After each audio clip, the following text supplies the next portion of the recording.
Hey guys, welcome to the stream. Today we're doing a sponsored stream for Ubisoft where we'll be checking out Siege X's full reveal today.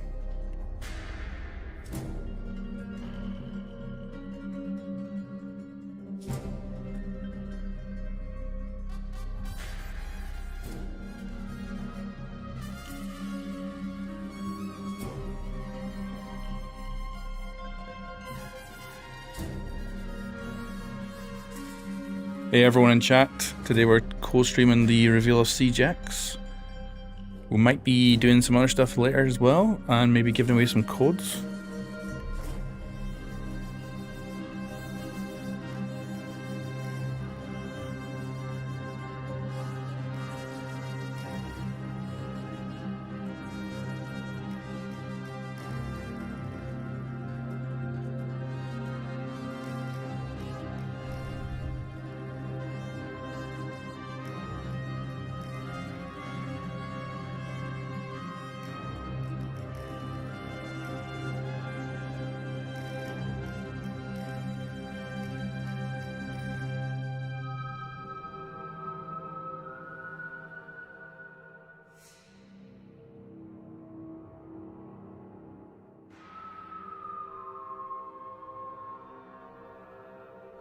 So what's all of your expectations out there for this? I've seen all kinds of rumors and theories going around.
I don't know what the theme music is that's playing, but I assume it's probably going to be the Siege X one. Whenever it launches, that'll be the main menu music.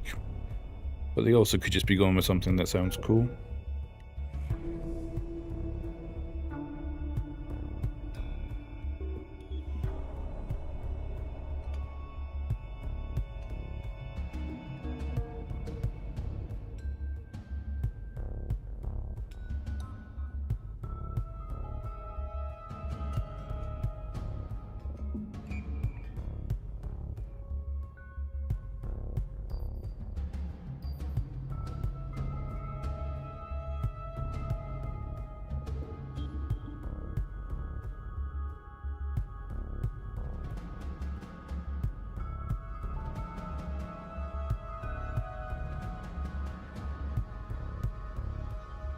And obviously you can see what they've done in real life. They've gone and built a whole bunch of stuff. We've got a visual there, chilling out. Not using his gadget, obviously. I can see a Valkyrie cam on that right-hand wall.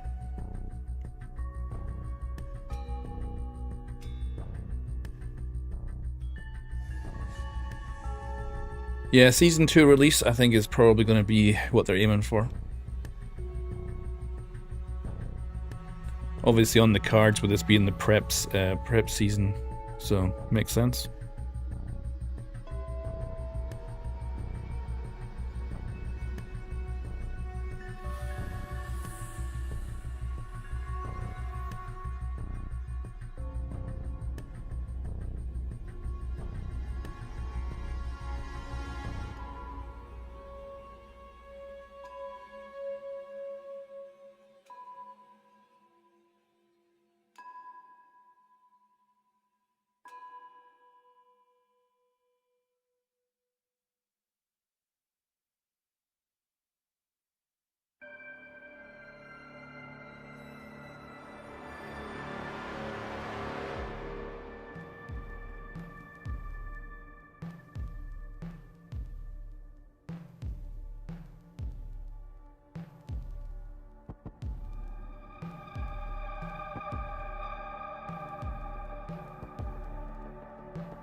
So when it comes down to what I know a little bit, but I have zero clue what they're showing off today when it comes to how they're setting it up and all that.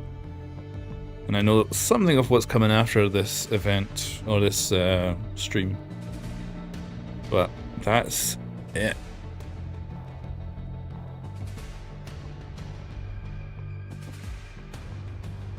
Looks like you can go to bank to get a goodie bag. So this is an in real life event as well. Like, people actually paid tickets to go to this event.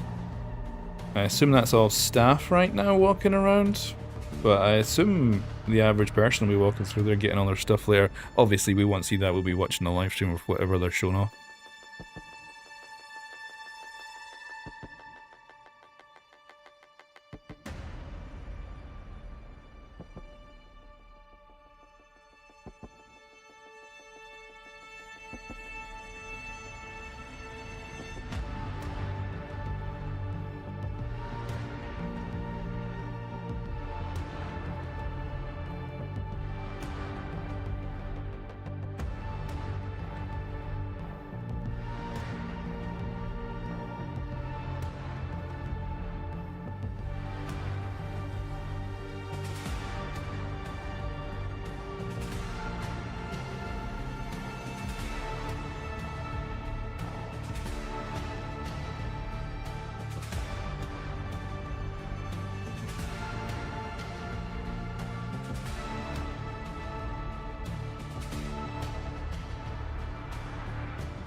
I am curious about performance in this, because I'm guessing it won't be getting ray tracing or anything like that. It's still going to be an esports game, so it'll still be your standard stuff.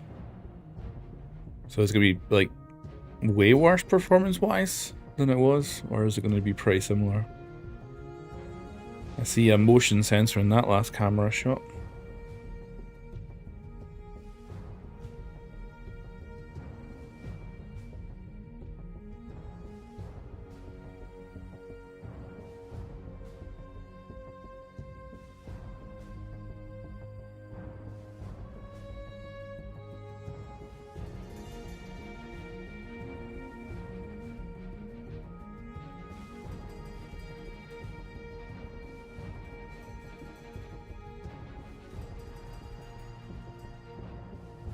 Looks like more goodie bags going out.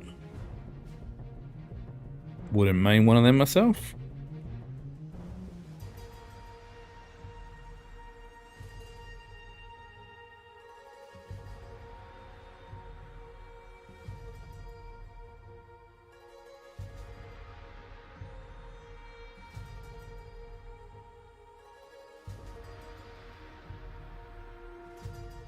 Yeah, Ricardo, this should be pretty much everywhere. I think there's like probably 100 different people co-streaming or more, I don't know. So it's on Twitch, YouTube, official channels, content creators, streamers, everything.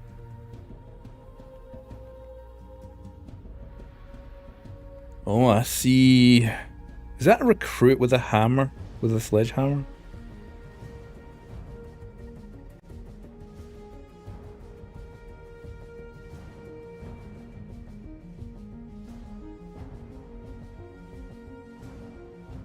Oh, a captain trap on that. On that clearly not a door part of the set.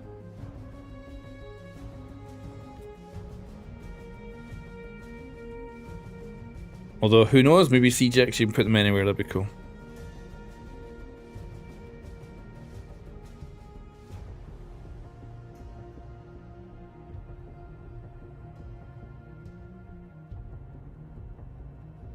Yeah, it's a good question about old gen consoles. I think there's a good chance they'll just ditch them entirely.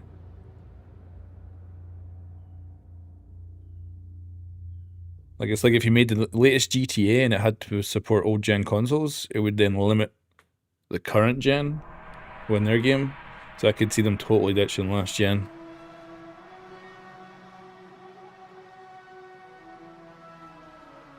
Oh, they've even brought the bike from freaking Clubhouse, man.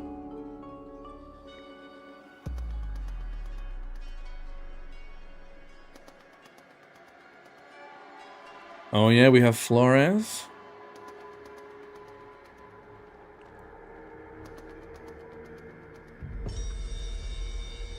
Yeah, dude, I'm very curious about how many people are actually on the old gen. I got no clue of percentages at all. Alright, we're almost down to the 1 minute. The world yeah, this is not new. Operators. Let me bump up the audio for this. Heroes to protect the innocent. Specialists to fight terror.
The moment is now. Join Rainbow.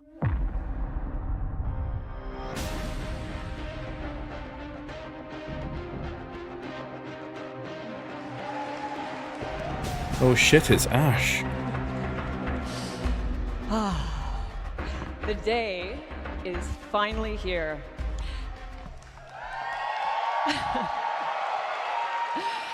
And the time has almost come for you to see the next evolution of Rainbow Six Siege. Welcome to the Siege X Showcase. Awesome. My name is Patricia Somerset, and today I am here with a champion-tiered squad of developers, casters, and creators to show you what Siege X is all about. You can think of me as a squad leader. Shouldn't be too much of a stretch. As the voice of Ash, I'm used to delivering commanding lines.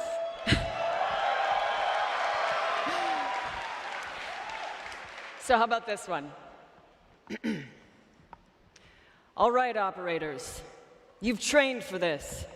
You're ready for this. The mission starts now.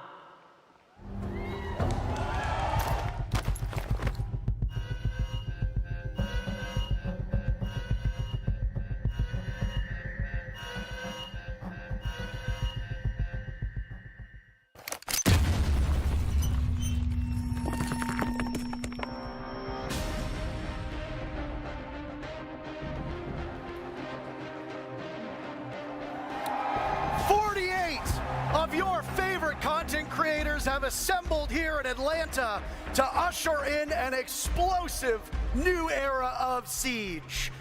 Folks, this is the Siege X Showcase. We'll be starting off showing those content creators. First up was Team Skittles.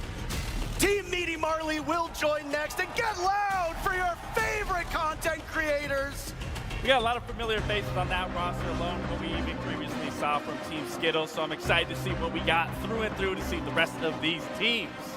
There are a lot of Brazilian content creators that you might be familiar with. It's Team Raza up next. Got Team Brazil mixing with a little bit from all around the globe. Team Pestely's gonna join them next, walking out of the large X. I'm gonna be honest, I know there's a lot of you here. You gotta be louder than that. Come on. You know, we just That's better. We just talked about Team Brazil. Now we got Team A and Z coming through. There's a lot of players that'll be coming out, 48 in total, some familiar faces, some newer to our scene, but I mean, hey, it's a new era for our game. Team Spoit is up next. You know, we've talked about Spoit a lot, but there's some phenomenal controller players coming from that Xbox scene here. That controller player, by the way, there's a bunch of them on Stable Ronaldo, the next team walking out. You know, I saw Kiki warming Marco, up. She's I am looking safely strong, at but they home also chilling, have where I'd love Frankie to be. there, Diamond 1. Some familiar faces that you might recognize of this group walking out.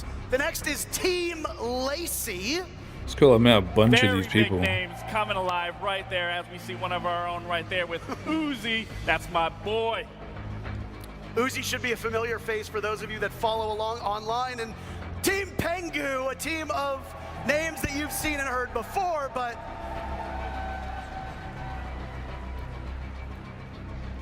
I think that's the controller players you were talking about. Yeah, I think you're right. I don't see Pengu just yet.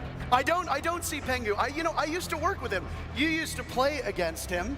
My name's Intero. I'm joined by Laxing. We've been long-standing members of this community, and we are happy to welcome you in to what might be the most exciting thing we've ever done in Siege. On the left side of your screen, this side, because we're mirrored, you're gonna see what we're getting up to today. We're gonna be starting off with a new game mode. You heard it here, not just Siege, but something brand new. After that, we're gonna talk about updates to the core of Siege, the game that we know and love, and have spent much of the last 10 years playing. And then how about we finish off by showing those changes in action in Siege X in a 5v5 show match. Honestly, Parker, I am so excited to say the least. I don't know which one I'm more excited for. There's so much that we are going to be showing and exploring. And again, I am just absolutely thrilled to be here with you. We've got to run a tight ship, so both of us are talkers, so we're gonna have to be a little bit brief. But before we get into the action, I'm gonna need your help. Do me a favor, connect your Ubisoft Connect and Twitch accounts, because later on in the day, we'll be announcing a very special drop for everybody that's watching through either this stream or one of our partnered streams. But before we unveil what it is, make sure your Ubisoft Connect and Twitch accounts are linked together. I, as well, am very excited. I think that's the only way to put it, and put the emphasis on the X. Yeah. It's going to be a quick day today. It's going to fly by like no tomorrow. And there's a lot to unveil. Of course, a new game mode is something that will surprise people.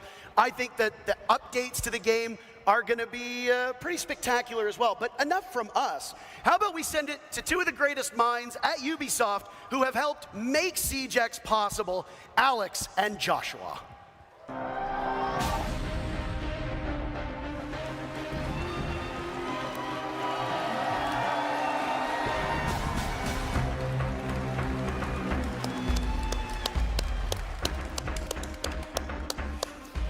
First of all, let's hear for Ash. I mean Patricia, but it's amazing to have the voice of Ash here today with us.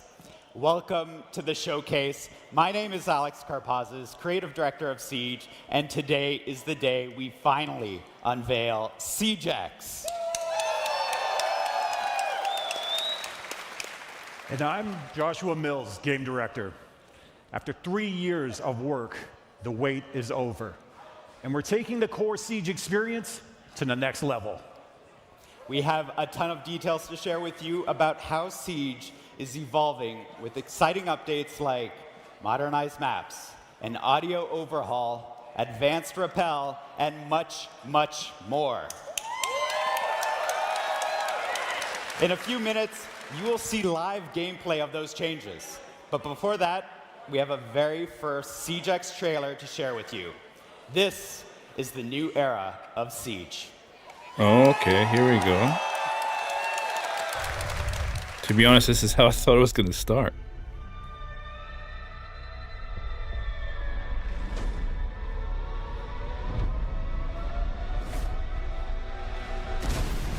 I got all my soldiers on the need to know. Once I get a green, we all on beast mode. Feeling lightheaded, come on, peak close. Trailing up a sleeve slow. Catch me out of reach, fuck. Big time, stunner, putting pressure on the action. Big prime, stunner, till you're trying to trench it. Can't stay younger, cause I stand on what I'm standing. Whole team coming up from all across the atlas. Visionary drip, missionary risk. That's a lot to take in. That's why, over the next few hours, we'll cover all of it. We have 48 content creators around us getting set up right now with 4 live matches. And if you're quick with the math, then you've noticed that something quite doesn't add up. That's because they will be playing our brand new 6 versus 6 game mode, the first permanent new game mode since the launch of Siege. We've taken the strategy, teamwork, high-stakes gameplay that make Rainbow Six Siege so special and built a completely new game mode that's designed to push the limits of what Siege can be. Get ready for strategic plays, unexpected twists, and all-out action. This is Dual Front.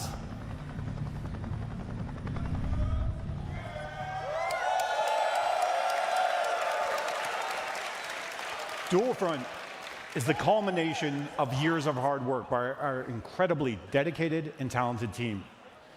They explored many different avenues and experimented with expanding the very core of Siege. In the end, the process came down to asking ourselves a very simple question. What if? What if we could expand the size of squads and have attackers and defenders work together? What if we had one persistent round to settle the outcome of a match with less downtime? What if we could expand the narrative and universe in-game seasonally? What if? One of the answers to these questions was to design a brand new, ever-evolving map where the action takes place. Welcome to District.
District is a new map created exclusively for Dual Front and built to change with ongoing updates.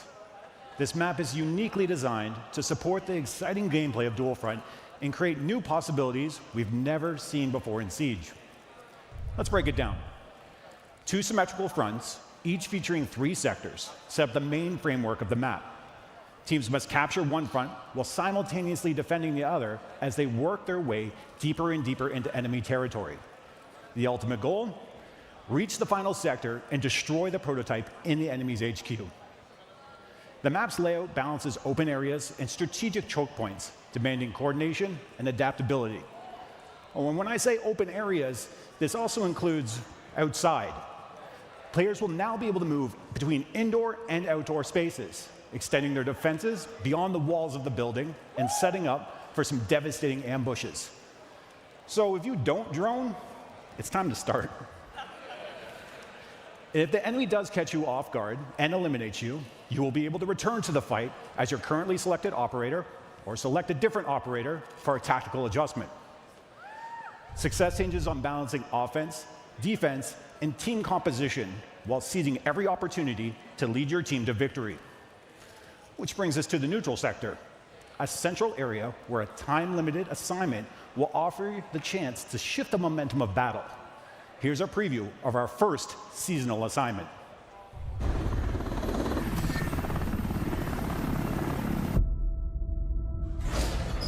Intel has zeroed in on an available assignment in the neutral sector. The enemy has started the extraction. Move to intercept.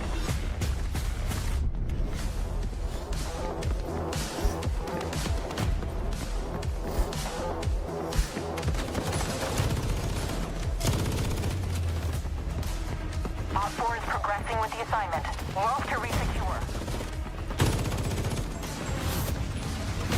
Well done. Proceed to extraction. Excellent work. You've completed the assignment.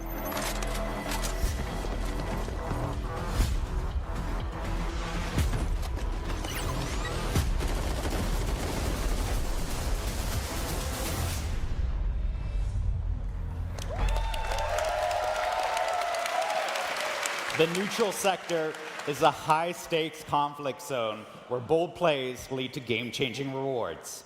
Players can tackle the time-limited assignment that will grant valuable bonuses. It's important to keep in mind that taking this risk means leaving key positions open, as every operator participating in the assignment is one less operator in your attack or defense frontline. The race to secure these objectives is intense, and success in the neutral sector can tip the scales of victory, making it a battleground where split-second decisions and daring strategies can define the match. With each new season, players can expect a new assignment in Dual Front. This means new narrative, gameplay, and neutral sector map updates. Dual Front was built from the ground up to use the strengths of Siege, while adding new twists. If you're new to Siege, this is a perfect game mode to play. Everyone is on a level playing field with a single new map to learn. There's also a limited operator pool, allowing players to focus on a smaller roster. We will be changing the operators in this pool twice a season, so that a new exciting meta is just around the corner. Finally, we all know that every life is a lesson. Respawn is an important part of this mode, allowing players to experiment and learn through play. You can join the closed beta later today on PC and current-gen consoles.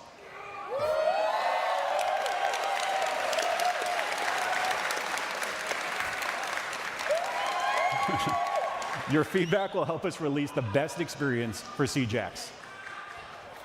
Now that you know what Dual Front is, it's time to see it in action. Let's kick it over.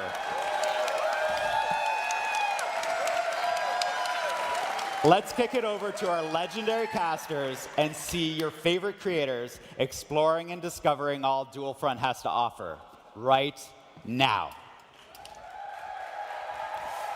Thank you so very much. The new permanent game mode that we were sworn to secrecy on, we couldn't talk about it. They said, you're not allowed to. And we said, okay, you know what? I want to hear how loud you can get. Now, remember when I said that there would be a surprise later on? Joshua just told you straight up, you can play Dual Front today. All you need to do is connect your Ubisoft Connect and Twitch accounts, and then watch about 30 minutes either on this stream or on one of the partnered streams, and you will get a Twitch drop of a beta code to try Dual Front. Servers go live when we wrap up here, so in just a couple hours. And it'll be available on PC and current-gen consoles. Kind of sucks for the people in the audience that you don't get to play, huh? Yeah, well, that's okay. You know, Don't boo me. You're excited. Hey, hey, hey. But how excited are you for Dual Front? How excited are you for that, what looked like a weapon inspection? They got very, very loud. I mean, respectfully so. You know, we finally now can inspect it. But, I mean, for Dual Front specifically, I did get to try it. And I'm jealous that they get to play it now, and I got to sit here and talk about it because I truly had so much fun within that time frame that I was able to play. You didn't get to play it. I didn't get to play you it. Still don't know what it's like. I have no idea. Truthfully, it's a wonderful game mode. Would you say you were excited? I was more than excited. Wonderful. We've got 48 content creators here to take us through Dual Front, and in just a moment, we'll be getting into the game. And honestly, because I haven't played it, am just as eager to see it in action as all of you are. We'll be going through how the actual objectives progress. How does that neutral sector actually work? What are the rewards that they get? And how does the matchup ebb and flow? And the one thing that I am most particularly looking forward to is you and I first started playing Siege in year 1. We have got to see this game grow from the very beginning. And if you go back and you look at Siege as a regular game, the way that it was played back in 2016 is very different from the way it's played now.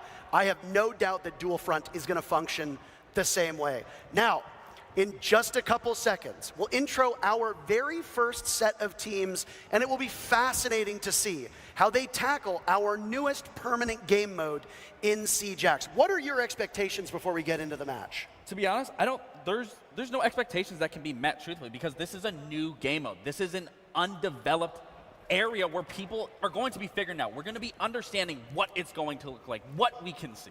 Team Lacey and Team Stable Ronaldo will be the first set of teams. We are in the operator selection phase, seconds out from the first look at Dual Front. Operators are locked in. Are you ready for the next era? Right, guys. So if you didn't know, this is basically Conquest. You capture points, work your way through the map.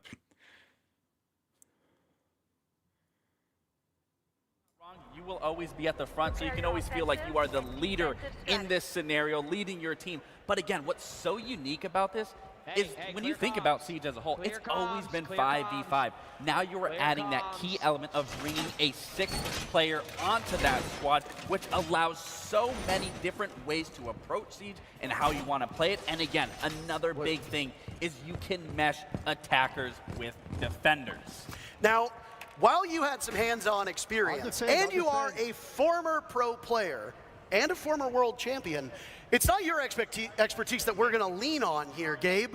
We have brought up both Alex and Josh from the keynote to help us understand the way that this works. Gentlemen, first things first, what a day. What a day. I mean, I think you were prepared for the audience to get loud, but would you say you were a little caught off guard with the enthusiasm that we're seeing? I mean, we've been waiting for this moment for 3 years now, and we're still not prepared for it. This is really exciting. The teams pour their heart and soul into this, and now we get to see it live in action. Yeah, like, I mean, it's always a reaction, right? You hear the people, you get to experience that full hand. And it feels so awesome to finally be talking about all this. I'm going upstairs, Now, the way that you conceptualize this game mode being played might differ from what we see today.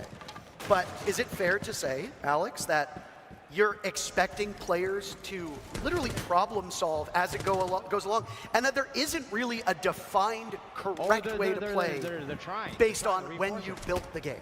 I mean, we've been playtesting this for over a year now, and we're still learning new things, new combinations of operators. This is So Kevin, I see you're asking about the game engine. It's the same game engine as it was before. push and one front to defend. So yeah, it's all new.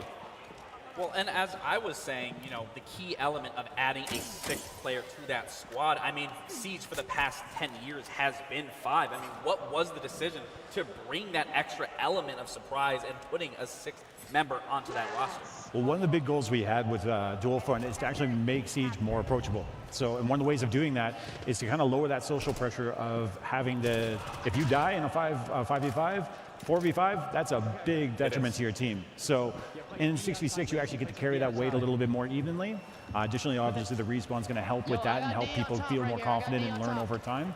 But that's definitely a driving force there. I just want to touch on something here, and I don't mean to interrupt you, but we've got our first objective at play. Would one of you like to take us through what exactly is happening in the game right now? Yeah, so the attacking team has actually planted the diffuser, and Now we have actual segments to the diffuser timer. So if the defending team comes in and deactivates it, it might save a bit of the progress that they achieved there. And this is one of... So Chris, there was a lot of fake leaks saying there was new game engine. There is not. And the graphics are improved. It's kind of hard to tell on a stream though. But we'll actually get to play it a little bit later. On all platforms, apart from obviously old gen. Specifically, you guys talked about, you know, regardless of this being a brand new game mode, you guys are still keeping that core value of what Siege has always been in terms of that tactical prowess and what you can do within Siege. And I think just being able to bring attackers with defenders can really set up that strategical stand. That's not good, yeah. Now, no, so far, I don't think they've really explained the game mode very well. It is different capture points, and as you capture them, you progress through the map. So the map is about 4 times bigger than the usual map, but you actually have, or you're actually fighting in a relatively similar sized area to normal Siege maps through each kind of phase. And you can see their capture kind of progress at the top. They've got like 3 different areas they need to get, and if they're able to push through, they can end up winning. And then one of the special objectives is rescuing Hibana. No, not Hibana, Dokubi. If you capture her and save her, then it gives you a boost to capturing the main objectives. Yep. And it'll roll back. So like that progress they earned and they fought for, they get to keep, but they didn't get all the way for the next sector of the actual objective, so that's lost. And what I'm seeing now with the front A team, they have that first one secured. Now that timer is going. So essentially, does that now force them to now play the defense, wait for that next sector to open up, and then... So you're asking if I'm impressed with this game mode. I've only played it once, so that's my experience of it. It's much more gun-oriented, much more TDM. You can still play with gadgets, but they're not nearly as important. So it's much more about the gunplay and just, you know, capturing points and, of course, respawns and all that. But it is, I think, probably perfect for new players.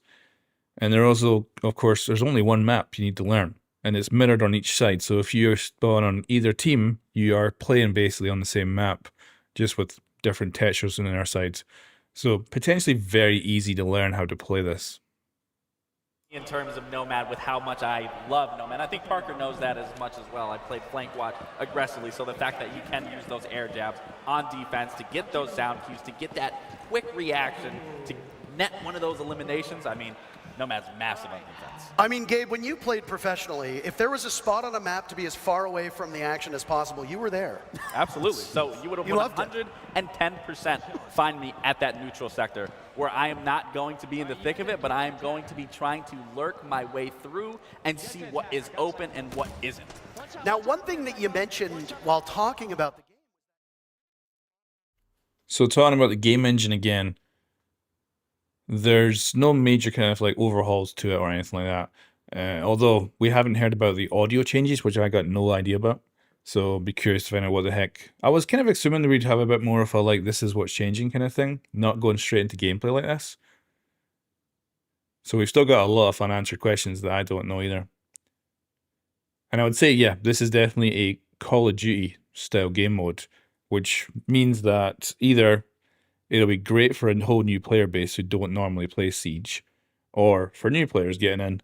And if anyone's kind of bored of the kind of the normal 5v5 attack defend, they can jump into this and have a very active, constant battle. Yeah, this is a way that we can actually balance the operators over a long period of time. We're talking rounds are lasting about 15, 20 minutes. So you can actually stack quite a bit of utility if you don't have this new system, and the team worked really hard on that. Okay, we'll follow up. So Hades, I've got no idea how much we'll be able to compare yet, because I don't know what the beta is going to have. If we can jump into current day maps and then do comparisons, that'll be perfect. If it's just this game mode, it'll be hard to compare between the two, so we'll see. Additionally, whatever your last place gadget was, if you place a new one, it'll destroy that one and then move forward, just to make sure things are in line. Perfect. You're telling me I can't put down 20 Capcan traps and just sabotage the whole Yeah, map? I mean, if we rewind time a couple years ago, you could have. And let me be honest, like, it became an HR problem. So I was actually, I'm glad you said that because I was thinking, I was like, what if someone just brings Mira and just lays down a lot of her windows and then immediately transitions off of that to a different operator and then uses them? I'm thinking the Maestro. You just swap evil eye cams over Sure. and over and over again. You got unlimited laser beams. We already thought of that. So if you're repicking your operator, the operator you were previously, all their gadgets disappear. And then you're jumping back in with a new operator to do a new strategy. additionally, you can actually see as operators are being swapped out and respawning, they go back to being unknown because we don't know who's coming up in that lineup again. So that's another thing you'll have to adapt to as you're on the field. I'm not a developer. I don't balance this game. I can only imagine how tricky it has been to find a way to make everything work. But before we get there, one of the beautiful things about having all these content creators in person is that we get to hear from them live in action. Patricia has an interview ready for us down on the stage. Thank you, guys. I am here with Skittles. How you doing? Doing great. Skittles, I would love to get your first impressions of Siege X. How are you feeling about it right now? I'm absorbing everything. This is a completely new game. We got a big map, more operators. Like it's insane. I'm just trying to take everything in right now, basically. I can imagine. Are there any particular things that you're focusing on or interested in seeing in terms of the new updates? I'm just really excited about the gun inspection. After 10 years, we finally got that, and oh my god, all the skins we have now, it's so worth it.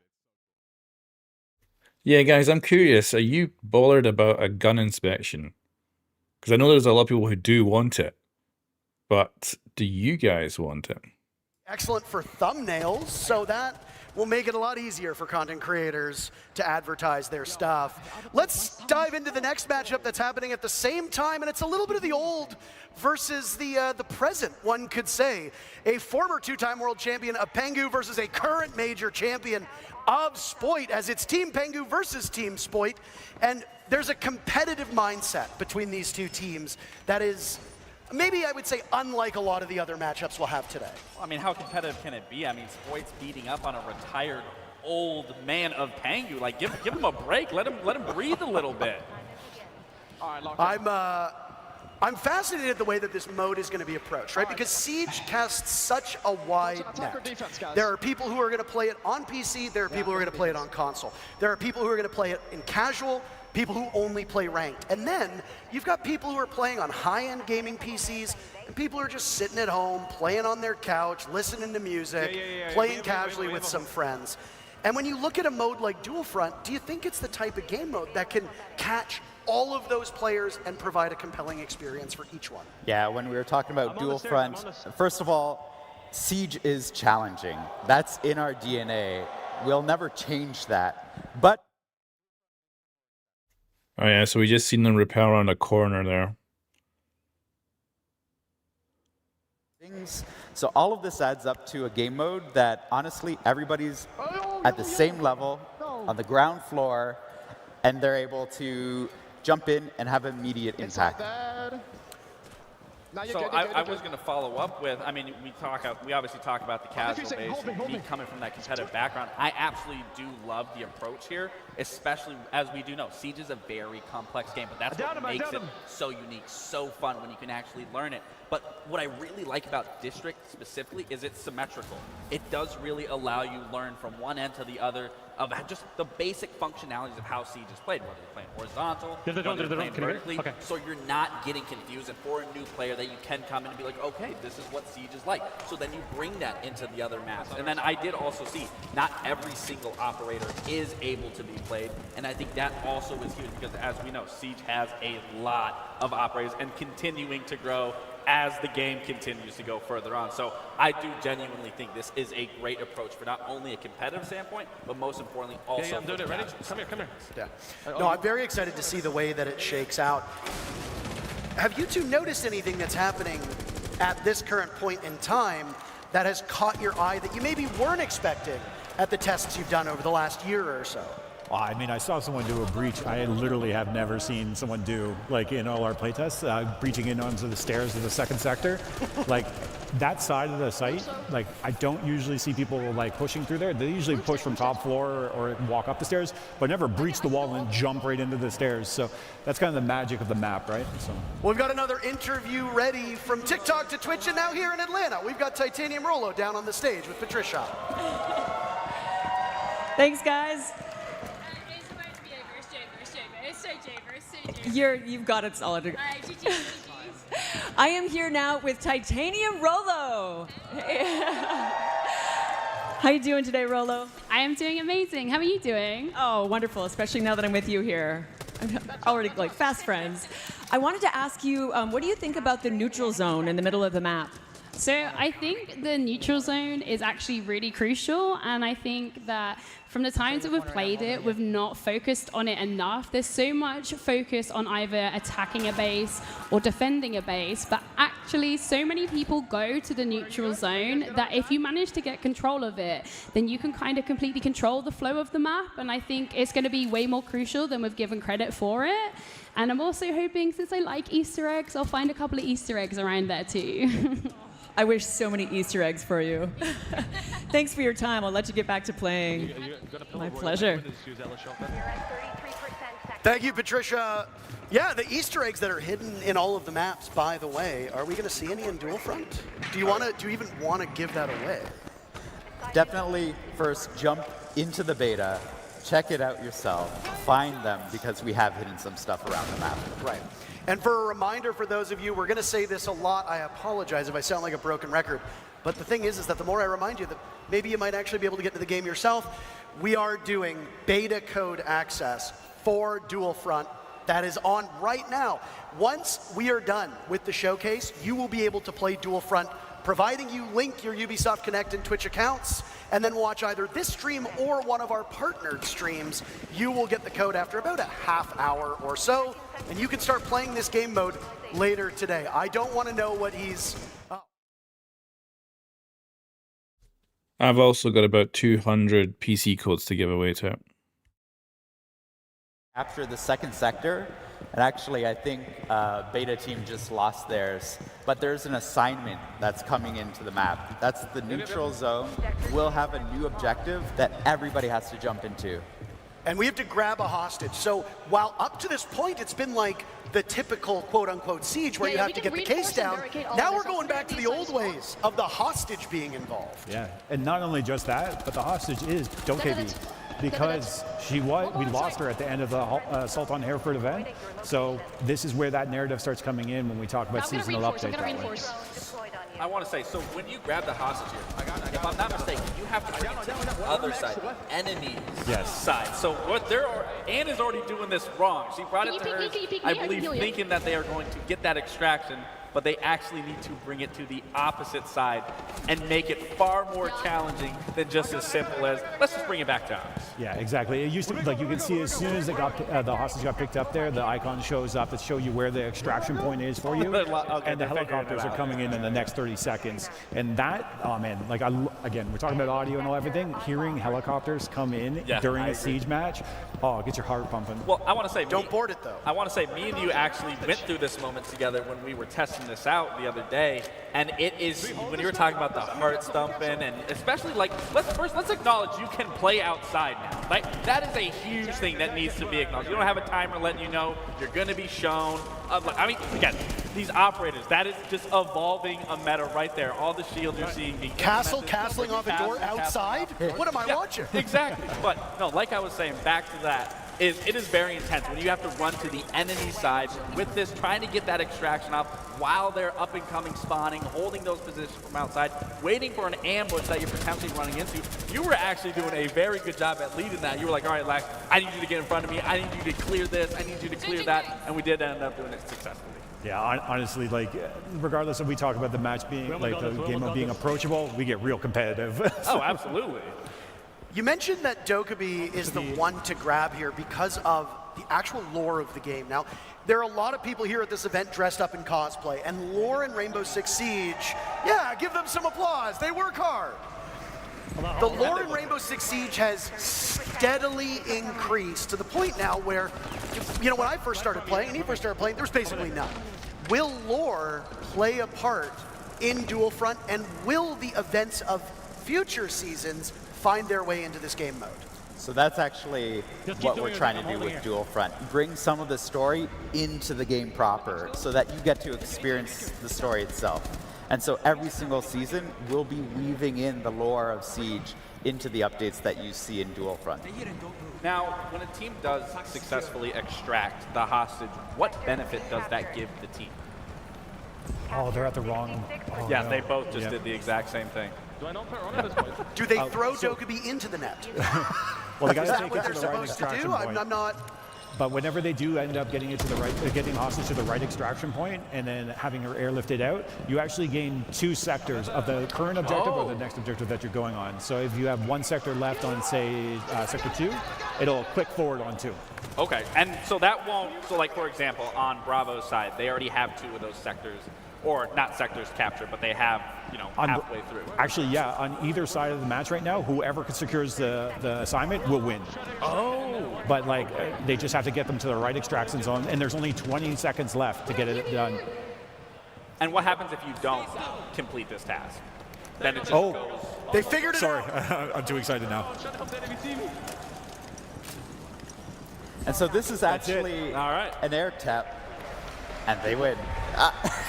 So that's the thing. You can either play for the neutral sector, or you can keep on pushing in one of the fronts. So there you go, guys. Your first game of it. Not sure if it was particularly easy to follow, but it is just basically conquest. You capture points, and then you eventually win. We're getting to see the menu as well a little bit there of what it looks like. Worldwide, Raza versus Pestily. Now, Team Raza have some pretty formidable players on it. And I wonder how they'll be able to tackle Dual Front. We saw a more objective focus in that Pengu versus Spoit matchup than in the first. And again, it's going to come down to the way that teams tackle these objectives. Do you go for kills? Do you fight? So not a new game or a separate game. It's just going to be an update to your game whenever the release date ends up being. It is just a overhaul of the current game. Think of it as the year 10 edition of it. So if you bought Siege already, you'll have this. Tactical adjustments of whether you're rotating players or seizing a moment, seizing an opportunity, and then even collapsing and falling back if necessary. So again, we are going through and through to be seeing any way possible and played, because there is no developed meta just yet that maybe you guys are hiding that you're going to keep for yourselves, and maybe run into you guys in one of these matches and quickly realize, okay, this is what we need to do. Whatever meta we've developed, it's going out the window as soon as players get into the beta, because players just learn the game faster than anyone else on the dev team, and so that's going to evolve so quickly we won't even recognize it in a week. Well, his game is finished, so let's hear what Pengu's thoughts on Dual Front are. I am over here with the wonderful Pengu, everybody. Thanks so much for joining us today. How you feeling? Excited. I'm not gonna lie, I was a bit nervous, and I came into it. I went 0-3, got no kills in the beginning. I was like, oh, chalk it. But then the teamwork started happening, and next to me started making some calls, and it clicked. We got the W. Lovely. I'm sort of curious, what do you think about mixing attackers and defenders? How's that feeling? I love it because it creates even more flexibility than before. Obviously, Siege has been about soft destruction, hard destruction. Now you have stuff like Capcan traps if you're defending, mute jammers. For example, Priest and I, we start defending the bomb site. He's playing castle, I'm playing mute. We're locking them out of the map, essentially. And then if we join them on the attack, we can play more aggressive operators, like the Grim, for example. Amazing. Have you found any OP combos? I can't talk about that because, like, what if people, they copy it and they beat us, you know? So no, can't leak strats right now. Oh, perfect. I'm going to let you get back to it. Thank you so much. Thank you, Patricia. You can take Pengu out of the game, and his former team did, but you can't take the player. I gotta get my digs in. But you can't take the player out of the actual match. He's not even giving away secrets in a show match. Like, come on. Saving strats for SI. Yeah, exactly. He's saving strats for the next match. Team Raza versus Team Pestily is up next. A reminder about those drops. I mentioned that we have partnered streamers. Everybody here is streaming as well. And we've got streamers at home that are also co-streaming this. Tune in and get to enjoy the action. I know that you want to hear us, but you've also got other people to tune in to. Now, that matchup between Spoid and Pengu went by pretty quickly. How does that... Oh, I would just love to give it a freaking go. I think we have to wait until it ends. So that's the new menu. Obviously just very CG, but with a kind of grey-blue colour scheme. Still same player cards, same pro epics. And it's got its own little intro with the dudes jumping out of a van. Everyone's got a selection of cosmetics on here. Hold on a second, gentlemen, I'm seeing something here on your screen. Does your outfit show up on the loading screen before you get into Dual Front? Absolutely. You got to flex whatever you got. I think it's called skinnergizing. Raza, that's your own teammate. Well, he's got to take off the shades. I think he's a little discombobulated. He can't see right now. He's too cool. Too cool for school. That's something that we haven't really seen a lot of, right? Like, there's always been chatter online about, oh, like the player cards before the match should show my skins. In Dual Front, you've now made it so that when you load into a game, your outfit and your gun skin are shown off.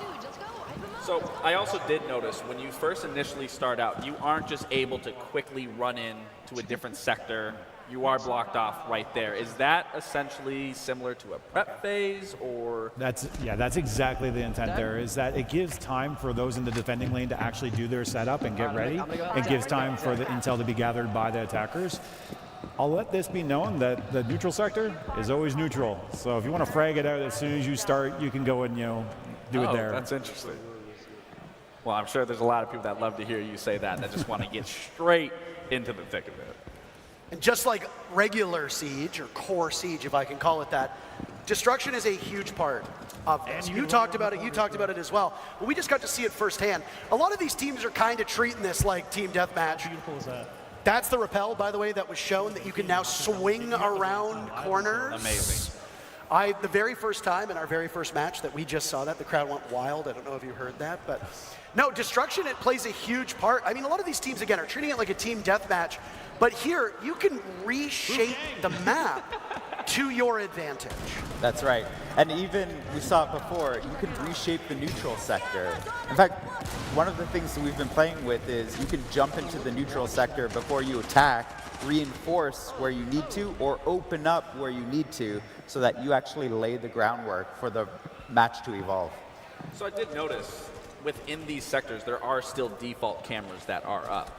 And we've already talked about regenerative utility. Is that the same thing with barricades? If a team just is absolutely not attacking, they're more focused on defending, where they just immediately fell off, will those barricades come back up? Or is that through and through, once that destructibility is there, it's permanent?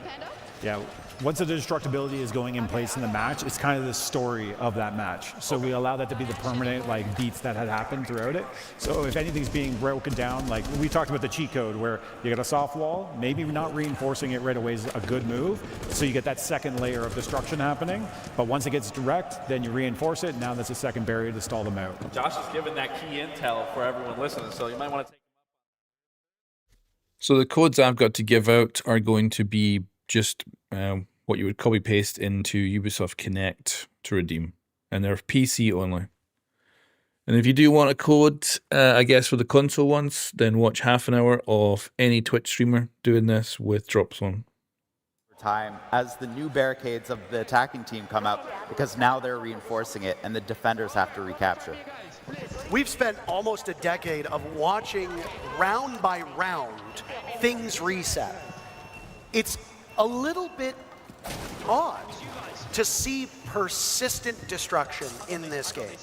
So, I mean, you'd see it in TDM from time to time when eventually, a map would be reduced to smithereens. But not only do you see it now, but it plays a much bigger impact than it does in TDM, right? TDM is a fun game mode, but here there's much more strategy, as you pointed out. And the way you go about it will only deepen people's understanding of how to play this game. Raza just displayed that perfectly, of questioning whether or not that was one of his fellow Capcans or... So on this map, you don't really have to do much repelling at all. There is buildings with 5, 6 stories, but you don't really need to go up to them because the objectives are on like the 2nd floor. And then, yeah, about this being kind of the main feature of Siege X, I would say this is probably number 1, probably why they're showing it off so much. And then you've got the graphics overhaul, which you're getting an idea of right now. It's nothing revolutionary. It's like taking a 10-year-old game and making it look like a couple of year-old game. You're not talking ray tracing or anything here. You can see the fire extinguisher you shot there. Into yet, and we're about to, because there are changes that are coming that you might have seen in Dual Front. They're coming to the entire game. So we'll be talking more about that very soon, actually. You're just going to tease people. Yep, that's You're it. not even just teasing people, teasing us. Teasing You us. can whisper in our ears before you head out.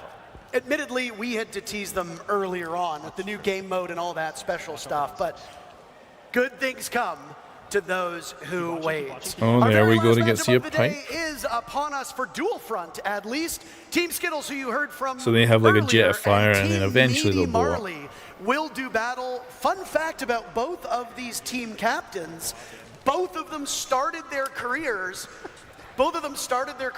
hiding their identity, and we eventually got a Skittles face reveal, and now we know what Meaty Marley looks like. The question is, game. Will their gameplay be as handsome as they are? Oh, yeah. I think they will, but something that really make sure sticks it's out what for you me want. with both these rosters, if you were to ask me, who do you think's man. the favorite here? I don't have one for the simple fact that your boy Roy and Atheno look a little deflated in their biceps. I don't think they got their pumping for the day. So you're definitely going to have to rely on the 5 players, I should say, on each side to pick up the weight from both those two. I have a slight suspicion as to what the devs were talking about, by the way, because they said there's something that we're changing in regular Siege that wasn't mentioned, but it was briefly shown on the reveal video before this. And then we saw what looked like a pipe on fire, which, as far as I'm aware, Gabriel, there's no operator who puts down explosive pipes. No, there isn't. And I was curious of that too, because, I mean, you know, as chefs, we add tons of ingredients to our meals and for people to digest. And that's kind of what I'm seeing here, is that ingredient is now being added into the gameplay that we all know and love of Siege. Again, we don't have operators that are laying down these pipes that can be shot. Is he going to shoot it? No, he's not going to shoot it. Unfortunately. And as for what that quote-unquote ingredient might be, the devs will be talking about that later on. I do like that we have a big mix of players here in Atlanta. You've got controller players, you've got mouse and keyboard players, you've got Siege vets, you've got former pros, you've got world champions, you've got people who, as far as I'm aware, might not have ever really touched Rainbow Six Siege. Yeah, I mean, Narcoleptic Nugget, he doesn't touch Siege. I mean, look at the gameplay right there. I know we know him from Siege, but I'm a little disappointed in his gameplay so far. This was the man whose biceps you made fun of earlier. Yeah, I know I'm going to regret it because, I mean... Do you think he could take you in a fight? Yes, for sure. I mean, look at him. He's so locked in. Huh? Actually, I lied. He just missed that. Well, it was through a wall. Oh. When it comes down to graphics, we're going to have to see an actual map that we already know to get an idea. But you can tell there's no... It's not like over-the-top change graphics-wise. It's still Rainbow Six Siege. Still very much. And the gameplay is exactly the same as normal. And of course, the additions to the gameplay is the pipes and fire extinguishers. And everything else, pretty much the same. So we need to hear if there's actually anything else they're going to show off. Here's one of the pipes again. And of course, we have to go away from it before we actually see it explode. There we go, there we go. Come on. Oh, there it is. And that looks like a Capital fire effect it puts down.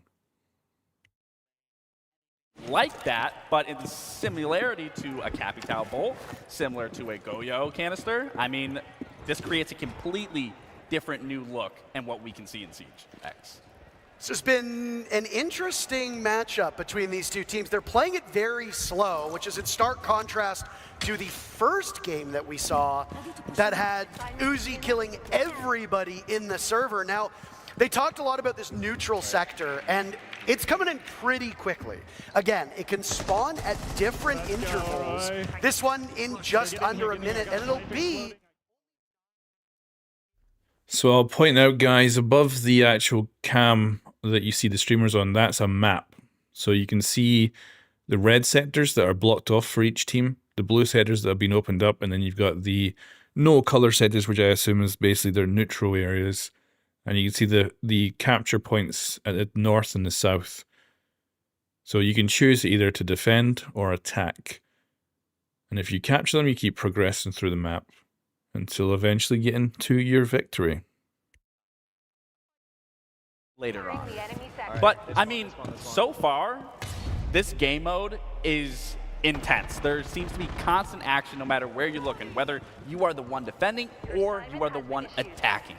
Now, speaking of, Alpha has to defend against the diffuser that's been put down while also dealing with the hostage objective in the middle of the map. That's the assignment that has spawned in. So you've got 6 players on your team. How many do you send to deal with that diffuse kit, and how many do you send to deal with the assignment? That's the biggest thing. You know, if I'm in this situation, I'm sending at least 3. Oh, that was a good look at the map there. To the neutral sector to go for that hostage and keeping one on one end. Oh, the downside to Twitch streamers is they are twitchy. So it's like hard to see anything useful. Not only you can defend, but you can still attack, but you can still go for that neutral sector. And they're trying to go. Okay, they did get it. Varsity managed to pull it off. I am curious if they know where to bring and extract the hostage here, whereas in the previous game, they were unfamiliar, which I think it's going to be the exact same situation. Yeah, I mean, I think it's worth noting that everybody who is playing this game has little to no. So we can see as well, they've taken the hostage, the Dokkaebi, to the actual locale, but it's not going to, the chopper will not be there for like another 15 seconds, so obviously the enemy team could still come and get her. Beta for Dual Front later today. Again, link your Ubisoft Connect, link your Twitch account, and watch this stream or one of the partnered streams for about 30 minutes, and then you'll be in. You'll be able to play on PC and current gen consoles. Now, it looks like Skittles might be able to pull it off. I think he's going to. Funny because we listened to the on-boarder, the don't board the helicopter. But when the literal opposite is the focus here. I mean, it's up to that one Brit to shut this out right here and not make sure. And Skittles, I mean, my God, that was devastating right there. And now he's going to go for it. I mean, again, this is a beautiful thing, once again, is where you're not just focused on the sectors. You do have to focus on another objective, which is, again, it's so unique, and it still allows you to be in control of any scenario at any given moment, to be able to shift, to rotate, to be elusive, that you can't just focus on one thing. You have to shift your focus in other places through and through, which, again, for new players, old players, it allows you to constantly learn and adapt, which that's what Siege has been about for years. And what you learn about this game mode is going to change very quickly. Yes. Assignments will be changing. So ranked and casual is going to be unchanged. They're calling it, they're going to call it the core Siege, and you can just go in and play them as usual. Capable of hearing us. But again, just to kind of underscore how this game mode will be supported, a season in Rainbow Six Siege is about 3 months, give or take, because we have 4 a year, just like regular seasons. Twice a season, the operator lineup will change, which means that for a lot of players, as you're finding your footing, things will shift. And then at the start of each new season, the assignment will change. Right now, it's rescue Dokkaebi, pick up the hostage, get her to the helicopter, save her, but who knows what's next? There's one thing that I've noticed that isn't present, and that's anything to do with secure area. If you look at the original 3 game modes of Rainbow Six Siege, you have the regular bomb, which is the whole premise of Dual Front. You have hostage, which is the special assignment, but where is secure area? Could it be coming next or coming at some point in future seasons? Well, we're already getting something brand new with Dual Front, and it already being a heap loads of different things involved. So we could see an entirely different brand new mode introduced. Well, I mean, you know what I mean entirely. I know what you mean. Yeah, exactly. So, I mean, honestly, everything's up in the air of what could be brought in. And it allows the developers to toy with the game, frankly. The Siege X formula has been around and has been tweaked over time. And you're going to see some more of those tweaks coming up in the next portion of this showcase in the core gameplay update section. But you can't really reinvent Siege. But if you want to experiment, Dual Front is a great game mode where you can take those liberties and try out some new stuff, and who knows? Just as right now, original core Siege has influenced Dual Front, something could be cooked up for this game mode that is popular enough, maybe one day down the line, we see it in the core game. Maybe not. This is us idly speculating, but again, it gives the devs a chance. It gives the devs a chance to talk about this new game mode. And of course he's MVP. Of course. We've got our last interview for Dual Front with Fastan and Patricia. Thank you. Hey, Fastan, how are you doing? I'm doing very good. I'm so excited to be here. The game's been a lot of fun. It's been great. Oh, amazing. Thank you for letting me take the time to pick your brain. I actually wanted to ask you about strategy. How's the team strategy been? How's that evolving? Well, our team's doing really good on the strategy front. I feel like, with the people that we're playing against, people said we were not going to stand a chance with some major winners against us or something like that. We played 2 games yesterday, 1 game today. All I want to say is we are 3-0 up in games because we are taking Dokkaebi as our win condition. If you get Dokkaebi and you Extractor, you actually get 2/3 off a sector, and that's been helping us win 3 games in a row, and it's been absolutely amazing so far.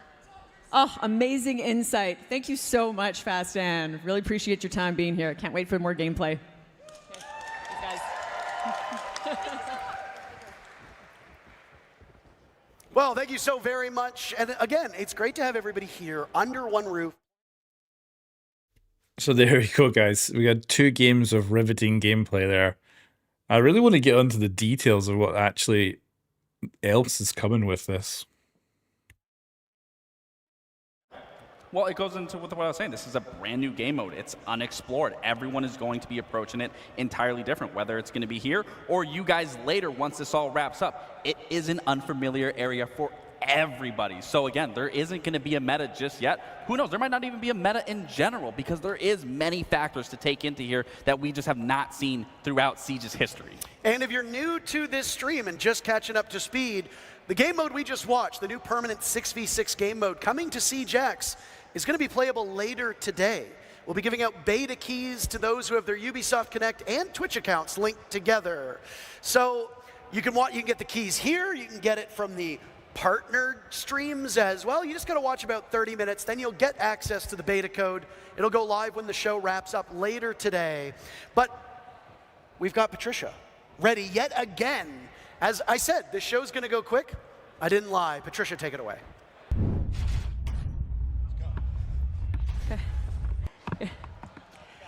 Thank you so much. Thank you, Intero and Laxing. How are you guys enjoying Dual Front? Pretty cool. You just heard them talking about some core gameplay updates that we will be revealing in the next segment. So all that's left is for me to set the stage. Please welcome back directors Alexander Karpazes and Christopher Budgeon.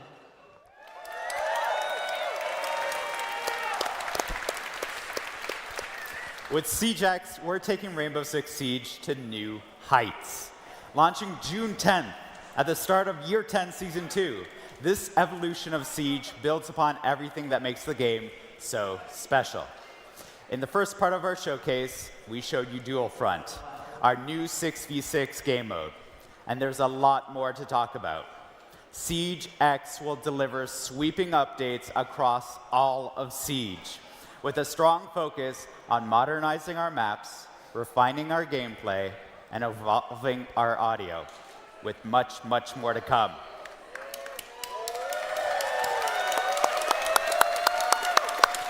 At its heart, our philosophy remains the same. Reinforce what makes Siege so unique. Its deep tactics, intense strategy, and the thrill of outsmarting your opponents. But before we dive into what's next, we want to take a moment to recognize those who have made all of this possible. You, our players. And I bet there's some veteran players in this very room. Your commitment and support over the years has shaped Siege into what it is today. And we have something special to show our appreciation. Let's take a look at our veteran rewards. This is a special way to celebrate your time with Siege. For each year you've been with us, you'll receive a unique reward to honor your dedication. If you've been with us since year 3, for example, you'll receive 7 rewards from year 3 to year 9. And for those who have been with us since year 1, we've prepared something truly special. A new, exclusive black ice skin. This is our way of saying thank you for standing with us through every battle, every season, and every moment that continues to shape the future of Siege. We also want to celebrate your legacy in Siege with a special badge of honor. This exclusive badge marks the year you joined the fight, a testament to your dedication and journey in the game. Yay! Whether I'm looking you're forward to a getting recent that. recruit or a battle-hardened veteran, this badge is yours to wear with pride. Now, it's time to talk about an important change that's come into the game. Recently, we introduced crossplay, giving you the ability to play with your friends no matter which platform they're on. With Siege X, we're tearing down barriers, ready to welcome more players that want to experience the best tactical FPS. We want to make it easier to invite your friends to play the game. We want to continue to grow the community, and we want to continue to build this game with veterans and new players from around the world. Starting June 10th, with the launch of Siege X, new players will be able to download the game for free and jump directly into the Siege experience. They obviously played the wrong clip there, but it's going free to play. Free access will help grow the Siege community, but we want to ensure that Siege remains fair and protected, particularly for Ranked and Siege Cup. So, let's break it all down so you know what to expect as a new player and a veteran. With free access, players can dive into our brand new game mode, Dual Front. Learn the mechanics through our onboarding playlists, sharpen their skills in Quick Match, have fun in seasonal events, and we heard you. Unranked is making its long-awaited comeback.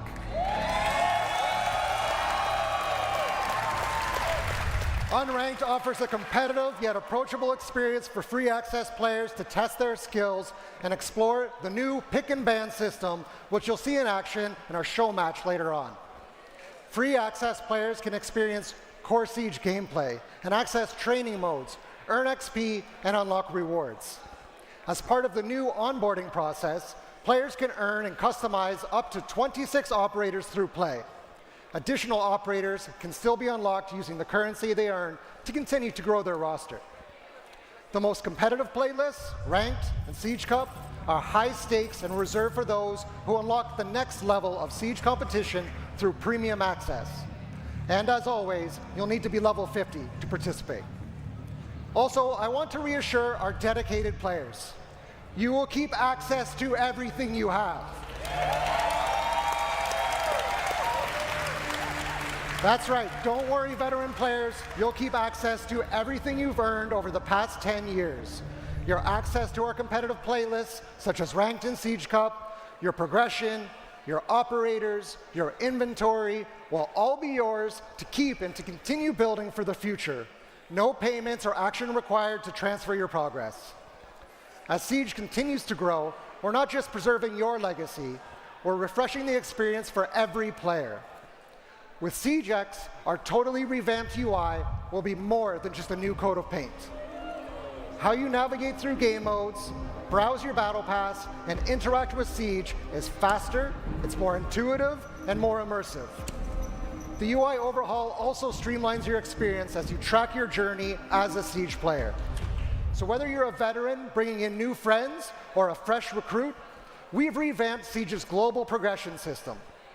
Clearance levels, reward unlocks, and challenges have been improved, making it easier to track your progress and navigate the early stages of the game. Our focus was to make getting into Siege as fun as possible, while giving you the tools you need to learn the deep and rewarding systems of the game. We're thrilled to welcome new players into Siege with free access, and we know that a growing community comes with responsibility. With Siege X, we're making sure the game is the most secure it's ever been. That means industry-leading player protection, fairer matchmaking, and continued efforts to encourage a positive game that welcomes everyone. First, let's talk about game security. Last month at the Six Invitational, we introduced R6 Shield Guard, our latest anti-cheat initiative. To catch up on the current status of R6 Shield Guard, let's hear from programming team lead Adrian Fraisse. Okay, are they going to add a new one? Place in Siege, and we won't rest until it's a thing of the past. At SI, we introduced our new initiative, Rainbow Six Shield Guard. R6 Shield Guard takes a multifaceted approach to anti-cheat. Our QB system distributes different executables to our players, preventing tampering and issuing sanctions when detected. Binary handling is the act of encrypting and hardening our game code to make it even more difficult to tamper with. Our security measures have rendered cheat makers' capacity to come back online much harder, with some of them exiting the scene entirely. Gameplay violation, our in-game defense system that allows for detecting players performing impossible behavior within the game, like sprinting while shooting. This system basically renders raid cheating a thing of the past, and we are working to keep it that way. Our next line of defense, Mousetrap, detects the use of mouse and keyboard in console pools. Our final line of defense is data. We use AI and analytics to detect irregular and exploitative behavior in the game. With SiegeX, our Shield Guard updates live without the need of a scheduled maintenance. Cheats will be harder, more difficult, and costlier to make, and cheat makers won't be able to anticipate security updates before they come in. Our Shield Guard is a long-term investment. We're here to stay, and we can't wait to share more.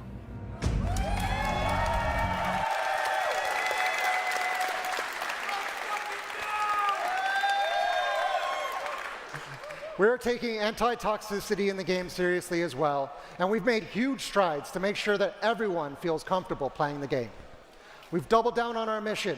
There is no room for abusive language and harassment in Siege. Here's Lancelot Satjay, Associate Director of Player Protection and Game Security, to talk about the systems we have in place.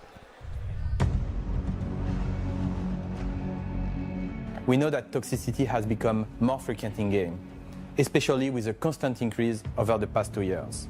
But the good news is, since Year 9 Season 4, the past December, we are now seeing the first decrease in toxicity. This is thanks to features such as our rework reputation system that addresses recurrent toxicity while rewarding constant positive behavior. Plus, our recently implemented automated text chat moderation. Since its release in Year 9 Season 4, the number of unacceptable messages has been divided by 2. We are constantly working to improve and balance detections. We are also dedicated to protect potential targeted players with our privacy setting features. In Year 10, the reputation system is fully activated. It means that the most toxic players, the ones with a dishonorable standing, have been removed from ranked, standard, and Siege Cup matches as they were impacting 25% of games played. Players with a positive standing are receiving rewards and specific car backgrounds. The more constructive feedbacks we receive, the better and fairer our systems are. To do so, use the in-game report function or contact us through R6Fix. We are listening to your feedback, and player protection will continue to evolve to make sure that the game is safe for you, even more with free access.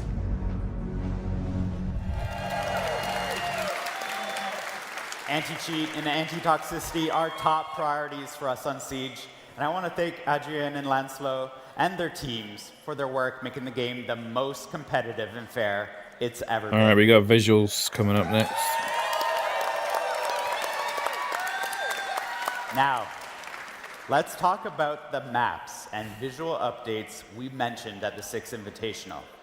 We've been listening, refining, and working behind the scenes to bring you game-changing updates to core Siege gameplay. SiegeX isn't just about the new experiences. It's about making the 5v5 Siege you love even better. From mechanics to quality of life improvements and everything in between, we're ushering in a new era for Siege. One of the biggest changes coming to Siege is our modernized map update. We know how important maps are in Siege, and we've been hard at work improving visuals, readability, and overall gameplay flow to make every engagement more tactical and immersive. These updates will enhance lighting and textures and be more in line with the dark, gritty tone that people picture when they think of Siege, all while maintaining the strategic depth players love. But words can only do so much. So let's take a look at how these changes come to life in action.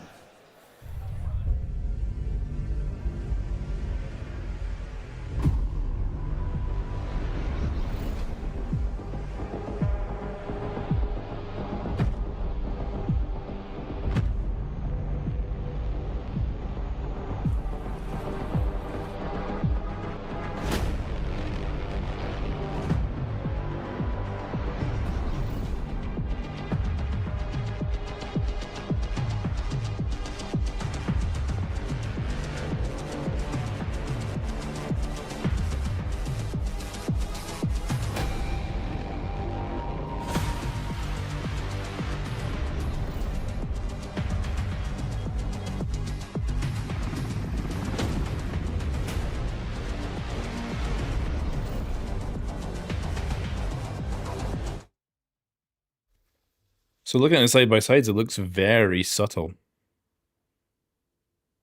I wouldn't say there's any crazy changes overall. Ooh, that looked nice.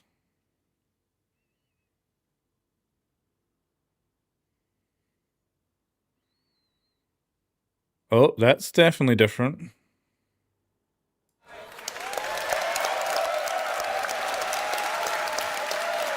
That's right. At launch, SiegeX will introduce 5 fully modernized maps: Clubhouse, Chalet, Bank, Cafe, and Border. After the season of SiegeX's debut, each new season will deliver 3 more modernized maps.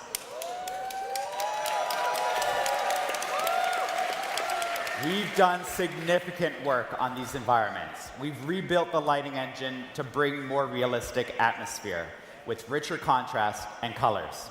All major surfaces have been redone, with materials looking more real thanks to updated, physically based rendering standards, displacement mapping, exposure compensation, and increased resolution. For PC players, that means an optional true 4K texture pack for the sharpest, most detailed environments possible. For those watching the stream, we'll be sharing all of these videos today at full resolution so you can see the difference. Building on the technology of lighting and modernized maps, we're also introducing a feature that adds a whole new layer to tactical awareness: first-person shadows.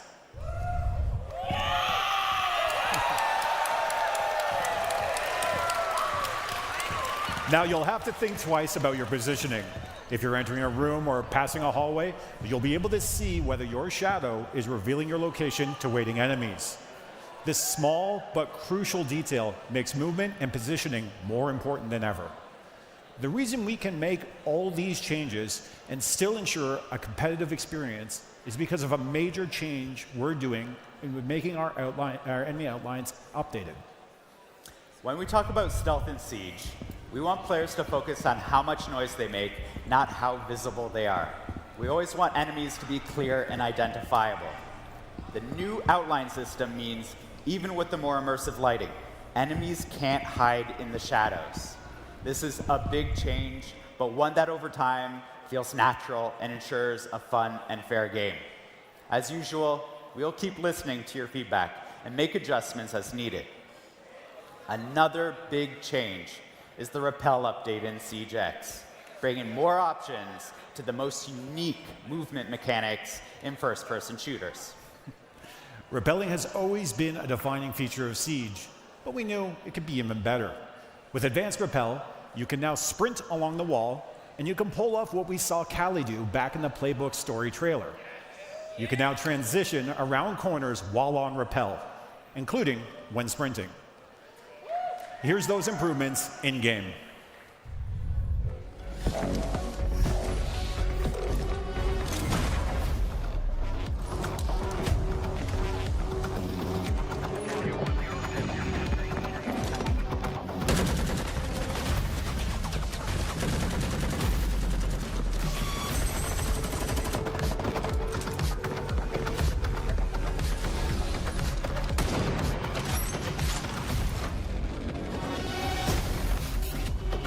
Don't know how often I will use it, but it looks good.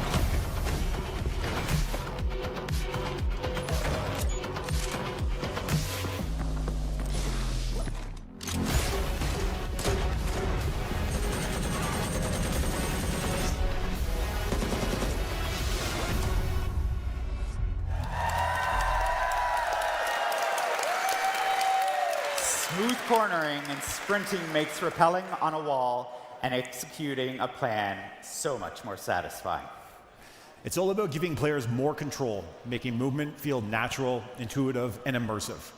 This is why we've also taken the time to update our basic movement in the game to include momentum as well. No more start and stop movement, but true flow and responsiveness. Let me give you a concrete example of this in action. Picture yourself moving across the bed in the bedroom gym side of Clubhouse.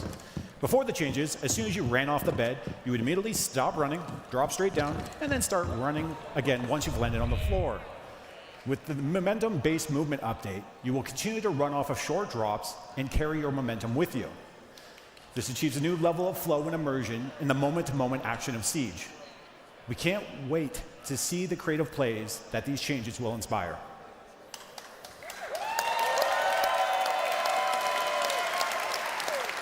We've talked visual improvements and new movements. Let's dive into something that's going to shake up gameplay itself.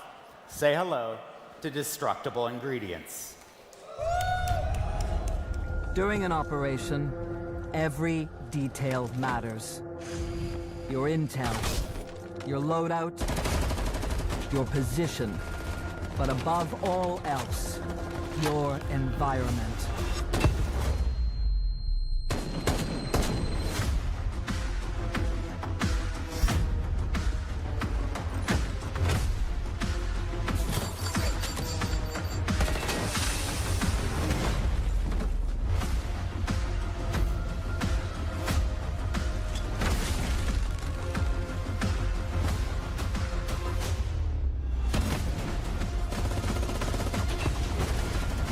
Gonna be so many team kills with that fire pipe.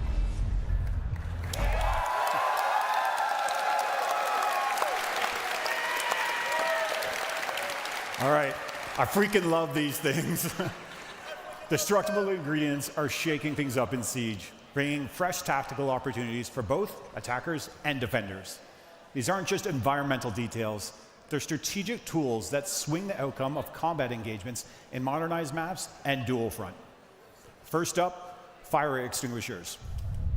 You'll see these scattered across the map, and when they're destroyed, they release a thick cloud of smoke, giving you some quick visual cover, but that's not all. If an enemy is standing too close when one bursts, they'll be concussed, setting you up for the perfect push. Next, we have gas pipes, and these can really disrupt the flow of the fight. Shoot it, and it releases a controlled flame, cutting off rotations and forcing roamers to move. But here's the catch. Once the fire reaches its peak, the pipe explodes, covering the area in flames and creating a brutal area denial effect. And finally, metal detectors. You have seen these before, but they're a little more responsive than you've come to know them. Metal detectors are now fully interactive.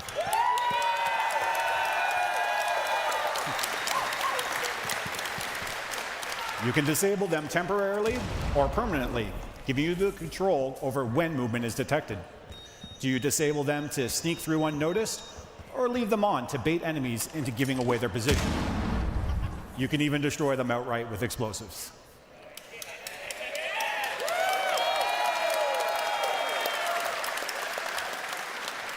These destructible ingredients introduce new tactical possibilities, giving players more ways to manipulate their surroundings and outplay their opponents.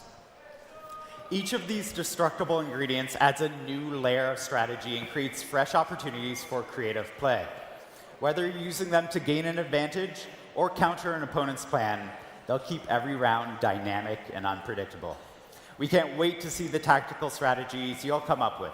Destructible ingredients will be available in modernized maps and in the dual front game mode. And we're not done working on destructible ingredients.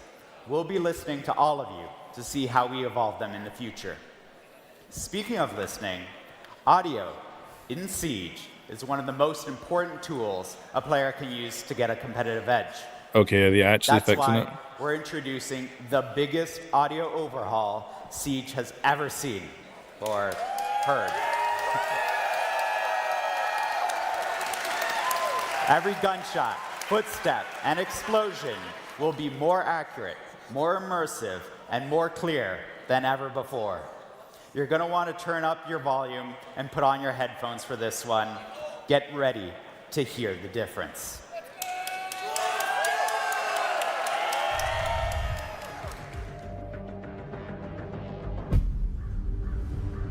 In Rainbow Six Siege, audio has been overhauled to convey a greater sense of accuracy in order to give players more cues to reliably detect enemy actions. These audio enhancements add a layer of spatial distinctions, making it easier to tell if someone is coming from your left or your right. Sound propagation has been upgraded, with sound traveling vertically and allowing players to know if an enemy is pushing from above or below. Sound also propagates through openings created in surfaces, offering more immersion. Sound reverberation is more realistic, relaying whether nearby actions are coming from a big room, a small room, indoors, or outdoors, making pinpointing enemy locations more reliable. These audio innovations offer new tools to adjust response tactics, deliberately cause noise to draw rivals into an ambush, or use carpeted areas to limit the sound of infiltration, and use flashbangs to mask the sounds of powerful abilities, making for a more immersive, refined, and satisfying tactical shooter experience.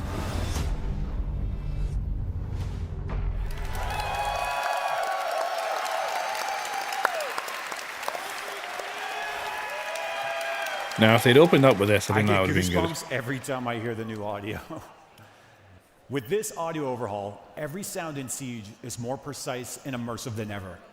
You'll be able to pinpoint gunshots, footsteps, and explosions more accurately, whether they're coming from the left, the right, above, or below. Intel makes or breaks great plays in Siege. With these enhancements, audio has become an even greater Intel asset and is more reliable than ever. Audio will be able to provide the intel you need to succeed, but to truly dominate, teams need to be able to share that intel, coordinate attacks, and call out enemy positions.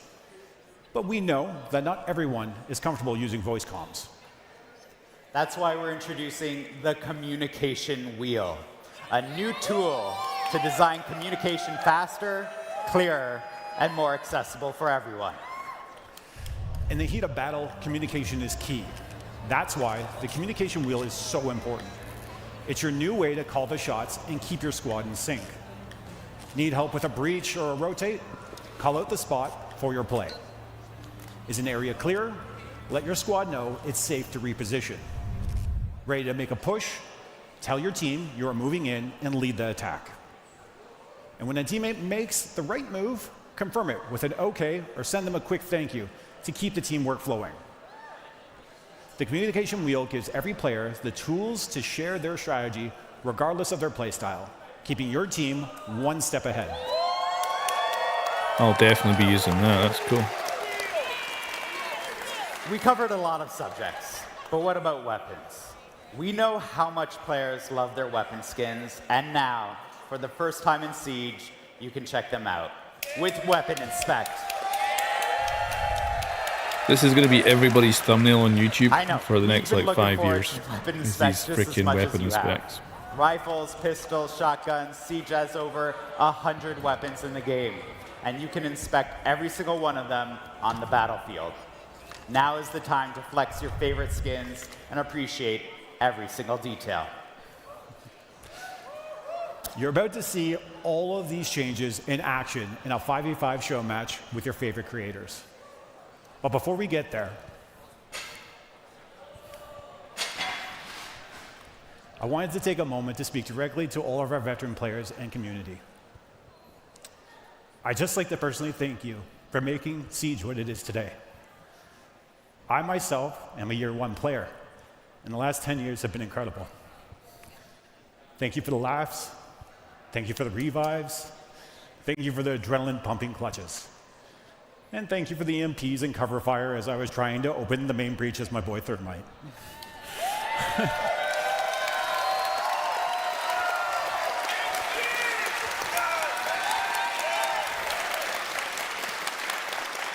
10 years of this game and the moments that have come with it are truly something to celebrate. And I can assure you that we still have plenty in store throughout the year to celebrate this momentous milestone with all of you. We've been building towards this moment for 3 years.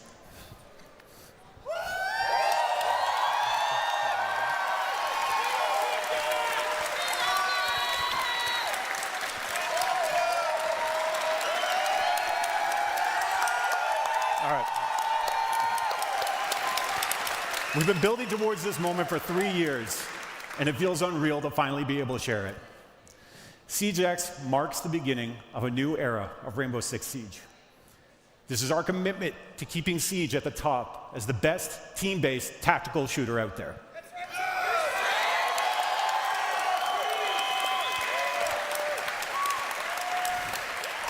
This is our commitment to the next 10 years of Siege.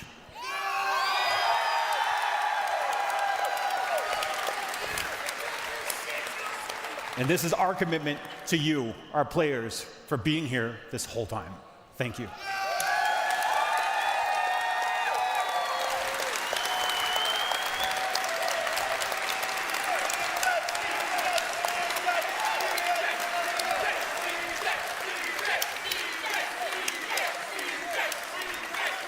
Rainbow Six Siege has changed my life, and I've had many players from around the world tell me the same thing.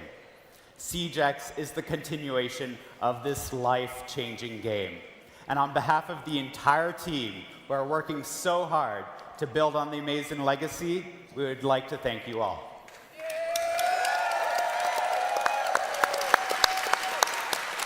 The stories you share, the friends you make along the way, and the passion you have for the game inspires us to always make Siege better. And we have one more announcement. As you know, our esports event, Reload, will take place in Rio de Janeiro, Brazil, this May. And cool. Today we can say that we are excited to announce that this will be the first Siege competition ever played on Siege X. Everything we just presented today will be there. The modernized maps, the overhauled audio, the new repel mechanics, the works. Reload will also be the place for us to share with you the full roadmap for year 10 and give you an idea of what's to come after the launch of Siege X on June 10th. Before we jump into the 5v5 show match, I'm going to pass it over to Patricia.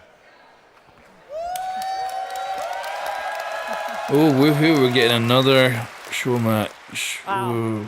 Thank you so much, Alex and Josh. Incredibly exciting updates. Oh. And now, a little surprise for all of you Ash fans out there. Let's take a look. Oh no, not another cosmetic. She's got enough already. So that's the one the community got to vote on.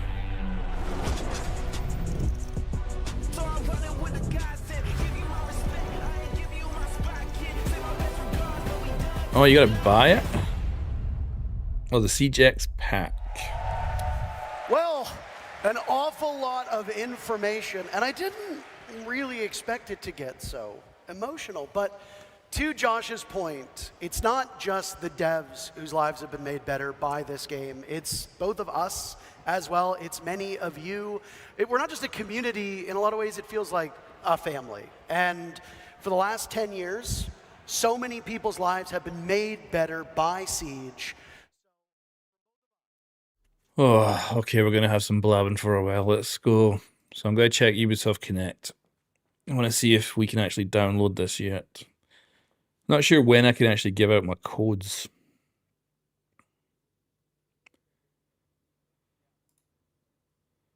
We could always play some Shadow as well. So this is the normal test server, but it's going to change to a closed one.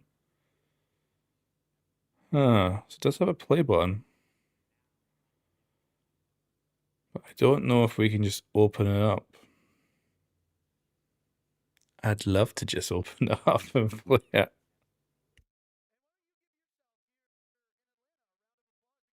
So far today. I know that there was some onion cutting going on moments ago, but this is ultimately a celebration, and you've been spectacular so far. We are not done just yet. We do have a show match coming up. I'm excited. Are you excited? I'm excited. Okay. I just complimented you. How are you booing me? I'm right. That's very hurtful. Maybe weapon inspect? Oh. I'm weapon inspecting my cue cards. They love it. That's a cheap pop. That's a cheap pop. A lot of big updates to the core of Siege. We saw a lot of it during Dual Front, but now you'll get to see it in action in what is called Core Siege, the game that you know and love, the game that you've been playing for some of you maybe a couple months, some of you maybe a couple days, some of you maybe since the game launched in December 2015. We've decided to adopt another dev though. We had both Alex and Josh on earlier, and now we're gonna bring in our good friend Chris to talk about something else that is a little bit intriguing. It hasn't been in the game since the beginning, but it has become a fundamental part of Siege. And I am gonna put some blame on you. You're the reason why people's favorite operators aren't available in certain games. We're gonna be talking about pick and ban. While we talk about the pick and ban, let's get ready for Skittles versus Meaty Marley in our 5v5 show match. Yeah, get loud, come on, you can do better than that. Oh, is that more bands than Same usual? energy. I'm surprised it's not as loud. Chris, there's something very different going on the screen right now. Care to walk us through it? Yeah, we're now seeing our newly updated pick and ban system for ranked, Siege Cup, and the returning unranked. So each team will ban one operator before each round and up to 3 operators on each side. This new system is much faster to get into the action as both attack and defense ban in parallel. It also offers more strategic options when planning your next round, as you can ban with the knowledge of which site you want to defend or attack. For example, if you want to defend basement and chalet, you can ban Ram before the next round. You can also act on information you gain throughout the match. Okay, if we're finally getting to see a map we know, so I'm definitely noticing a difference for sure.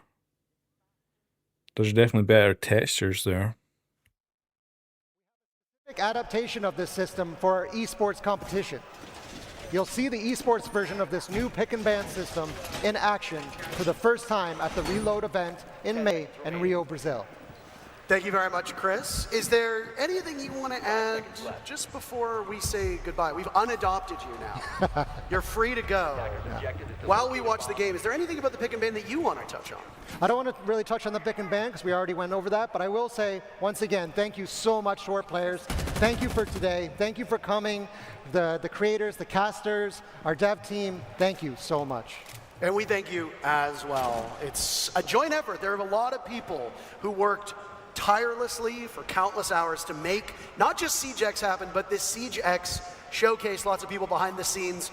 You get to hear and see our faces, but we're not here without the other people who are operating the cameras, the mics, production, and all of that. So a heartfelt thank you to them as well. So there we go. You're supposed to clap. You're supposed to clap too. Caught on in the end.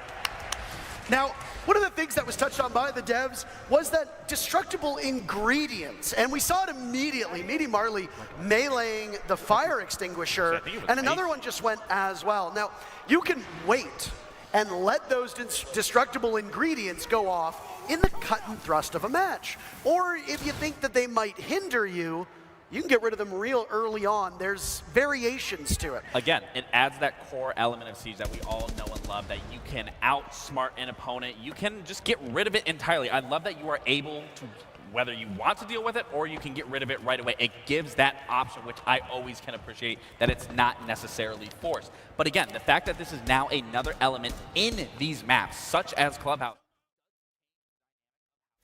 So we are getting a good look at the maps at least now. They've obviously changed quite a bit of the surfaces with different textures. The lighting does look better. But, of course, it's not a new game. It's not like you're going to just completely change everything.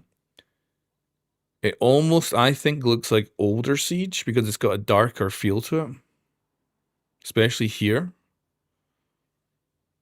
And then this kind of room looks much more normal. You see the lighting is still relatively flat on those walls.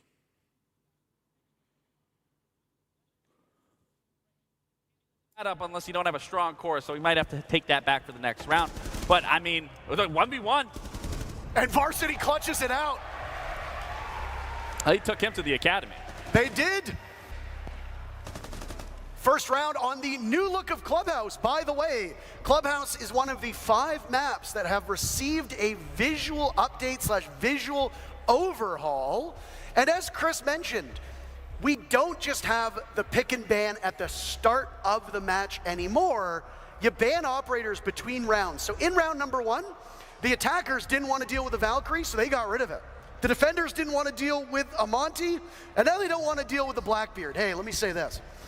This isn't an esport event, but even the casual community says, we don't want to play with shields. Let's get rid of them. So a Blackbeard ban and a Bandit ban, and the one thing that you can lean upon from your experience playing is a Bandit ban by the attackers comes in because you are expecting your defending. I would absolutely love PvE content, but unfortunately, that is definitely not on the cards, which is a pay. I want a campaign or like a mission every season or something like that, but not happening, unfortunately. Some other type of denial, which by the way, Meaty Marley, his team is not bringing at all. Yeah, and again, it creates a completely What is this? For those who are new to Rainbow Six Siege, don't do that. What is that? Hey, it's okay to do that. This could be used in a way that we've never seen before. Do you think that we're about to witness a new competitive esport meta? Absolutely. With a triple unreinforced panel and a lone mirror window? Yeah, absolutely. I've seen, you know, what haven't you seen in Siege? It's endless opportunities, abilities. I just saw 3 cap cans at the front of that door. I don't typically see that. So the fact that we're seeing a mirror on an unreinforced church wall, it makes sense. I'm going for a spawn kill here, but Ross can't get it done. But back to your point of just, you know, getting rid of certain operators through and through without each round instead of it being at the very forefront of it, again, creates such a different level in how you want to approach Siege. And that's always been the beautiful thing about Siege, is you can't get too comfortable. The meta is constantly shifting. And I think we can all agree that you need to be on your toes when you're playing Siege. Thank you to Rolo for showing us how the weapon inspect plays in. I will say with all the changes we've seen, the audience did seem the loudest at the weapon inspect. It has been rightfully so, but I gotta also very say, well received. The visual enhancements as well. Clubhouse looks absolutely beautiful. That drywall looks like it was put up yesterday. I think you could smell it if you were in the lobby. I can. Smells like a new build. Which, by the way, seems like CJX is. Now, we both come from esports, so we're going to take some time to actually cast this like a real esport match. We'll also take some time to be a bit more casual in the way we go about this. And all of these players currently competing know Clubhouse. It's one of the oldest maps. It came with the game in launch. It was the first map to receive an update, tweaking it to make it more competitive for where Siege was at. As the game evolved and we got more operators, maps became harder to defend, harder to attack, and they needed some refreshments. Clubhouse was the first map to get it. There have been a couple since, Oregon, Cafe, Chalet, etc. Varsity Gaming's out here, farming clips, but it's talking about Varsity just got put down. Macy and Narco as the last two left. Diffuser running away, and a counter disable as Macy sweeps in. And he blows the doors off of the defense. Macy as well, one of the OGs, making content since the game basically first launched. There's a lot of Siege veterans and Siege royalty, if you could say that, in this lobby. Without a doubt, and of course Macy's going to know how to play those post plants. I mean, you see his videos that he uploads. Macy does a very good job at capturing how Siege is played at a tactical mindset. He has a very, very good understanding of the ability to outplay an opponent. And again, for that post plant, easy, he gets it done. But again, seeing these bans come out, now the Dokkaebi makes sense. Vigil on a Clubhouse, little skeptical of that ban coming through. I think there are some operators on that list that you could get rid of that would help you on those defensive halves. But, oh wait, no, I believe that's the attacking half. That is my correction. I don't think for the attackers you really need to get rid of a Vigil on here. But again, the fact that you are now able to just get rid of these many operators throughout the game, it's a completely different look.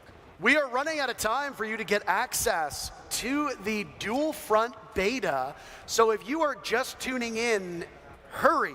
Link your Ubisoft account with Twitch and then watch either this stream or one of our partnered streamers, and you'll gain access to the beta code after about a half hour or so. You hope that Team Meaty Marley are able to bring this one back, because typically Clubhouse is a defender-sided map. The fact that Team Skittles are already off to the races with 2 rounds is a bit abnormal for what we see out of Clubhouse. But hey, it is a show match. This is not the epitome of competitive, and most importantly, it's not an esports competition. Well, I think it's just, when you look at Roy and you look at Varsity, he's kind of just taking him to school, and Roy's taking him to the gym. They're both educating Team Meaty Marley on some degree. Yeah. It's a cheeky little angle that we just saw from Rolo in a spot that was popularized in esports called the Adam spot, as there was a player named Adam who at one point in time hid there as a Vigil, went undetected, and then got an ace as he came back. What on earth? Atheno capitalizing off of that. Rasco trading back as Varsity gets 1 for Team Skittles. I feel like I caster cursed this team, Gabe, as it's only Yo Boy Roy and Eldid as the last remaining. They'll plunge through the smoke of that fire extinguisher in the hallway. Marley lets the sledge of Yo Boy Roy swing by.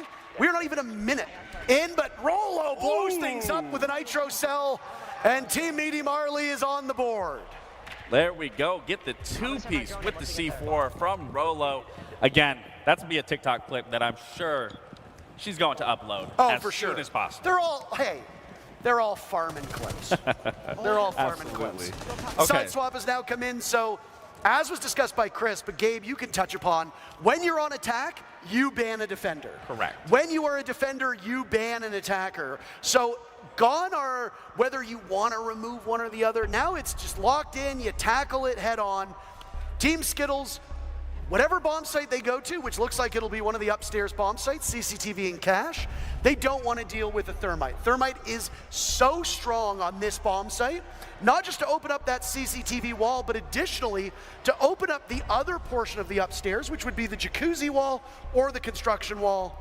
It's going to hinder the attackers. Which we are not only seeing a bandit brought successfully, but we are also seeing that mute just for that little extra bit of reinforcement to make sure that any bit of denial on those walls is going to be warded off. But that goes into, once again, the picks and bans. That the fact that it falls off on the half, that you are now seeing what the other team had to go against, what that defending side wasn't successful with, you can essentially get rid of once you get to that level and know exactly kind of the approach and how you want to play your defenses or how you want to play your attackers just based off that first half. Bomb located by attackers. Looking like it's going to be a pretty default setup from the side of Team Skittles. Nothing too crazy here. I am expecting Varsity to either bandit trick this wall, which I think that's what we're going to see here. He's going to bandit trick the server wall. And then the real question is, how is Team Meaty Marley going to play into this attack? For those that are unfamiliar with Siege, and I mean, I suspect there's a few people watching, who haven't had full hands-on experience with the game, when you reinforce a wall, it means that you need a specific gadget to cut through that steel reinforcement. Thermite is one of those operators. He was one that was banned by Team Skittles. You see that Rasco, playing that ace, will have access to it. Atheno also has access to one of those gadgets. When a bandit puts down those batteries, it electrifies the wall, which prevents that hard breach gadget from going off. Varsity just put down a new battery, destroying one of the gadgets, but he wasn't able to get both walls in time. So there is now an opening through that reinforced wall that the attackers can use to their advantage, but holes work both ways. Defenders can use it too. And the question is, I mean, we have a lot of intel. We've always stressed throughout Siege, intel, intel, intel, and we have that not only with the Valkyrie, but then with the Echo. So it's a question of they have nothing to find these cameras. They have to be vigilant of where they're planting, where they're going to be trying to entry from, and seeing if they can find this intel where I am going to be expecting Team Skittles to be utilizing that to the best of their ability. And we could see an engagement here happening in construction where we do see Varsity go down. He's now getting taken to the gym from Atheno. And All right, guys, I guess we should have a little chat about, because I don't know about you, but I think this is kind of boring. So let's talk about what's been announced so far. We've got a new 6v6 game mode on a map 4 times the size of normal. There's basically conquest. You take over points, you capture places, and you move forward. I'd say much more team deathmatch. Could definitely bring in a whole new audience and potentially very good for brand new players. No new anti-cheat. There was a segment on anti-cheat, so they didn't seem to announce a new anti-cheat. New audio system sounds good, especially like above and below. Sounded like really cool. But I'd have to play, obviously, to make any judgment there. The graphics are not... I think they oversold it with the previous reveal at the last season, because it's definitely nicer. Actually, I think it looks older. I think it looks like older Siege. But it's not like it's super updated to current day standard. I'd still say this is still like a couple of years old looking game, even with these improvements. But certainly not a bad thing to have. And what was it, 5 maps they'd upgraded? Basically the most popular ones. So that means I think when we do get the roadmap, we're going to see probably upgraded maps in the roadmap going forward, which I'm not a big fan of. I'd rather have new maps. I assume they won't upgrade maps they're planning to rework in the future either. No changes to rank, at least not mentioned. They've talked about current gen and PC a lot. They have not talked about old gen much. But they haven't given an answers like saying, oh, we're going to ditch it. Or we're going to not have the 6v6 mode in last gen or something like that. So there's still a lot to get answered. And the way they're going about with this live stream is very weird, because these show matches are pretty boring to watch. Like, if you watch this for 5 minutes, you can get a good idea what the map looks like. I'd rather just be having details and stuff and lists of things changing and little kind of comparisons between old and new. Yeah. But otherwise, it does look like a nice upgrade. It's just, like they said though, it's not a sequel. So there's no major overhaul in the way that this is like Overwatch 2 or stuff like that. Yeah, and I think that's pretty much all the information they've given us so far. I hope they do have a bit more details after this game with some other stuff. I'm assuming we're going to see new cosmetics. They got to add more monetization in for sure. But yeah, I do love the legacy stuff for older players. I've been wanting stuff like that, so quite happy to get some cool things for just having played the game for the years. Perfectly awesome. Getting some badges, cool. The badges for the old players is literally just the year though, so I don't know if we'll actually use them because they're not exactly that great looking. But yeah, give me your guys' kind of feedback so far as well in the comments. This nomad, no one's droning for him. This is where you need to be droning. This is key. Quick engagement. Puck ends up capitalizing on it. Now they're in a 5v3. This is actually looking very good. So as you know, I was commending on team skills. There we go. We see that ingredient being displayed right there to block off any rotates going down through those main lobby stairs. Wonderful catch from our observers. But again, this is looking...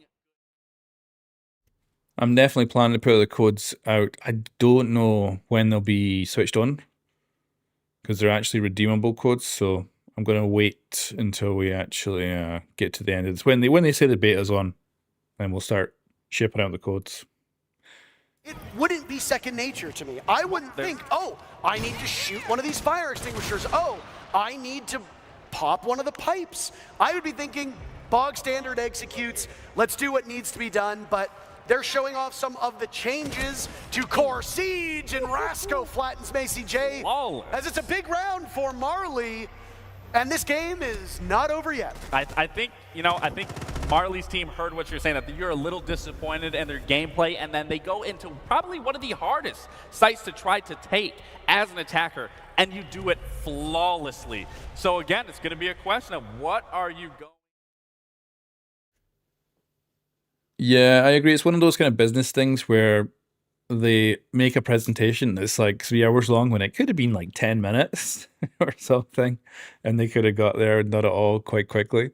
But that's my job. I'll be making a roundup video after this, kind of just bringing it all together in like a 5-minute video. So all the details, and there'll probably be blog posts and stuff as well coming out with more details and information that I can add into that too.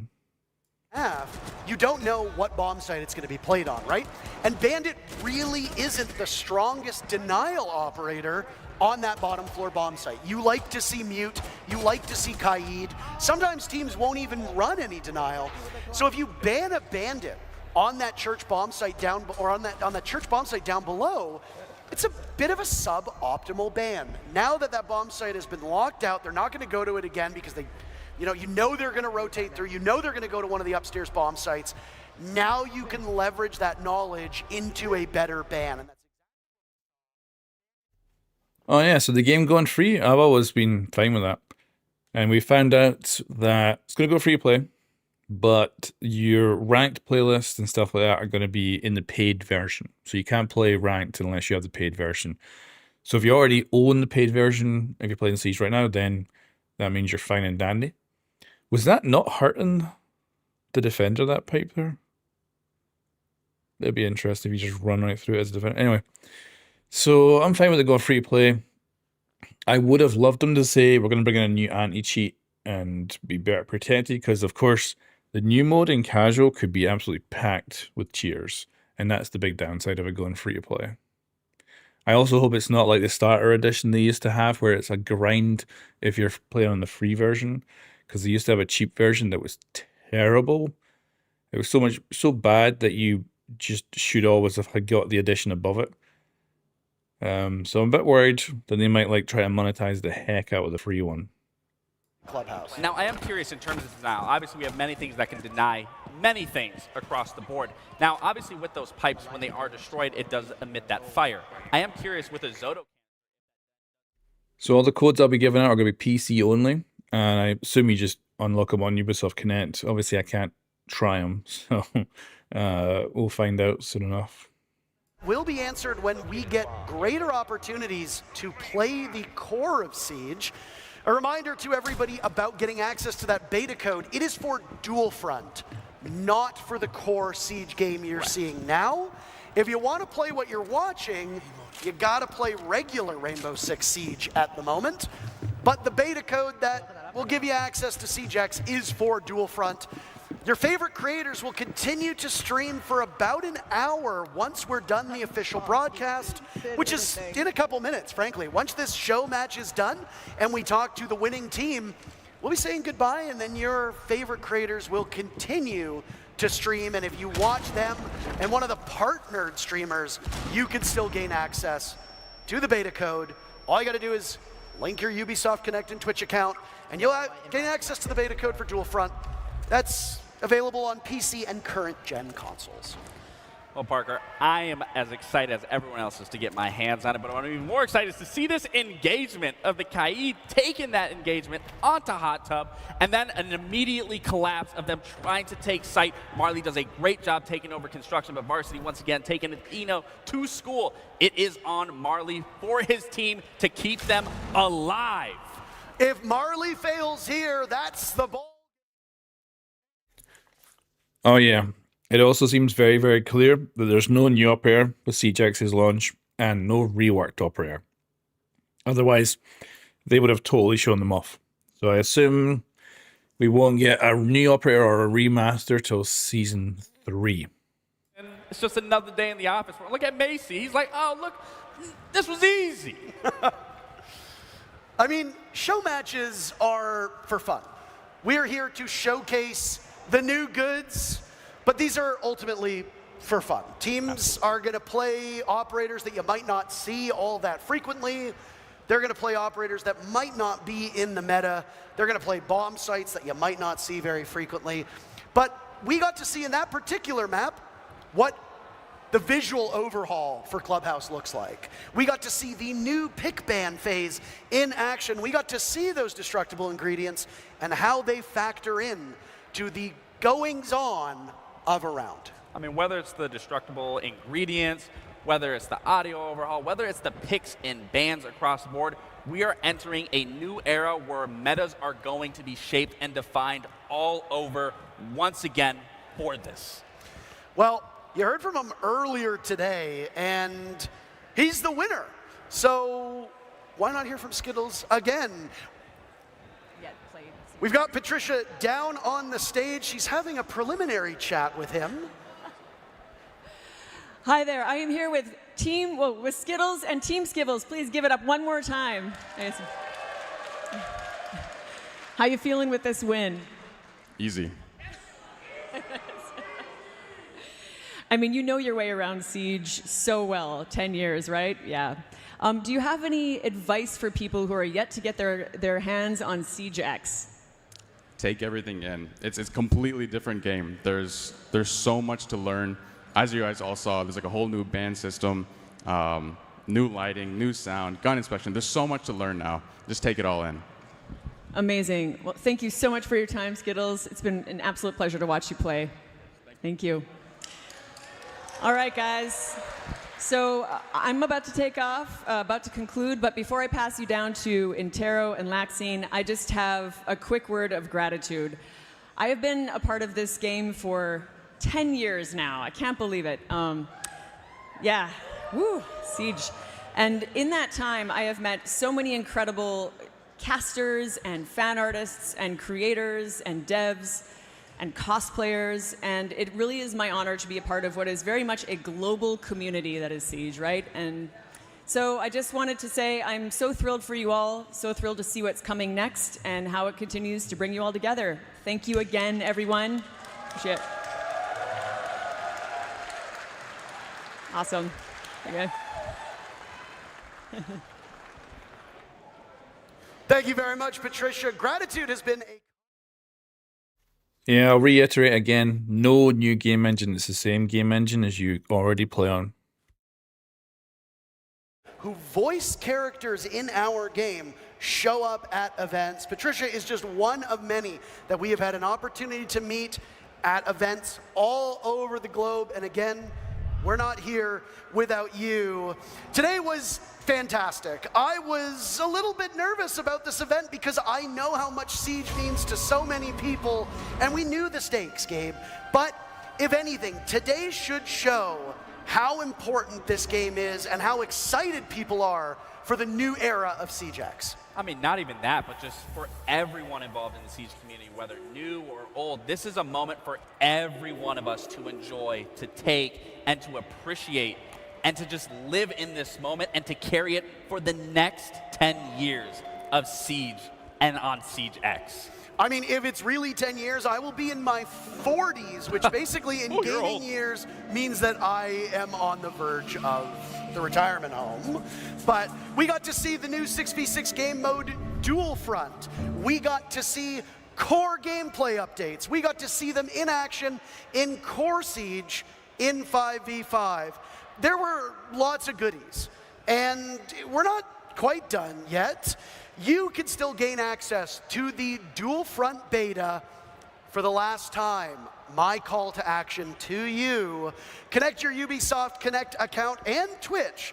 Watch either this stream or soon to be the partnered streamers, because we're about to wrap up, and you'll gain access to play Dual Front later today on either PC or one of the current gen systems. It has been one heck of a day. They keep focusing on the current gen. Makes me think they're definitely ditching the old gen. A moment to pay tribute to a game that has made our lives better, but has also just made our lives. But again, weird that they Think just about aren't where we saying would that. be if it wasn't for our involvement in Siege. You've been involved for almost a decade. I've been involved for coming on 8 years. That's crazy. So thank you to you, the community. Thank you to Ubisoft. Thank you to all who took part. Yeah. Cheer for maybe the last time. Absolutely. Thank you to Alienware and Blacklight, our sponsors. But before we sign off, there's one person who has had an enormous impact on this game and has, I don't want to say, breathed new life into it, but it is undeniable I guess we're going to have a little Jinxie video. His love of the game and his constant work on screen and off has made our game bigger than ever. He received a commendation at the 6th Invitational, our World Championship event. Who do you think it is? King George? Not King George. No. It's Jinxie, somebody who has breathed life, I will say it, has breathed life into this game. Jinxie has been able to put a big spotlight on everything from the casual scene, the console scene, our involvement in esports with his affiliation with Space Station. He was honored with the MVP award at our biggest event of the year in Boston just a month ago. So many people are here because of him. This game is here because of him. And before we toss to him, do you have any experiences with Jinxie? Do you have any anecdotes to share? You know, I said this in Boston, I'll say it here. I went into Jinxie's stream when he was averaging 10 viewers, 9 viewers, and something that has always stuck with me every time I've had my interaction with Jinxie is he's stayed to his character through and through. No matter he was at 10 viewers, no matter if he's at 90,000 viewers. It is so important to just remember who you are, to stay true to who you are, and Jinxie is truly the epiphany of that. And it's not just Jinxie himself, but the people around Jinxie. I mean, he's hosted console creator events. He's hosted his World Cup events. He's got friends that he games with quite regularly who now themselves have a career. Some of them have homes because of this game and the money that they're able to make by highlighting our game and being a part of this community. It's not easy being a content creator. It's not. It takes a lot. And again, I mean, for everyone involved, everyone plays a ginormous part to that, because without all of us, we all can't make this happen through and through. Yeah, whether it's on the traditional platforms like YouTube or Twitch, or whether it's on the newer platforms, TikTok being the big one, Instagram Reels, YouTube Shorts, there are different ways for content creators to get involved. And today, SiegeX was everywhere on social media. And the hope is that that carries forward, because it is really a new era for our game. I don't stream much these days. I don't know if you do. Oh, these guys are blabbing. So give me guys an out of 10 score. So 10 being the best, 1 being the worst. What do you thought so far about Siege X? I don't think we're ever brand risks when we stream.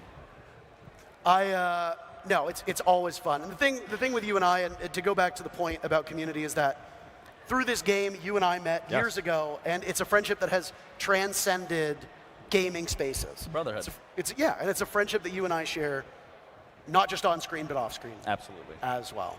So thank you again to all of you. Just waiting on information regarding Jinxie. I mean, what information do we It need? sounds like they've lost the video. I mean, he's the face. He's that guy. He's him. Yeah. I mean, so many people are streaming and watching this game, by the way, but I mean, like, Jinxie, he's the king. He is the king. He's not the King George. He's the King Jinxie. For those that are unfamiliar with the scene, by the way, King George was, for a period of time, one of the biggest streamers. He is a world champion himself. He came from the esports scene. He still streams. Oh boy. Right. We'll start dishing out some codes and tell me if they work. So I believe you'll be redeeming these in Ubisoft Connect. Let me know if they work.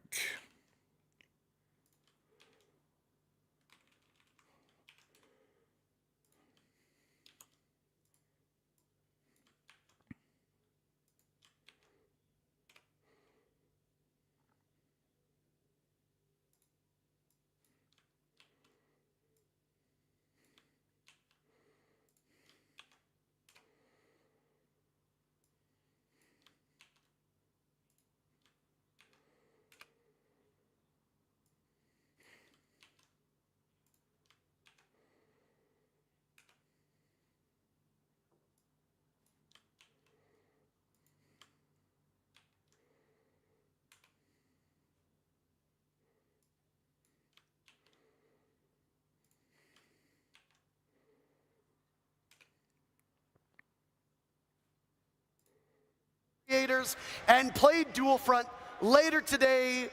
Thank you so much for your time. Thank you for your viewership, and take care of yourselves.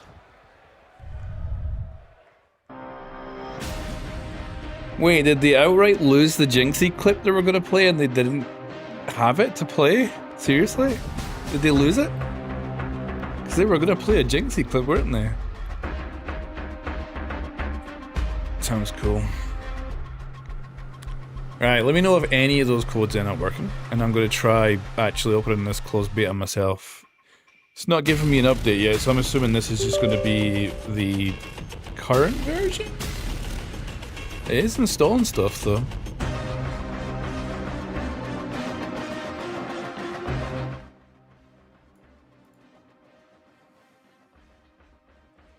Yeah, we'll see if this works.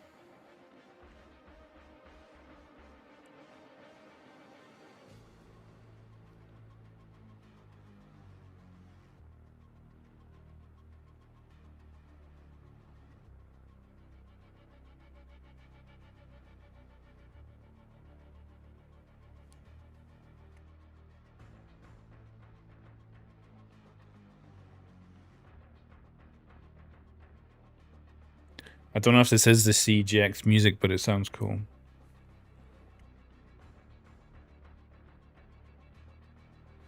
Oh, thanks for letting me know. Okay, so we'll keep dishing out more codes then.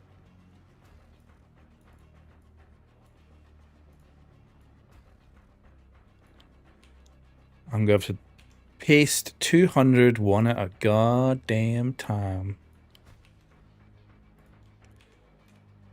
Here's my game. Okay, we're optimizing shaders. We're definitely opening something brand new.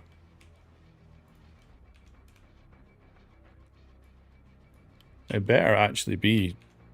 Oh, we're booting into it. Oh, this looks like we're actually okay. Let's go check this out.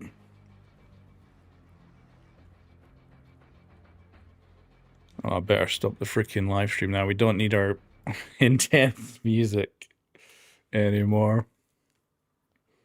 Right. Alright, we're still getting in. Still working. Oh, here we go. Put on our code up.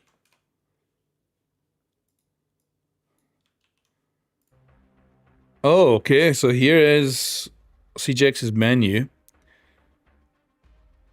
I could do with a bit of fog back here. Looks a bit hangy. Sledgy boy up front, which is cool. Operators. I want to see if Clash, because there's rumors Clash is going to get a remaster, and I want to see if there's any difference. Wait, is she actually? Am I blind or is she not here?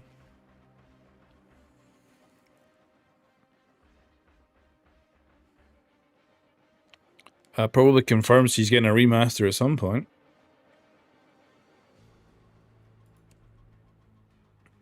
Alright. Nope, I don't want credits. I want options. So all my settings are going to be absolutely wrecked, I think.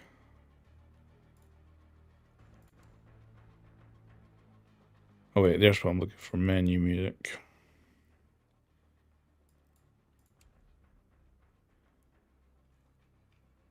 Alright, let's see if there's any new options.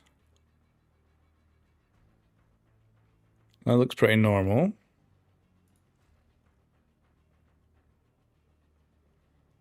So you can see we don't have any like ray tracing, right, do we? So there's nothing like nuts in here. Yeah, it's still Siege. Still the same stuff.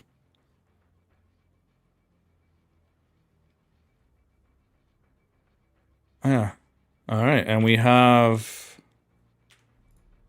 in this beta, we have Core Siege, which is grayed out, so we cannot play the usual normal maps, which is a real pity. I'd love to just go test them out, and we have the Dual Front, so we can go play that in a bit. Alright, I think we'll keep giving out codes for a little bit, and then we'll jump into our first game and try it out. I feel like Sledgy Boy doesn't look the best here graphics-wise so far.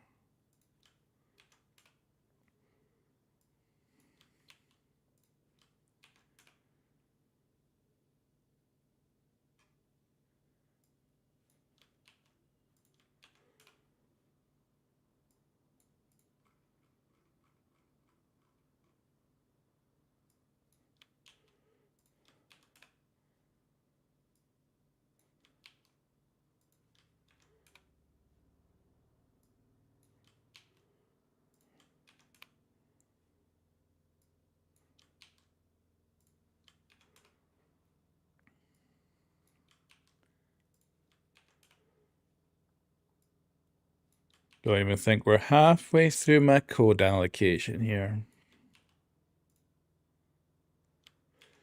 So if it works the same as it worked for me, you will get, you'll redeem this, then you'll have what would normally be the test server will show up as a closed beta.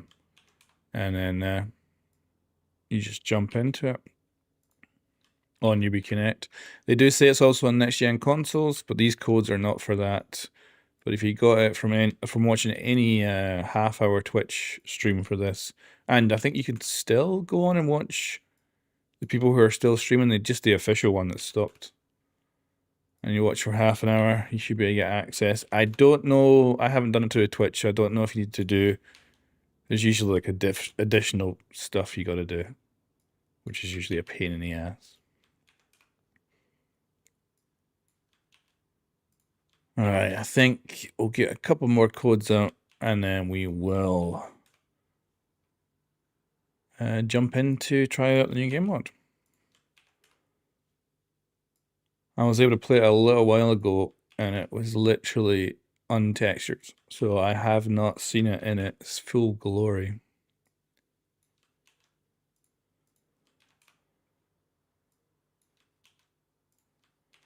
Alright. Well, let's see if anyone's actually out here ready to play this. Brace yourselves, Alpha Team. This is Dual Front. Your primary objective is to neutralize Op4's base.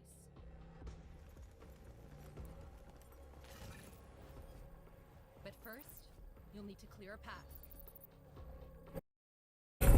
Gain access to hostile zones. Plant a sabotage kit and protect it until the timer runs out to permanently secure enemy sectors. Intel shows that Op4 has a similar plan, so be sure to also guard our base. Remember, sectors will eventually destabilize, making both sides increasingly easier to capture. For this mission, operator restrictions have been lifted. Unit sizes have been increased to 6, and operators are cleared for redeployment in the event of casualties, or for tactical adjustments. This is a live combat zone, so be prepared for secondary assignments in the neutral sector. Assignments will provide powerful assets that can shift the tide of battle. Complete them whenever possible. Dual Front will be unlike any challenge you've faced before, so be ready for anything. Stand strong. Stand together. We're counting on you, Alpha Team.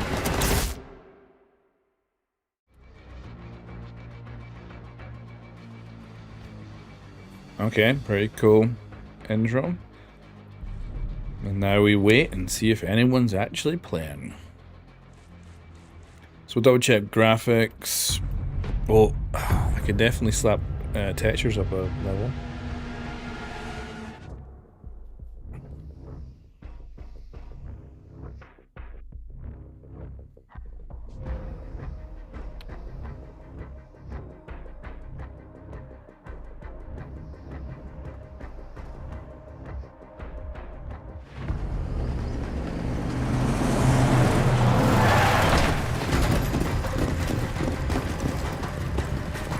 Epsilon reporting in.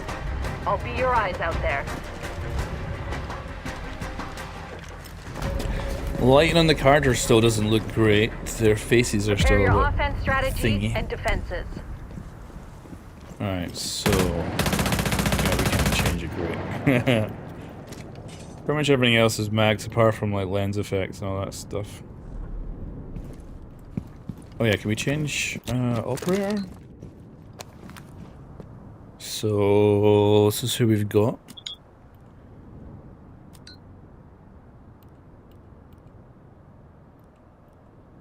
Kinda want... I was really hoping to get Amaru.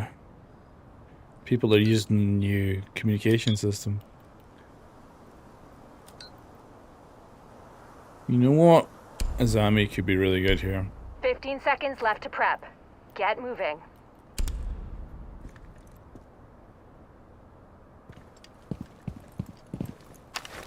Five seconds in prep phase. Op 4 is on the move. Position to intercept and capture the enemy sectors. Cool.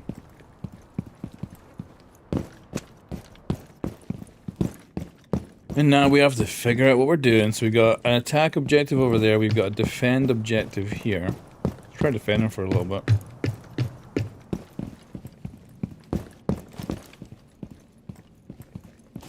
Obviously a huge map. Clear the blast area! To what you would normally see.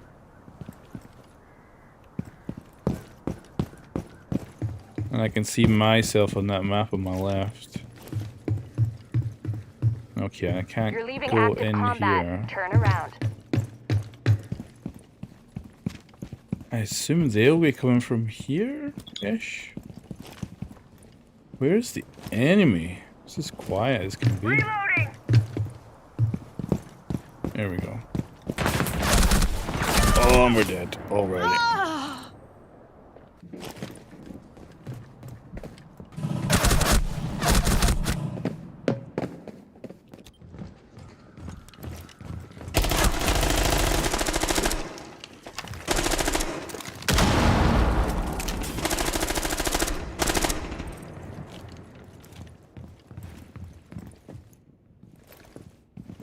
That's cool. We might take a look at the website soon then.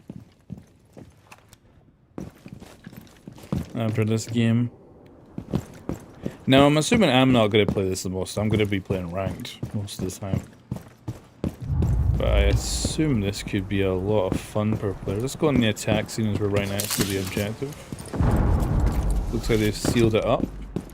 This is going to be death as soon as I try to get in here.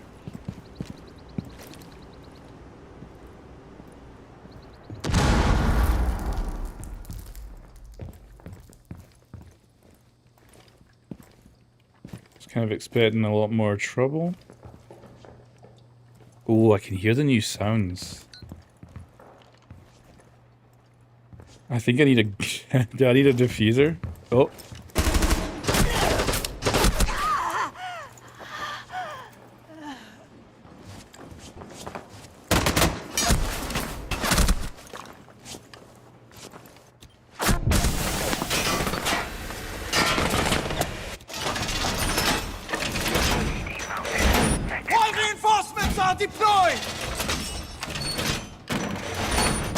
It doesn't look like either team has actually captured anything yet.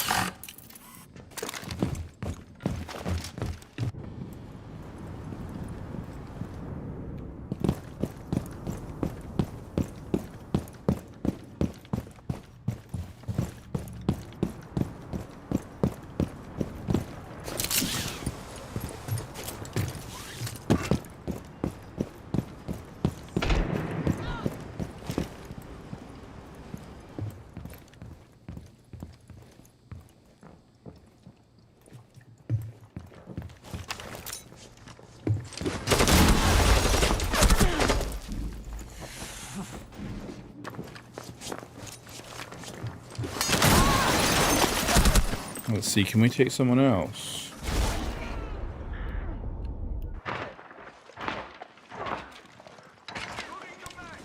How do I change operator? Do I have to wait till I respawn and then change operator?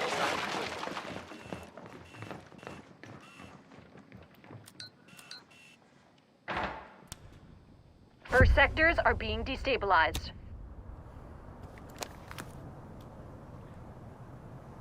Right, let's try some fusing.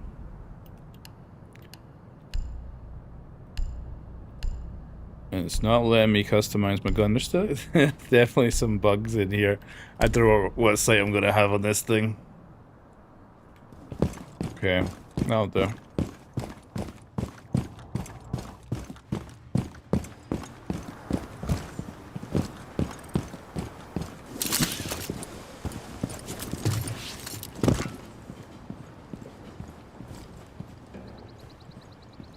So they just got that back up again.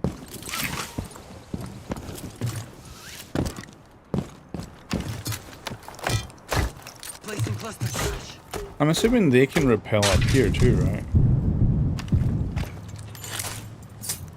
Recharge is hot!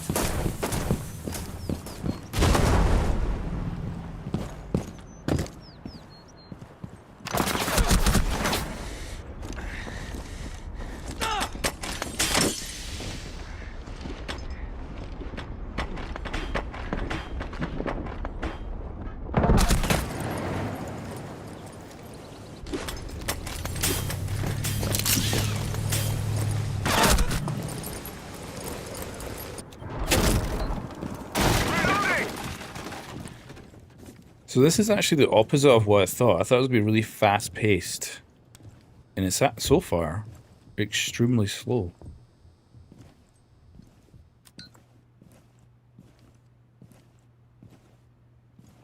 Is that laser sight wobbling about a lot more than usual? Assignment begins in 1 minute. Okay, so that's our special assignment there.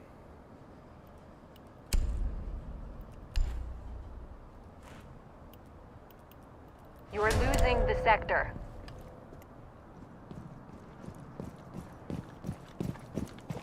Your ally has deployed a drone at your location. Oh yeah, we should actually... There's a lot more talking as well. We should try doing some fancy repel work. 30 seconds remaining until your assignment begins. So let's try some sprinting. Okay, there we go.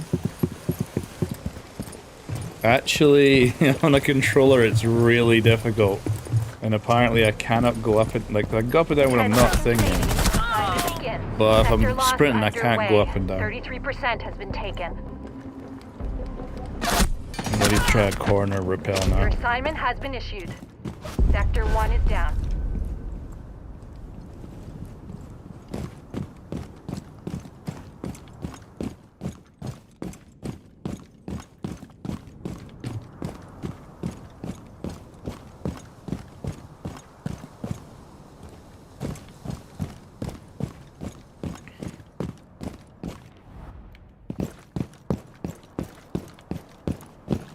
I gotta say, so far it's just way slower.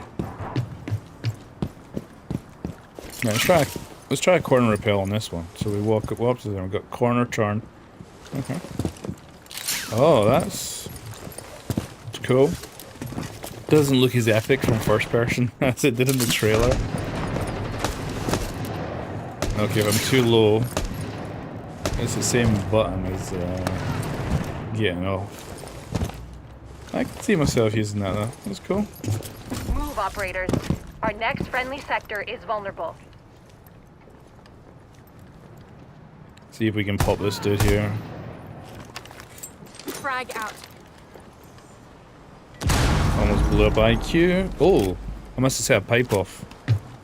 And I did kill IQ. Okay, we got lesion mines all over the shop up here now. Okay, so no one's actually used this window.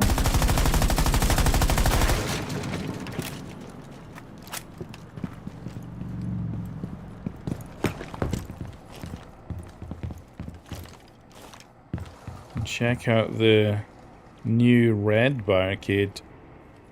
I'm assuming... Was that a frost trap? Oh, you know what?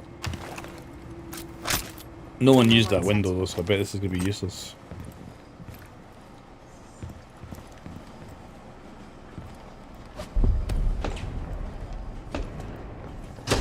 And yeah, I knew there was going to be a new goddamn...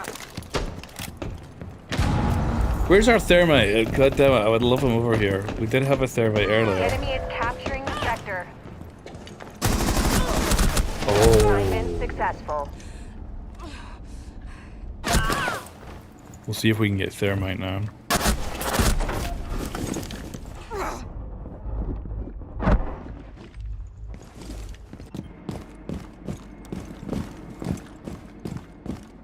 I hate that I can't switch up here at the moment. I gotta wait.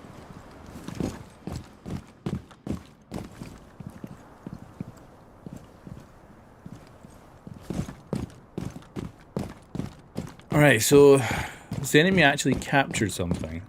The enemy has captured 33% of our sector. Okay, so they got one of them. Okay, thermite.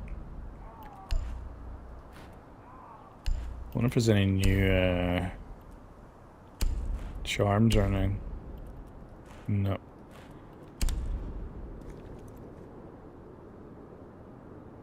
We have found Op 4 sub at the next enemy sector has been unlocked. Oh. We took something over, I think.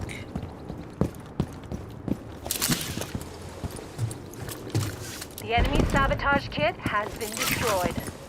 Okay, so we've got to go to that one now. Oh man, I really want Amaru. I want to see if we can like get to all these different areas.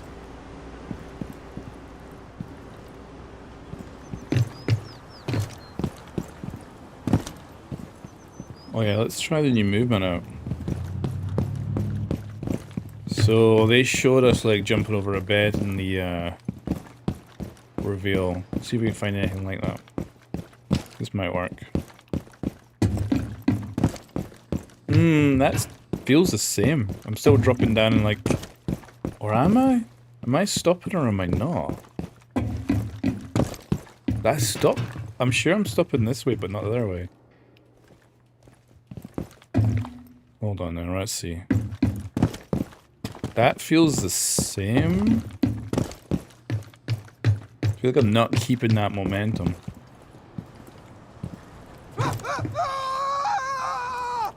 Oh, they still got some bugs. Enemy capture of the sector is underway. The lighting here looks pretty bad because it's just total sunshine and then shadow. And not in a way that would work. And thermite We have eyes on screaming Op away. 4 sabotage kit.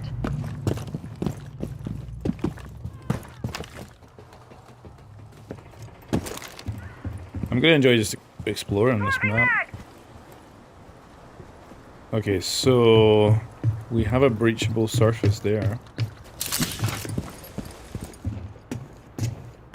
Oh, I can't get on the roof on this one. Sector capture underway. That is unexpected.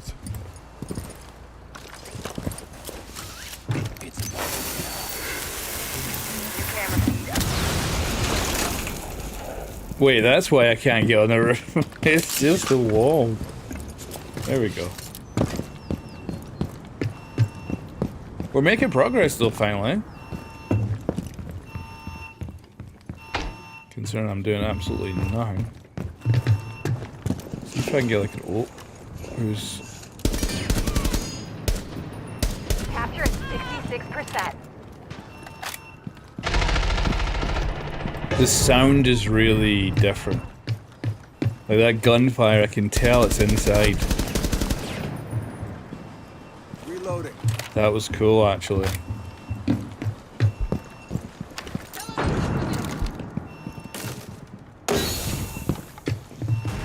I can hear it. That guy's busting in down there.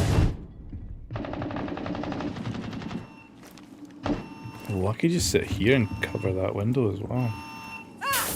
This part of the map is cool. have captured the second sector.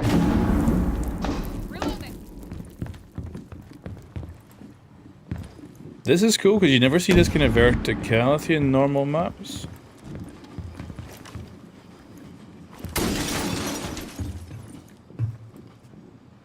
That sounded a bit off. That sounded way too loud. Destabilization has begun in second sectors. Oh, we got a hatch here too. Okay, so we gotta attack that over there.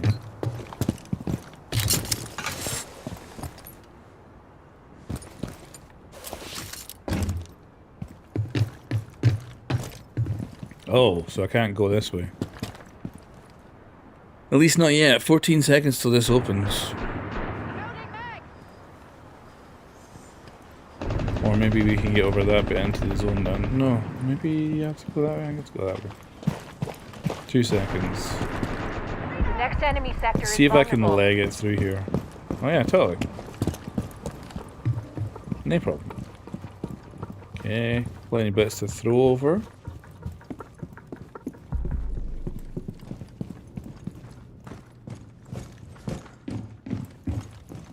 Oh man, I'm going up. I just can't help but go higher. Can I get higher than this? Can I get on the roof of this? I can't get out this window. So I assume I can't go higher. Damn it. I'm gonna repel. Sector is being captured. Nah, I can't repel.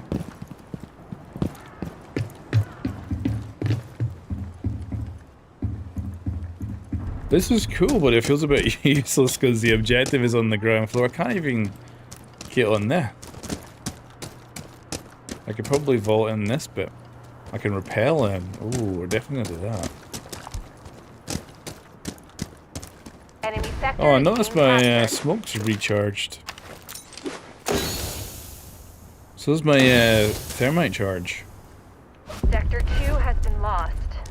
So we've lost the sector now, okay. I better actually go help my team. You're not gonna let me go in? Okay. Go all the way down to the bottom then. Is it in the flipping basement? Oh, I gotta protect that. If we pop this, we can cover it from above. Special charge. Stay clear. Can we barricade? Oh man. This is weird. 3%. This is very weird. But holy shit. I did hear that. And I realized where that was. Cool.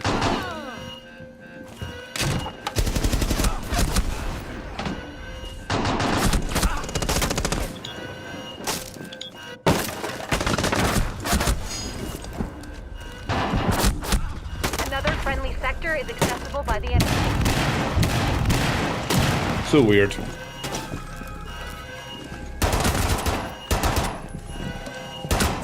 Glad we've got IQ. It looks like she knows what the hell she's doing.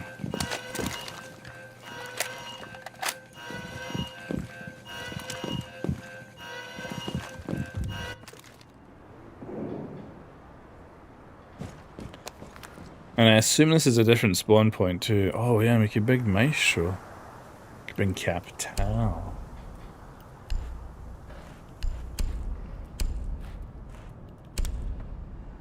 I'm also noticing the HUD and the menus are actually very similar to normal, they're just a different color.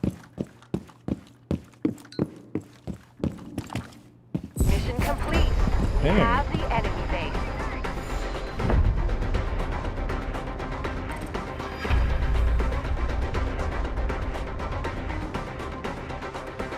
Alright, let's dish out some more PC codes.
Alright, I've got to look at these settings again.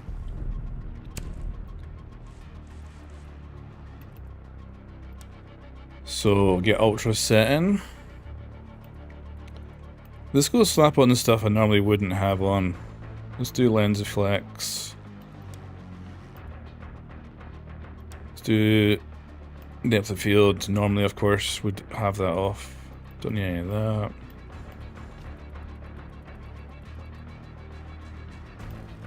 Yeah, try that. Let's go again.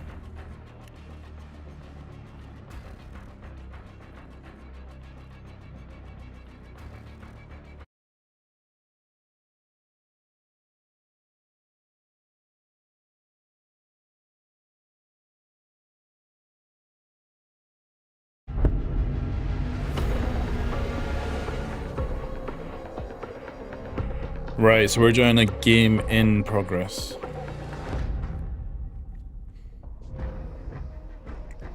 Prepare your offense strategy and defenses. Wait, I got spawn points this time.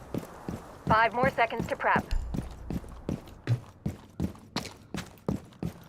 That might seem to be a Repel good enemy idea. forces and proceed to capture Op 4 sectors.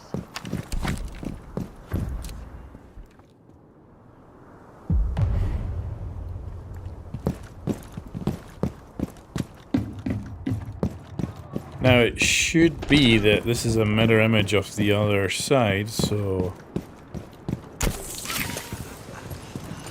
should be that I don't totally get lost.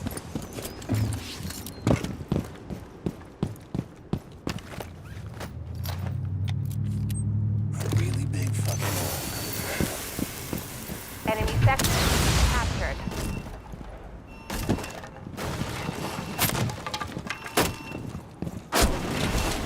Oh. It's not as bad as it looks. Wait, did I get freaking hit by a teammate there? My daddy's got a goddamn shotty. Oh, it's Amaru. We want to be Amaru. As soon as I can, we are totally playing Amaru. Also, because our gadgets charge up, we can just like use them Enemy capture of the sector willy-nilly. is underway.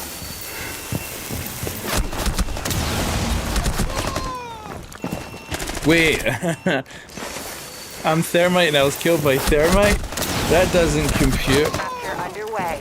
That doesn't make sense.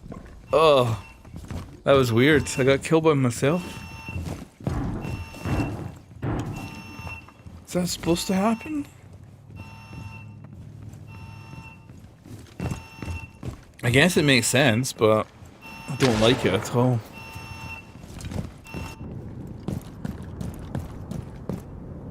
We're at 33% sector loss. Right, so as soon as we can, we're gonna take Amaru, because I want to just like fly up into the tops of buildings. Osa did really good for the enemy team last We have time. eyes on I feel like enemy Azami should be sabotage great kit. though. Okay. So they are taking our objective, but we're taking theirs. I think we just keep offense and. God damn it! Thermite again.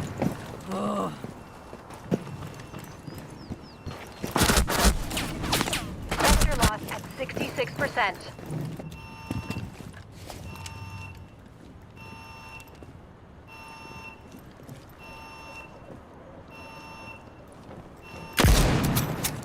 You have captured Sector 1.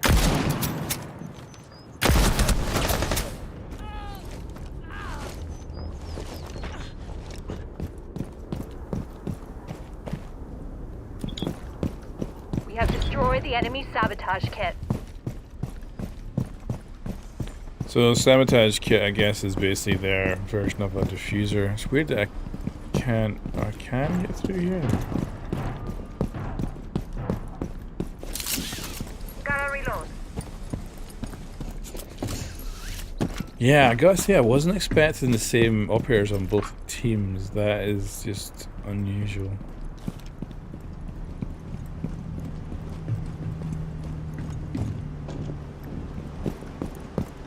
About to take flight. Right. Oh yeah, we need to go across there. So I'm in a pointless place. Yeah, look, my first person shadow. Next I look like I'm hovering like a foot above it. Sector is being captured. And of course, there was a first person shadow in Rainbow Six Extraction.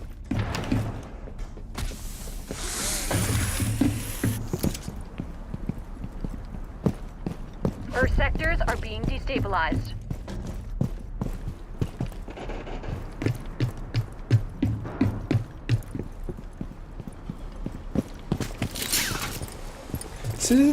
This is a different location. The last time we were here was in Sector base. 1 is down. We are taking the enemy sector. Nah, this is the same, I think.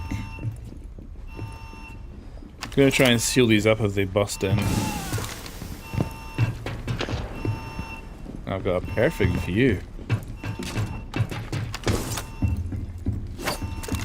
Oh, great, I managed to hit them. I'm reloading!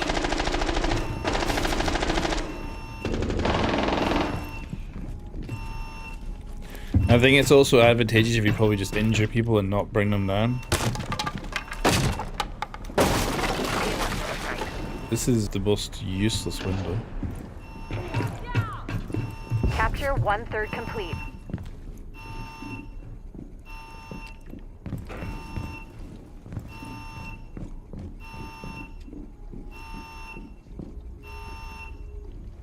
Yeah, Demis is a good idea. Another friendly sector is accessible by the enemy. It's what is happening is everyone just assaulting. So like they're over there assaulting our base, we're over here assaulting their base, and there's not really much combat happening because everyone's just attacking. I feel like one person's defending this one. 66% complete. Can we change? No, we can't change up. The enemy is capturing the sector. I think that's what's happening. I think we're so far away from the enemy that nothing's happening.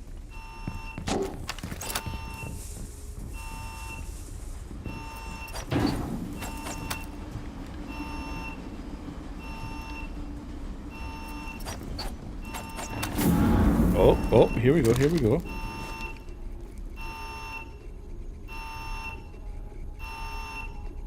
The second sector is under our control. Yeah, we got it before whoever the heck that was decided to show up. Sector loss underway. 33% So has been taken. now we gotta go there. Okay, let's see if we can find this person who's down here still. That was weird. Can I drop again? That was really a weird drop. Like I bounced. Can't seem to repel up here. Let me just drop off this. Let's see if that happens again. Oh, I don't like that. Makes sense, but I feel like I'm made of jelly. Okay, anyway. Oh wait, I can't. Yeah, I gotta wait 16 seconds. Sector loss is at 2/3. There's a lot of waiting.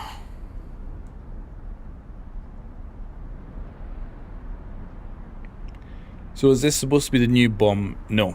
This is a whole separate game mode, The next completely enemy different, sector is vulnerable. and its own kind of unique thing.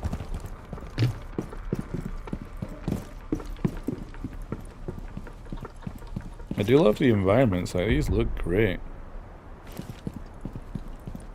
Just take a look at the textures up close.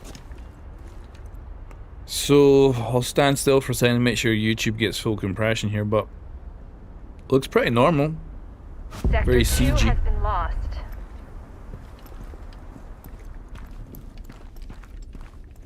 Here's some bricks. Wait, I can throw a drone out as a defender. So, got a bit of texture glitch in there. This couch looks pretty similar. Wood looks the same. We are capturing the enemy sector. Kettle. I'm looking for something like really stand out as being different. Did I just... Apparently that's out of the zone.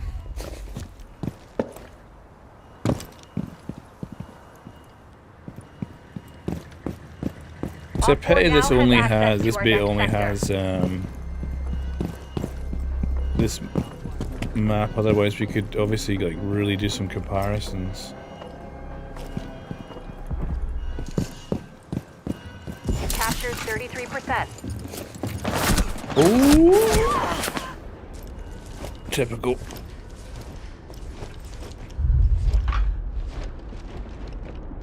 Save me.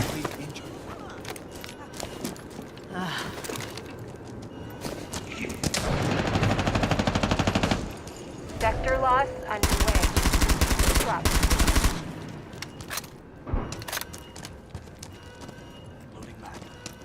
It's cool seeing my own shadow down there. Alright, we couldn't quick repel in. Capture 66% complete. Looks like we're doing fine now. Oh, someone's downstairs.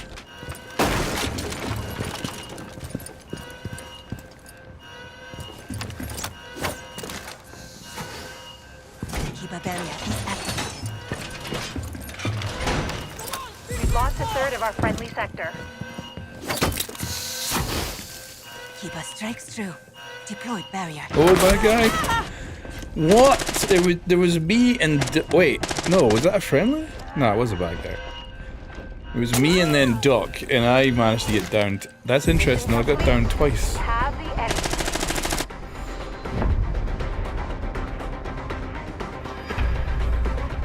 So you can get injured multiple times. That's different from usual.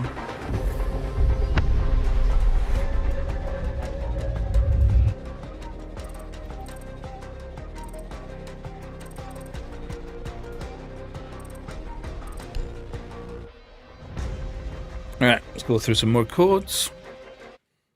So these are all for Ubisoft Connect, all for PC.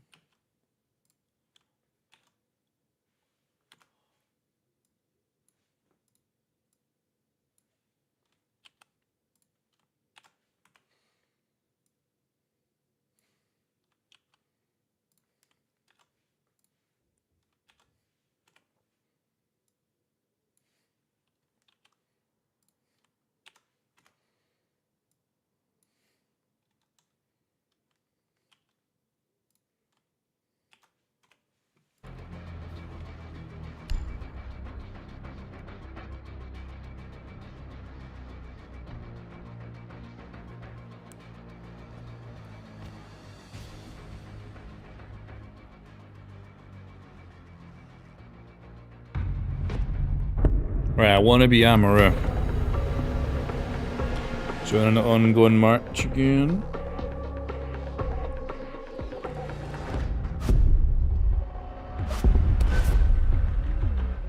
We have lost Sector 1.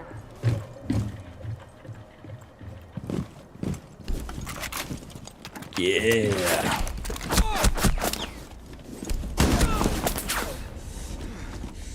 Let's try bring in a flashbang. I want to like throw it and set off, like Op 4 get now has audio access to our cues. next sector.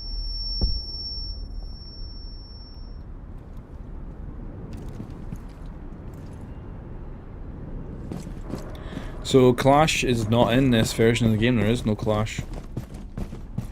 She appears to be missing. So, as kind of I would guess, you can't get up to the top floor of this. How high can we get? I love how you can just keep going up quite easily, to be honest, without even with Amaru. Okay, where are we here? Okay, so those ash charges sound super Enemy capture of loud. the Way sector too is loud. underway.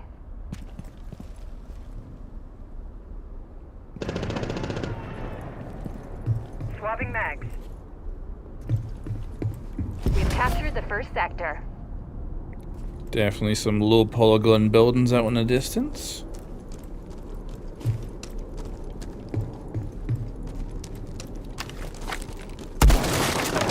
I'm really surprised no one's coming to the roof much.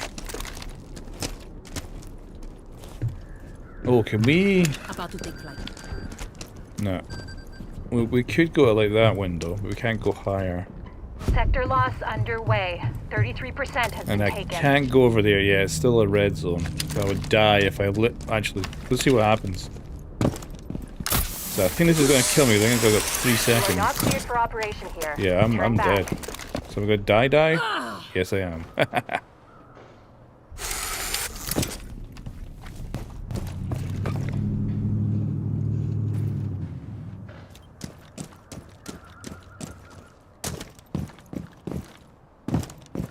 The next enemy sector I like the is idea of vulnerable whipping to around with capture. Get on Unreal it, on this map, operators. though. Friendly sector loss is at 66%.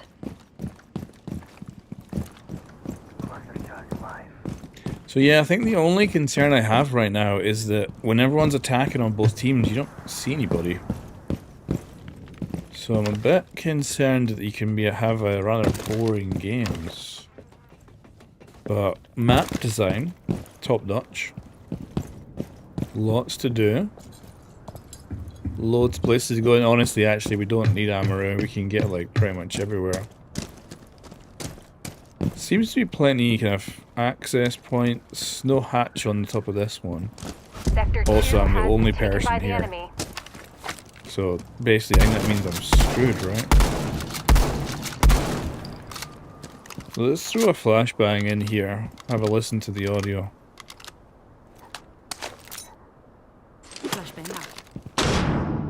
Sounds normal. Let's try to get further in. That had some nice reverb on it. So I can't... Oh, someone's coming. Or are they in the building? Oh, shoot. That was definitely someone. I definitely seen someone's noggin. And they must have gone back down and went in that window.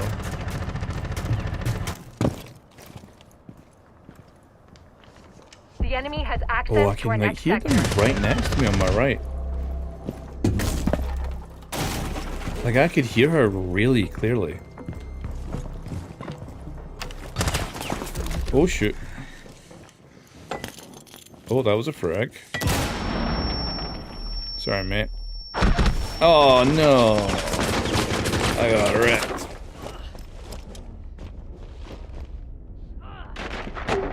Thanks, Duck. Oh, and I'm stuck. Okay, there's definitely a few bugs, but you know, to be expected from a beta. Jeez, you scared me, mate. We are capturing the enemy sector.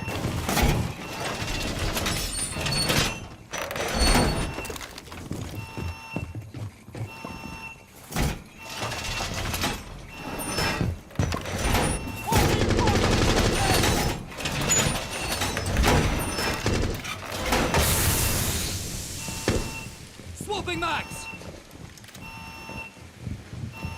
The enemy is capturing the sector.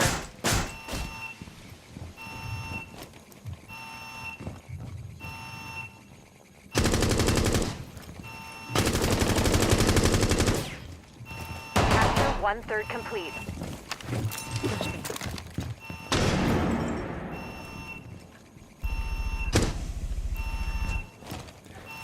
Yeah, so we're hacking something rather than defusing it. Or sabotaging it, I guess.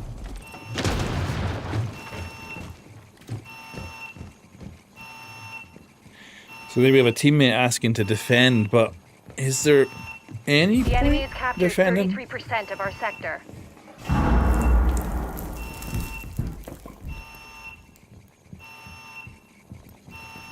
Okay, so we're almost done here. What happens to this thing? It just stays, 66% doesn't it? complete.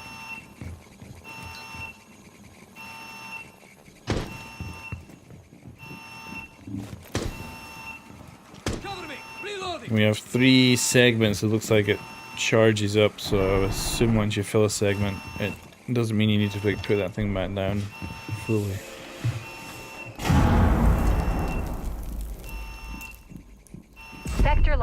66%.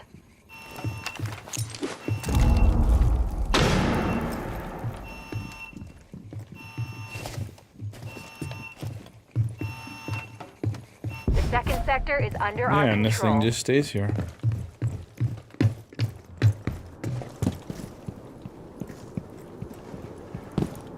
Can I repel on this one? Nope. I forget forgetting I gotta wait to move to the next like area.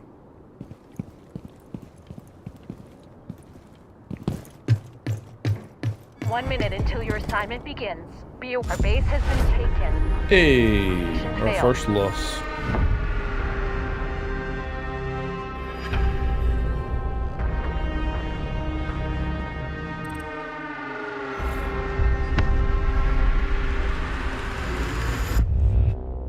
Right, someone mentioned looking at the website because there's some more information, so I think we should go do that.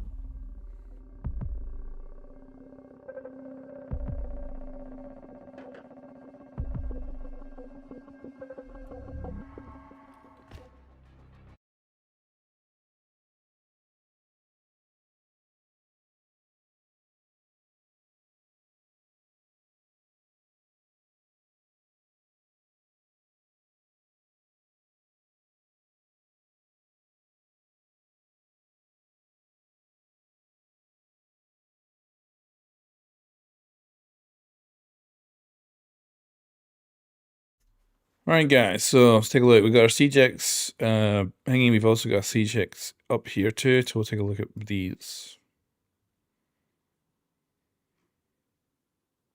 So we got what is dual front, what's we've been playing, unique 6v6 game mode, Siege's biggest map yet, get ready to secure enemy sectors while defend your own.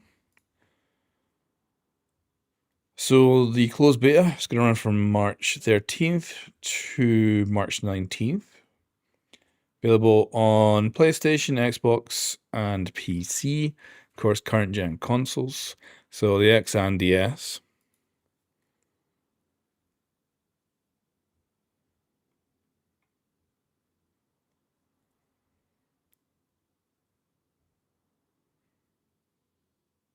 Alright, good enough. Let's go check. So we'll get Siege Pack. That's, I think you can buy right now. Yeah. So you get an exclusive animated weapon skin for just Thermite and also. Oh, you get operators. Oh. Okay. You got CJX badge for your character thingy.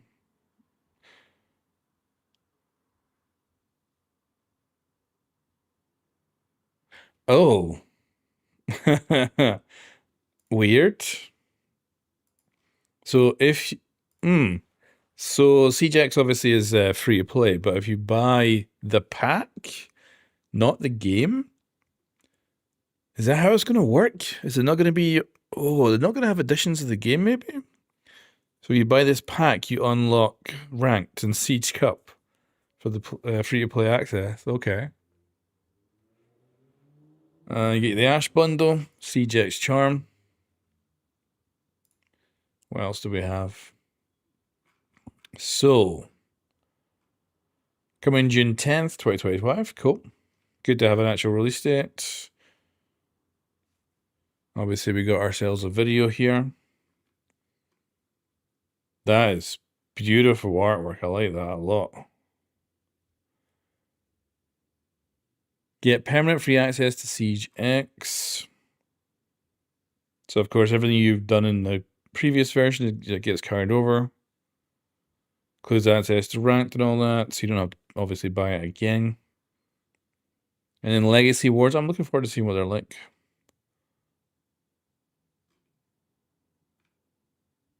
The new game mode. Nice artwork. Oh yeah, and is it saying nothing about the little old gen there? Oh, this is useful. So old, new.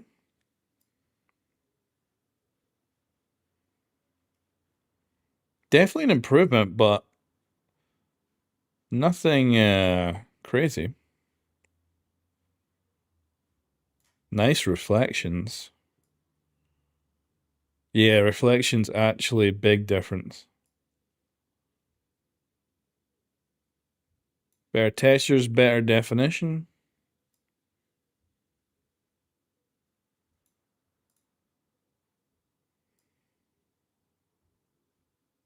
Oh, this is interesting. So I don't like the CGX version. I prefer that. I know it looks better. This looks like it's lost all its material value. And this looks like a beautiful metallic. What about the... Where's the fire? There's no fire. Fire's just gone. Oh, this feels like a downgrade. This looks really nice, the brickwork. Better lighting. Darker overall. More contrast. Obviously, I think this, if I remember right, this is actually here in normal version as well. Looks like they've made a little bit of differences. They've moved that light. It's actually physically changed location.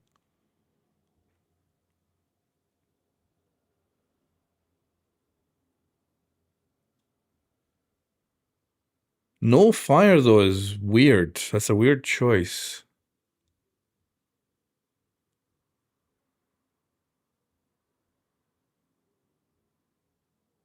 Very different color tones all around. Like, this lighting's kind of a similar tone, but this obviously very different. Not a big fan of the blue. I kind of like the more... I don't know if I call it natural because it's an internal light. But I kind of like that over that. So yeah. This, I'd say an upgrade for CGX version. Like very flat here. But I'd say overall upgrade. But Chalet, I don't like the new one. Oh, you know what? We've even lost lights. They're gone. Quite nice definition with the lights there.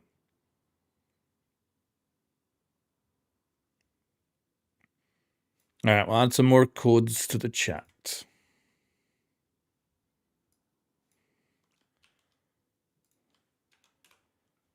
And then we'll keep looking at these comparisons.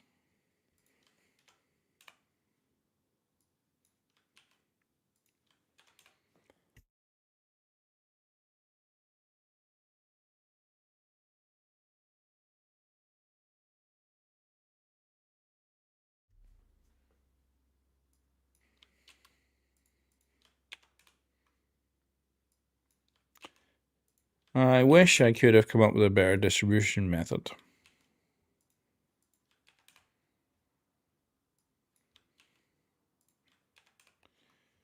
Right, what do we have next? Bank.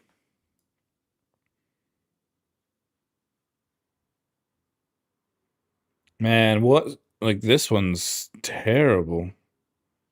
Anti-alias in here is perfect, and then the anti-alias in here is horrible. What the hell are the settings on? Why does that look so bad? It looks terrible in both. Bit of a more yellow overall thingy. Can see this dude clearly, and then he's very yellow in CGX. With a kind of tone over him.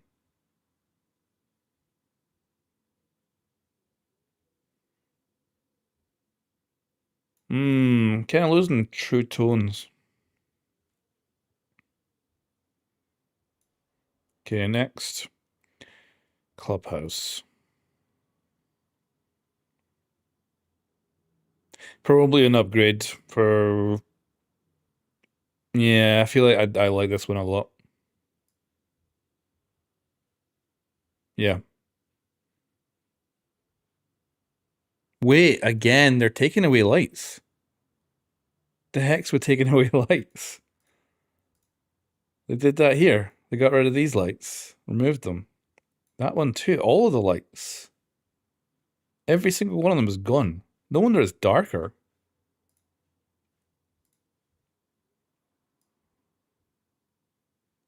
I kind of like these lights. It's a bit of a pay.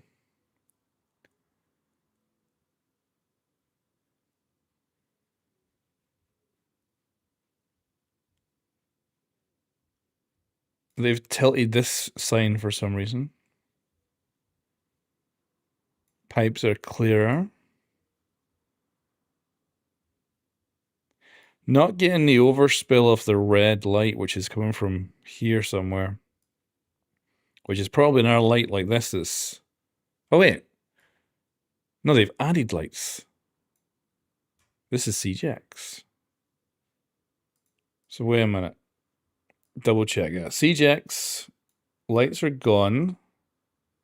Lots of lights are gone. But here they've actually added them. It does look good.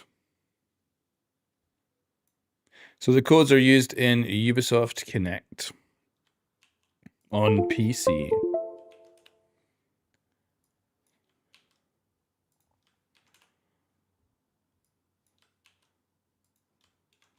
So yeah, they've actually done quite a lot with the maps then. They've kind of really moved things around, added and removed stuff, but not always removed, not always added.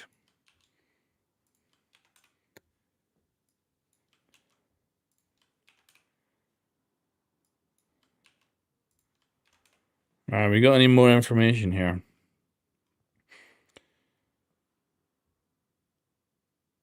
So I don't understand this pack. So it's a limited time offer, but it gives you access to the stuff that's a paid version of the game. So like ranked and stuff. But if you're so the one thing that doesn't make sense is obviously you unlock ranked and Siege Cup. This is for the normally for the free-to-play players in CGX. You cannot get them. But everyone who currently owns the game has paid for it and has access to this stuff. So this is kind of pointless. Because you already have that. Like every single player right now already has that. That I don't understand. I can get, you know, when CJX comes the heck out. Makes sense. So, constantly evolving with every season. This is the new game mode. It's going to be new operator selections. Huh. Every season brings major features with new content and features for renewed tactics and gameplay. New features, operators, maps. I'd love new maps every season, but I don't believe that. Balance and player comfort. Ooh, are they committing to bringing out new maps with every season? Can't wait to see the freaking roadmap. Wait, they said the roadmap was coming later, didn't they? Why is there a button? Limited time events, player improvements. See if this goes to the current roadmap, as in the roadmap for 9. I'm gonna be pissed. What's it gonna be? It does, yeah, it doesn't exist. Flipping teasing me. There is no roadmap. Okay.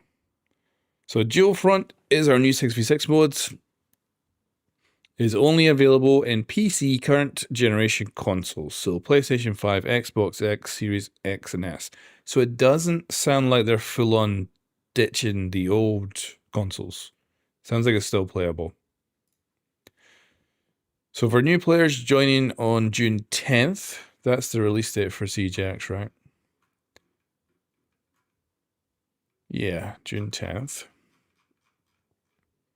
That's why that pack doesn't make any sense for me. June 10th, Siege will offer free access, so free to play. And that will allow you to play quick match, unranked, and limited pool of operators. Ooh. They did say in the live stream you can unlock them, so I assume you still can. But it's a bit interesting that it says a limited pool. I assume they did say you could still unlock them with the in-game currency, so we'll see. Oh yeah, additional operators can be unlocked through progression.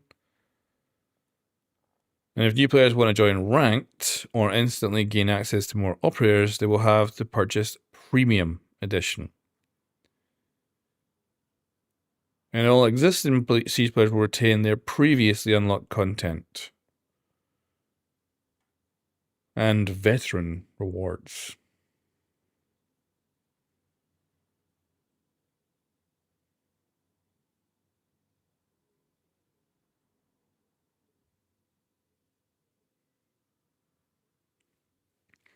I can't help you find emails.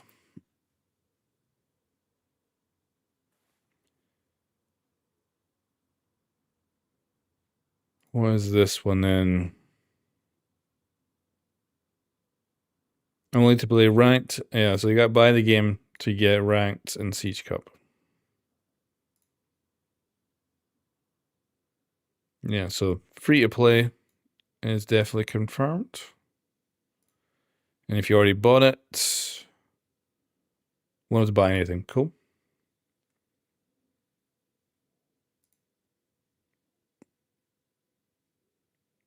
So you can buy it from the in-game shop and third-party stores. So it sounds like there'll still be like an edition, but only one edition maybe that you can buy. And then you get your veteran awards just for simple opening the game. And everyone can get the battle pass. Kind of seems a bit weird to get a battle pass in the free-to-play version, but it makes sense. And you keep everything. Cool.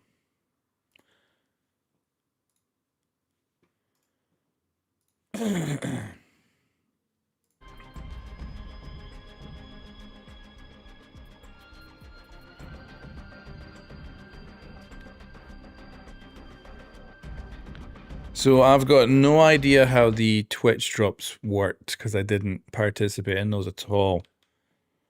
So unfortunately, I got no clue how they work, the process you got to go through, and all that. Alright, drop some more PC codes in here. And then we'll go play a couple more rounds of the new game mode. Now the only thing, it looks like you can't get the codes any other way, which is a bit of a pity. If it's going to be open for a certain amount of time, it should just like, you know, become available to everybody. It should not be that you have to watch a Twitch or redeem a code. It'd be nice if it just became available. I don't even think I'm halfway through my goddamn codes here.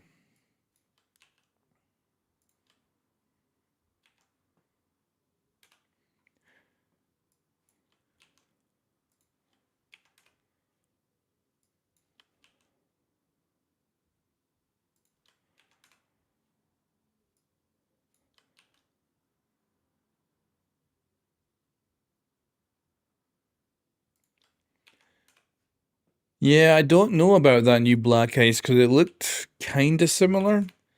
There was talk of like multicolored Black Ice being talked about a while back, but that obviously didn't look like it. It just looked like a kind of normal Black Ice, except slightly different. So I don't know what the heck the different was.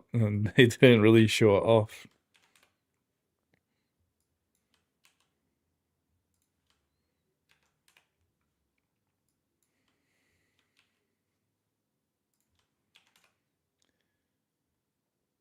Alright, well, we've been streaming for 3.5 hours.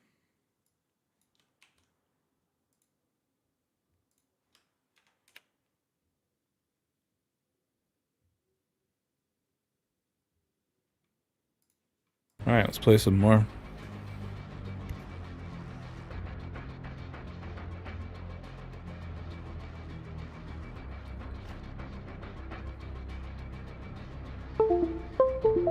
Now, guys, is this what you envisioned for Siege X?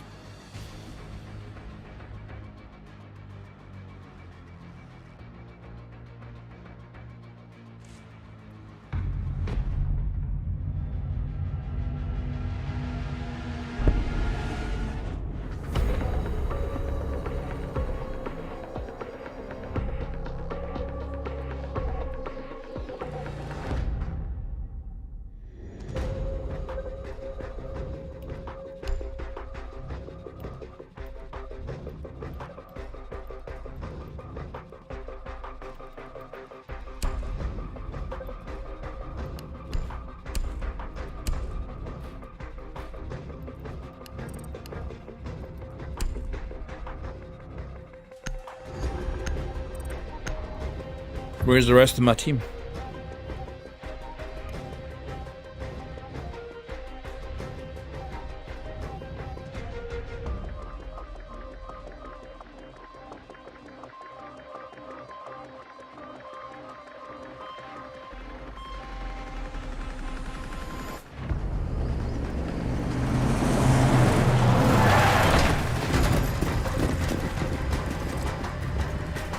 Be advised, additional intel is incoming.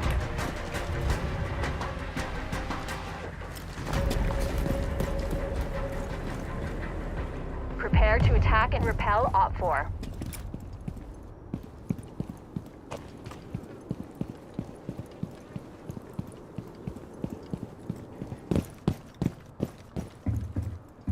Wait, is this a basement?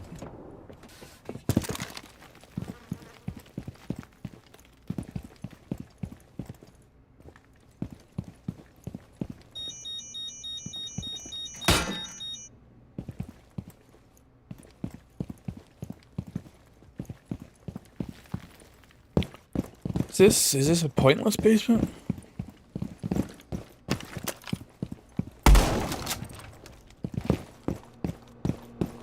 Seconds left to prep. Get moving.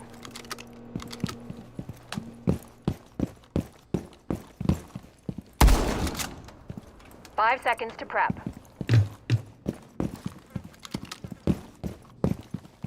You're on the clock. Finalize defenses and capture Op 4 sectors.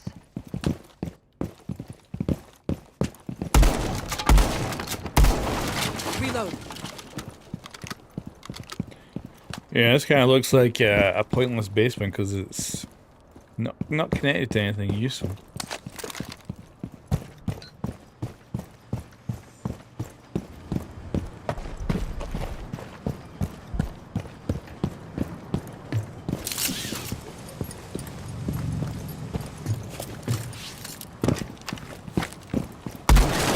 Enemy sector is being captured.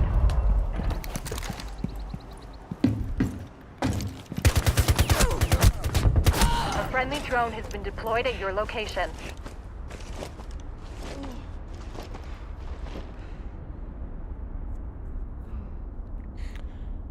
Oh wait,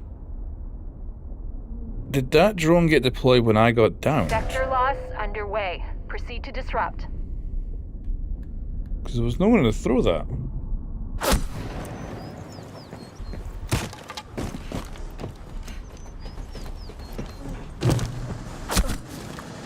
You captured 33%. Can I get on that drone? Maybe We it's have eyes on enemy sabotage kit. dead? Yeah, it's dead.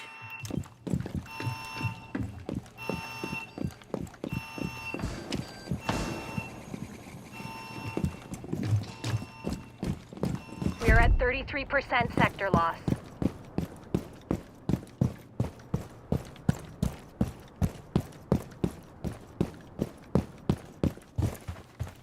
It's gonna take a while to get used to like how to play Capture this 66% mode complete.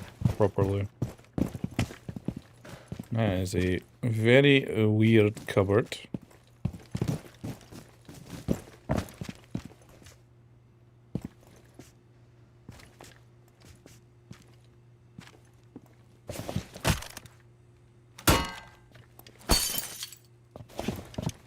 Move quickly.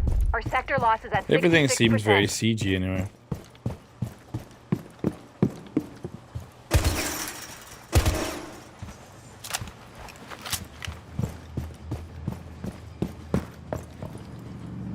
You have captured Sector 1. Definitely not a whole new game, that's for sure.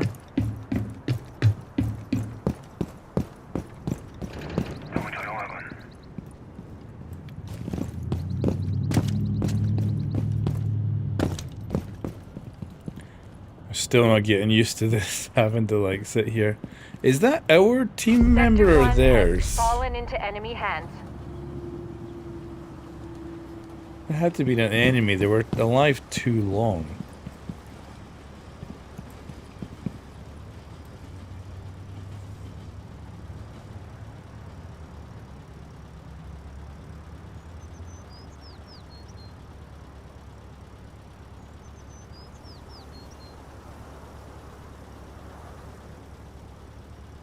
Sorry, mate, I got no clue about the Twitch drops with the emails. Not sure how they work.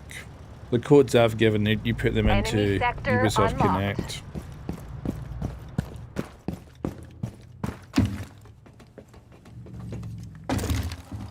But, yeah, no clue about Twitch drops.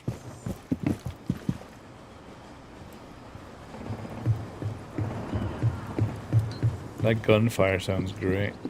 First sectors are being destabilized. Our next sector is now vulnerable. Defend it. It's weird to be repelling with frost.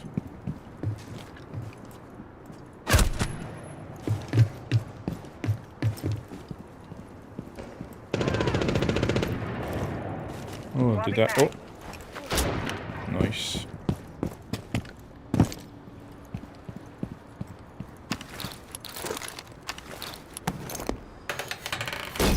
Ready for company. Oh, I can't go. Good try Leaving though. active Nah, I combat. can't. Turn around. I wanted to put down a frost mat down there. Deploying welcome mat. Deployed. We have some time. I really like this building a lot so far.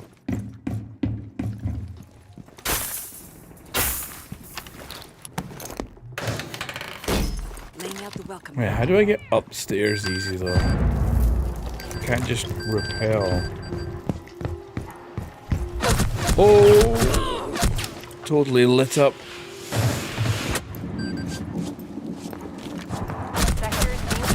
He was above. Ah, my frost mat.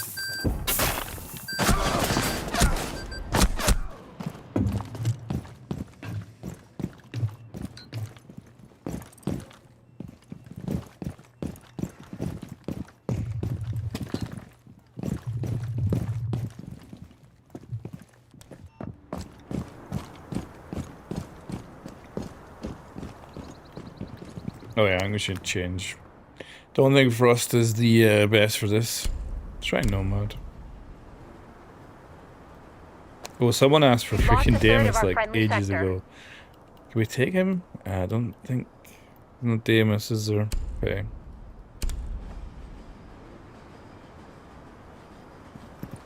Okay, we want to go that way.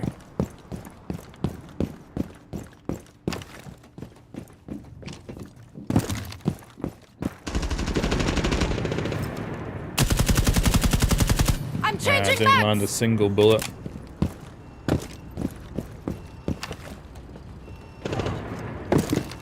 Friendly drone deployed on you. What is that? Ally drone shows you. 66%. What is that?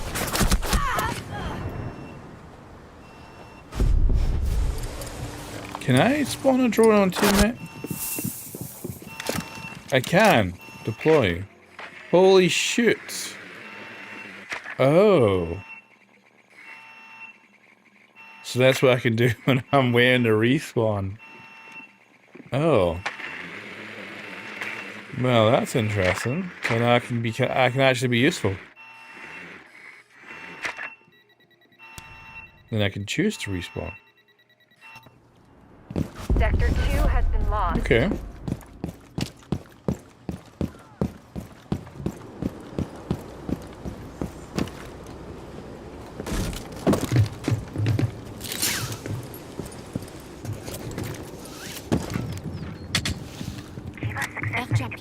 Ready to go.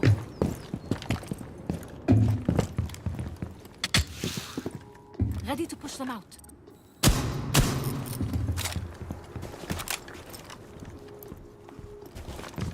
Oh. We're already pushed past some. I'm getting set up in here. I don't need to. We're done. No, we gotta wait. May as well chill out over here.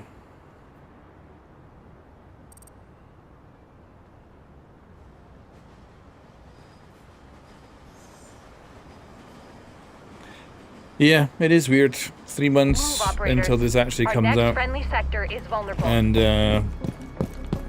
we're already able to play this.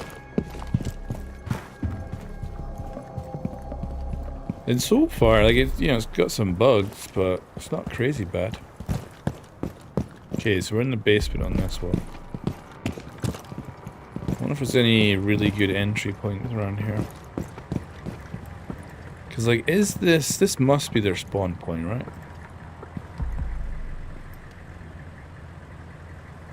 Got a nice overlook up there.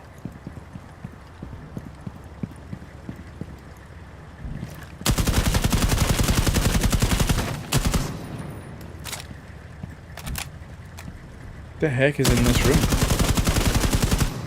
Oh, a hatch? What? Oh, that's a weird entry point. I wish I had a breaching charge now.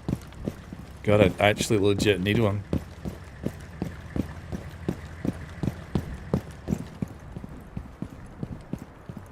Try using new audio so I could hear someone reinforcing.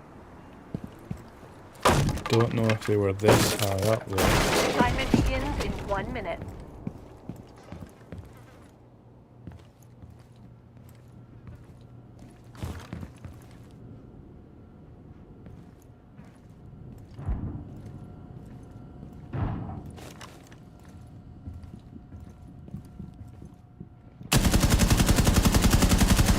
Gotta say the audio does sound different, which is nice. Don't know if it's better yet. 30 seconds until assignment is underway. And I don't know if I'm hearing Ash or if I'm hearing other stuff. Sector capture underway. Oh! You are losing the sector. Certainly didn't hear them coming. 10 seconds. Oh, she was until running as well. Let's see, let's deploy my drone. See if I can be useful then. Assignment has been issued. I actually really like this. This is cool. I can actually be useful when I'm dead. I can like ping people and stuff. I can even choose not to respawn, which is kind of... Oh.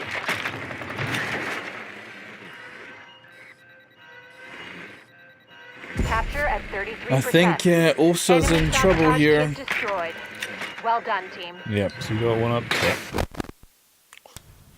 Drone dead. Actually not sure who shot my drone, if it was my teammate or not. Oh. I want to go through that weird hatch. Sledge. Our sabotage kit has been destroyed. Alright, see if I can find that weird wall. So where was it? It was over here? I think it was over here. Yeah, here. So what the heck is this? This is weird. I should get almost team killed. Zami's like, why are you on my team?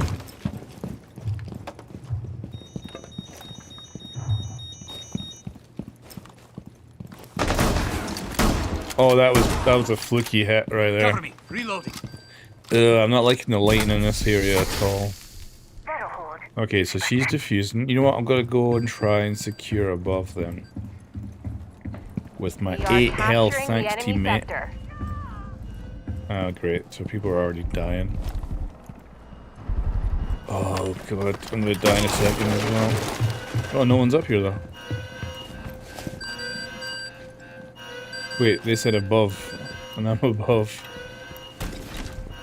Wait, can I seal this back up?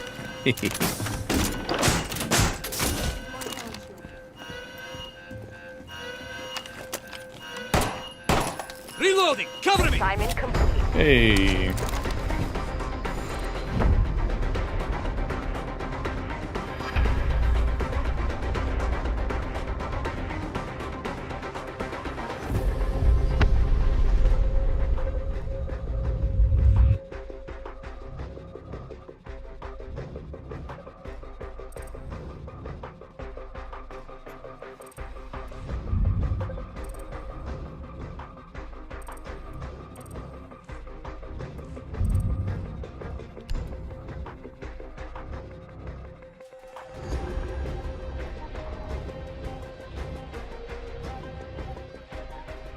I would agree, so far the graphics are not like what I would consider overhaul level.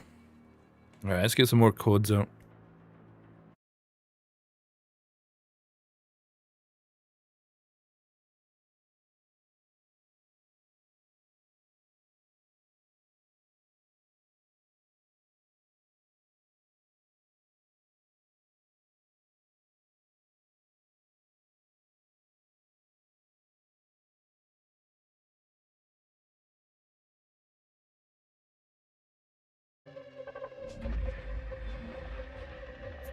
I'd like a lot more smoke and depth to stuff.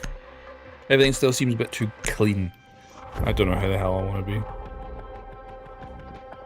Mute seems totally useless.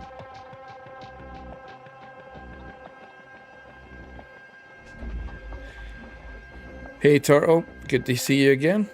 So far, pretty good. It's running good. The game mode's definitely got potential. I think it'll bring in a whole new player base. One big issue is it's only one map. You're gonna get bored of it eventually.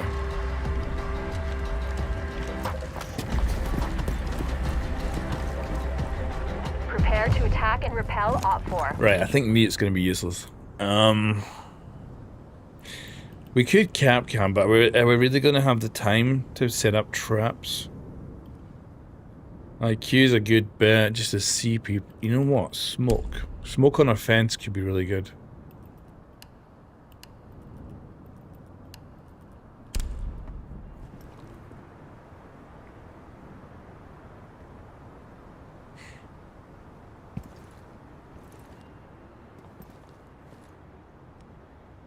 Alright, we got a chance to look at some character models here. Grim. Looks like Grim. Weapons look the same. 15 seconds of prep left.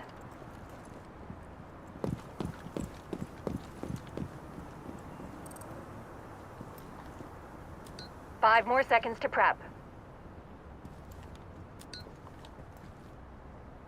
Op 4 is Looks like on Ash the is move. planning a rush. Let's Position go to for it. intercept and capture Let's the follow her enemy in. sectors. Well, I get a very central part of the map here.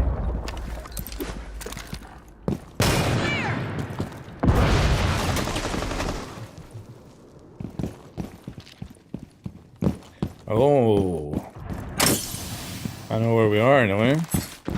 Wait, they already got stuff set up here with Legion mines? Oh, oh, come on! I was sure that was a really nice hit. Oh dear. Oh, well, let's go out in style. No, why to blow up?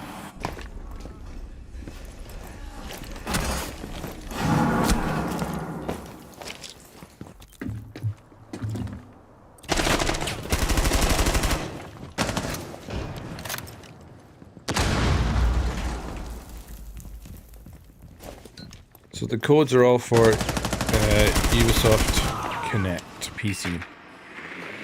I do love this ability to drop my drone. That's cool.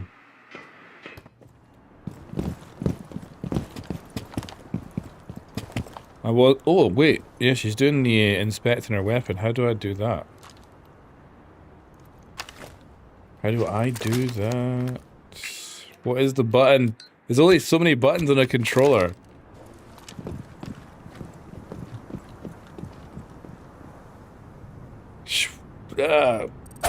Come on, there must. There we go, it's Y. Yeah, the thumbnails that are gonna get made from this is gonna be nuts.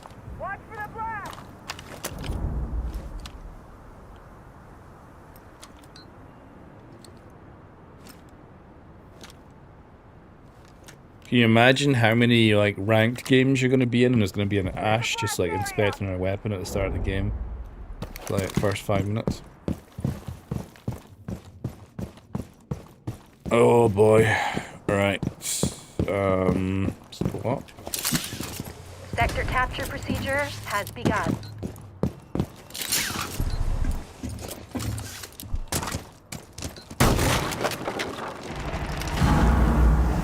That was a bigger drop than I was expecting. I almost killed myself.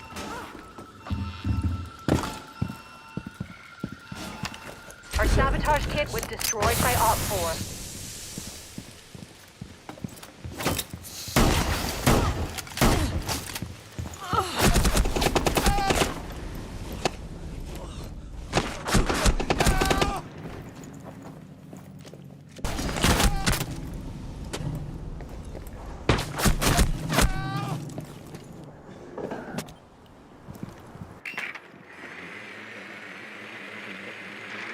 Twitch looks the same as usual. Oh, they're also weapon inspecting. Loading new mag.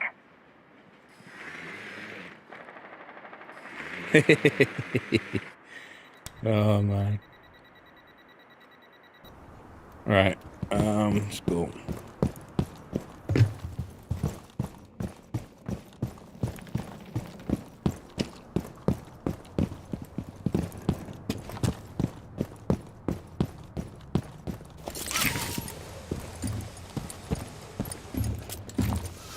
First sectors are undergoing destabilization.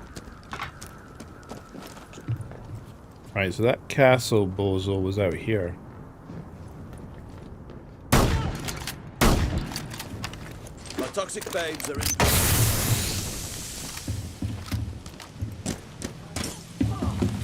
Gotcha.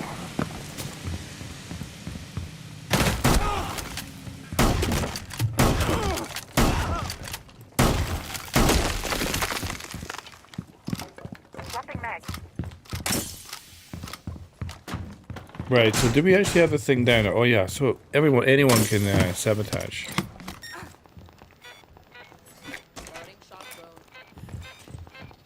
We are capturing the enemy sector.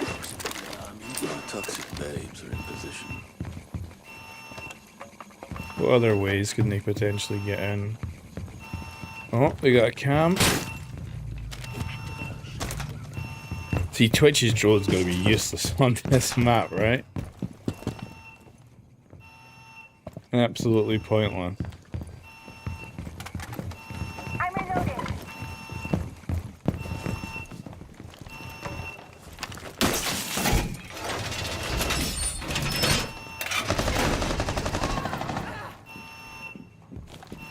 Capture underway. 1/3 complete.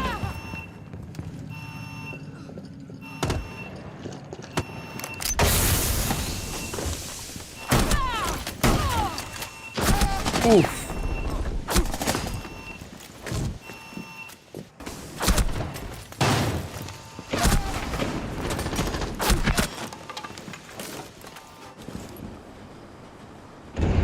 The enemy has destroyed our sabotage kit.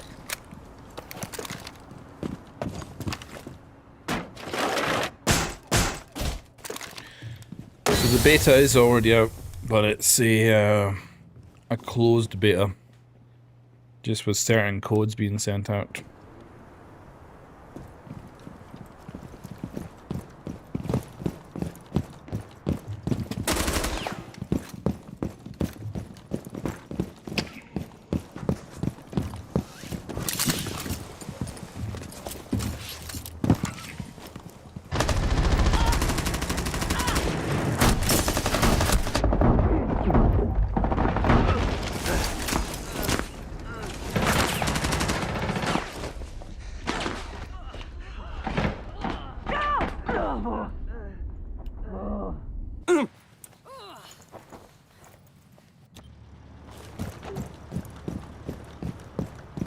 Get ready. You have 1 minute until your assignment. Spinning up.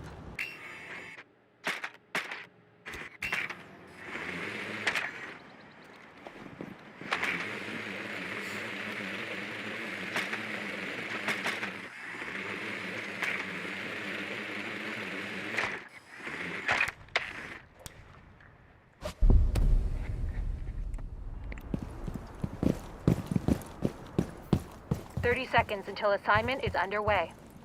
Where do I need to go?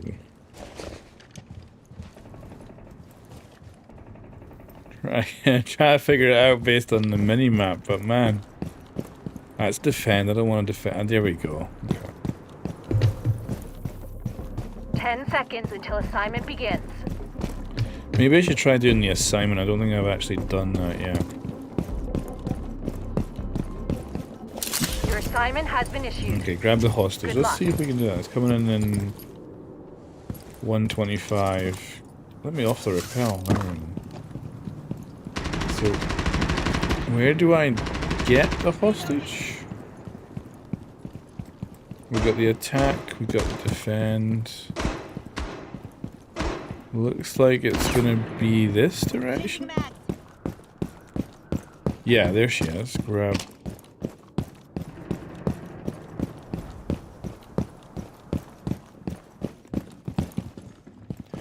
Right, and then the chopper doesn't get here for 50 more seconds. Are we going the right way? We are. That's our, yeah, that's our symbol down there. I can probably try and steal a bit of this up.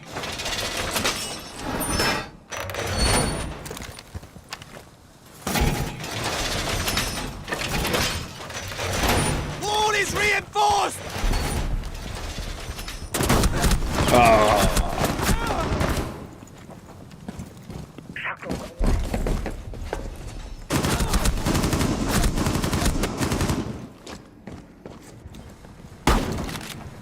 Oh yeah, it's drone. Oh, there's no point, is there? Everyone's dead. Hey, Dockyby. Oh, you getting fused? Oh, proper siege style.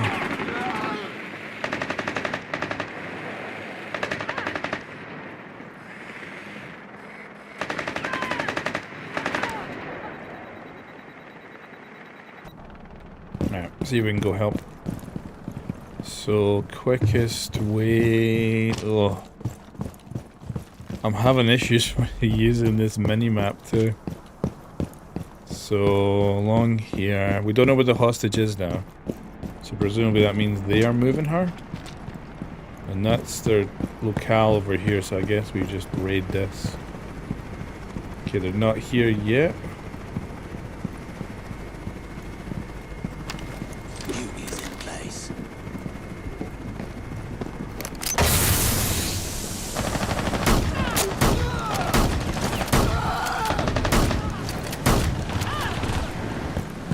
Oh, oh, that was friendly. Woo!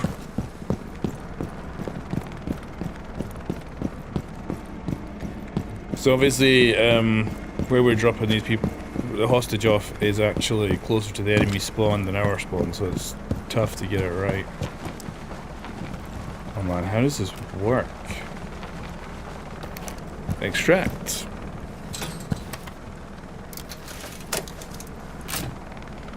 Excellent work. You've completed the assignment. There you go, Dr. B.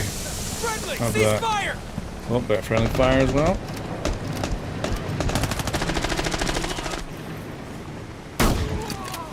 I'm dead. But success.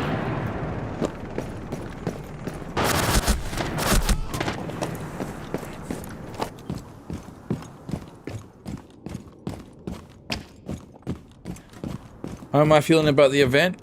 Well, the live stream itself was too much gameplay, which is kind of a weird thing to say. It was too many show matches. Didn't really demonstrate stuff. But overall, like, stuff that's coming with ejects, decent enough. Actually, more than I was thinking. I was assuming there was only going to be one upgraded map. Enemy sector unlocked. And instead, there was actually a whole bunch, so I'm happy with that. Sector 1 is down. I feel like I'm starting to learn how to play this now.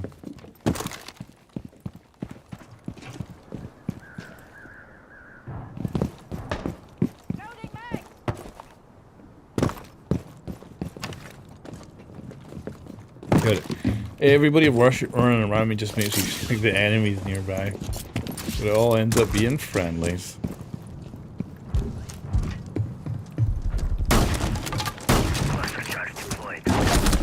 Oh, yeah. Wait, where the heck was he? Were they down low? Need a thinker on this game mode.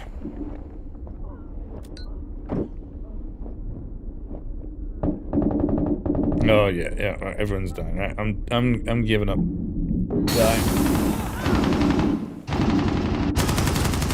Op 4 now has access to our next sector.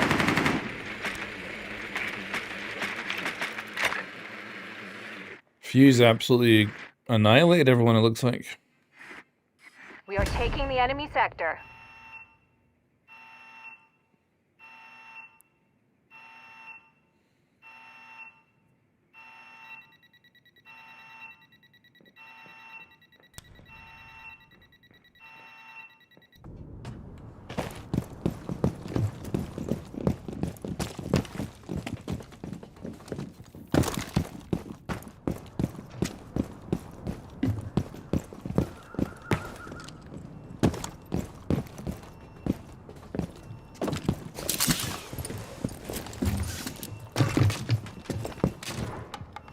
Capture 66% sector loss underway. Proceed to disrupt. Be aware, destabilization has begun in second sectors.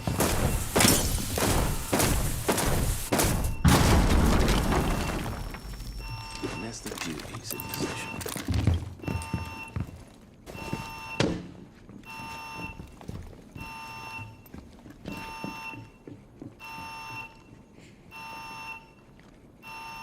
I really love this build. This is my favorite. Second sector.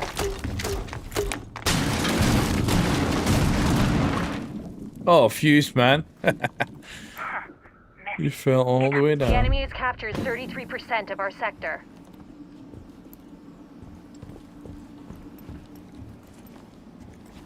Damn, my smoke's gone.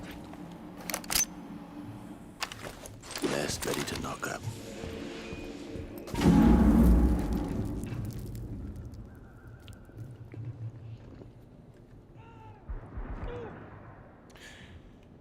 Jeez Louise. People lobbing themselves off high ground.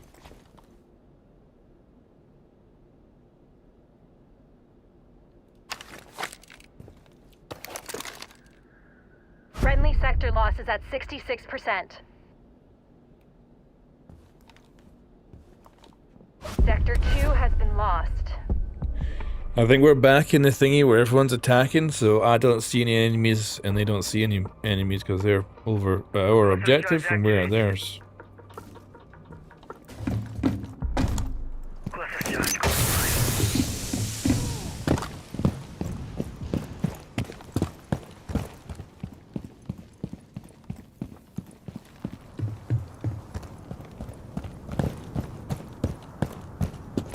Right, so there is some variety in objectives, because the last time we went down here, and it was like underground. Swapping mags! And now it's upstairs.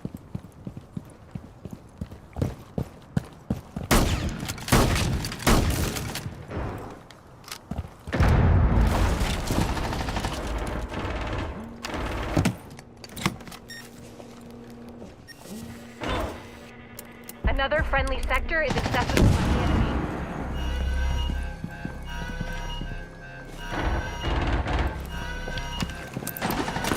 Stay clear of the flag!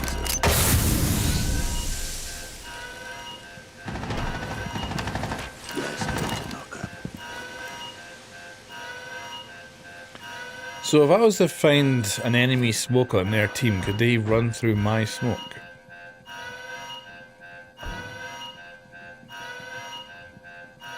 Loading mag. Toxic babes are in position. You captured 33%. Oh. I could have had him easy if I was actually aiming.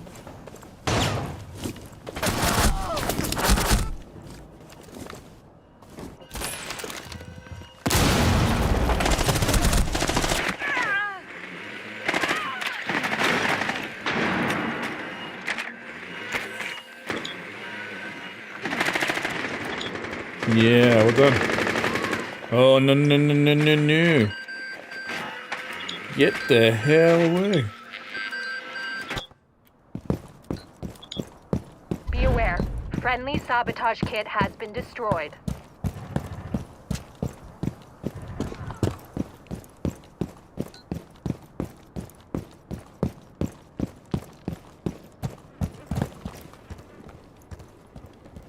Enemy sector is being captured.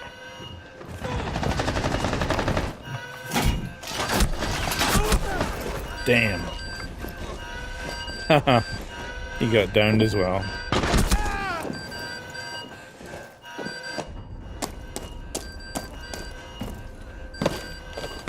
Sector is being captured. So what can I do to capture that area? Op 4 has destroyed our sabotage kit.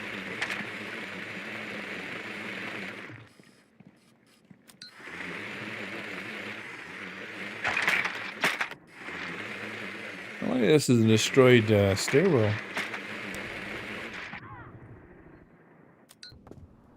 Alright, I need someone else. What am I gonna take?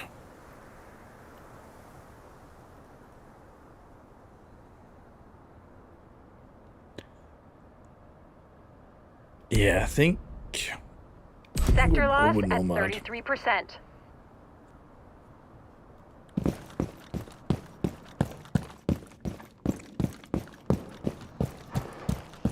Keep our positions.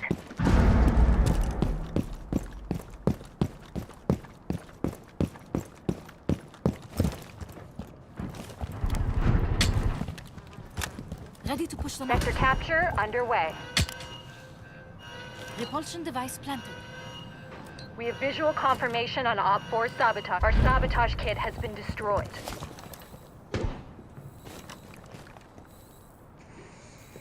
Move quickly. Our sector loss is at 66%.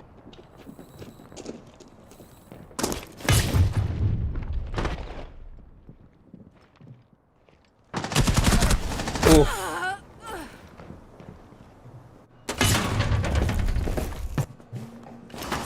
The enemy sabotage kit has been destroyed.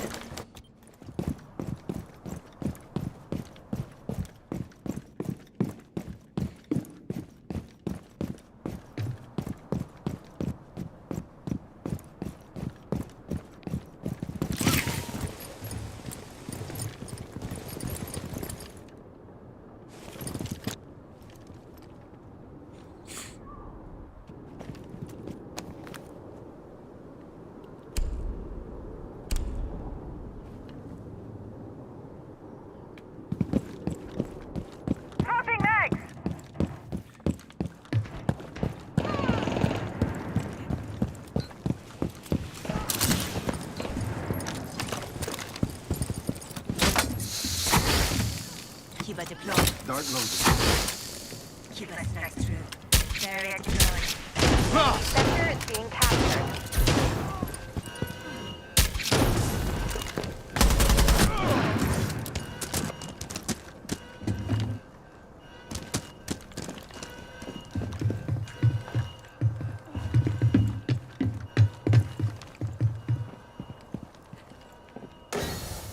Oh, they've got this.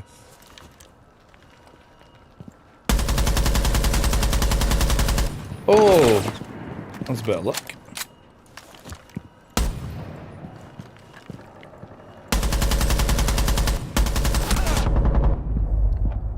You captured 66%. Someone's totally coming to get me. Which I would not be surprised by.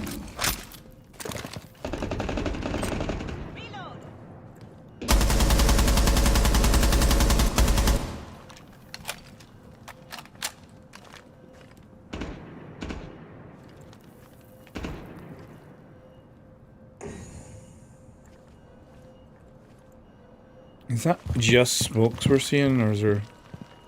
Is that actually a graphical glitch that I couldn't see in that window? Enemy base captured. Well done.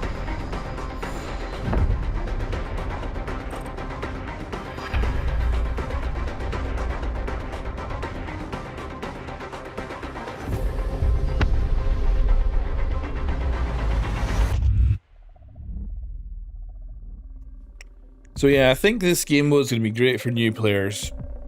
I will be sticking to normal Siege, I think.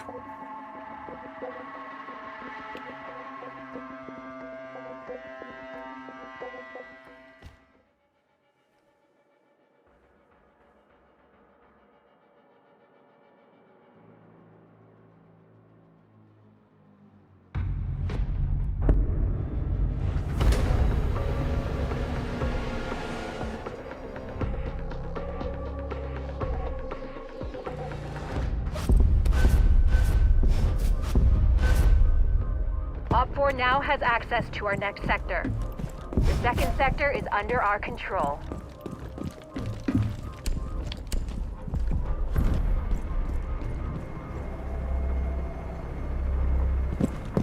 Yeah, I think new players are going to love this mode, and we'll see what everyone else decides. Can I get up this one? Ooh, I can get up with this one.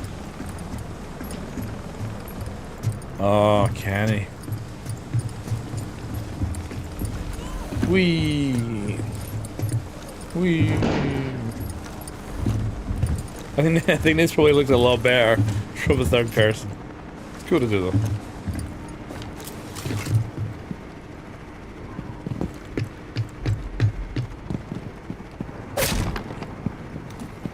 Is this my base I'm here at?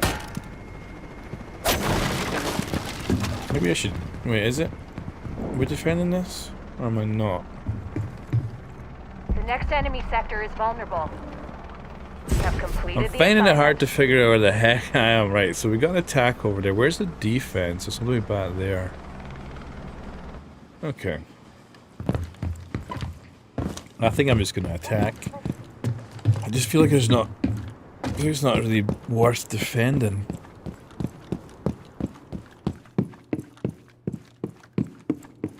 I'd rather just be blasting away at an offense.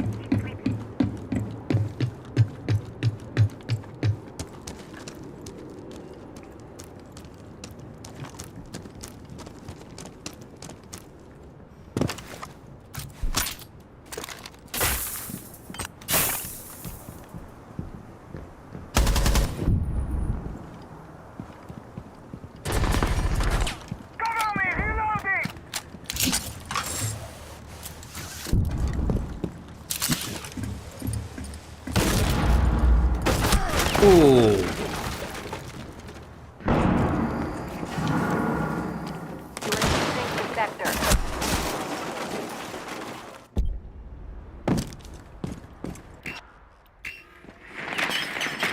Oh dear, Mr. Duck. You dead. Where'd you get shot from?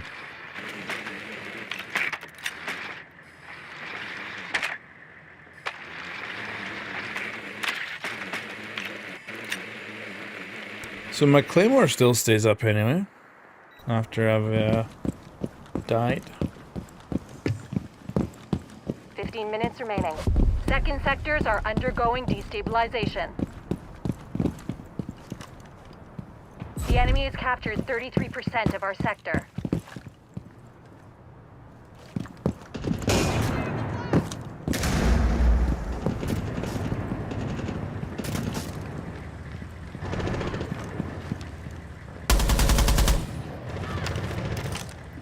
Hostile sabotage kit rendered inactive. Well done. Changing mags.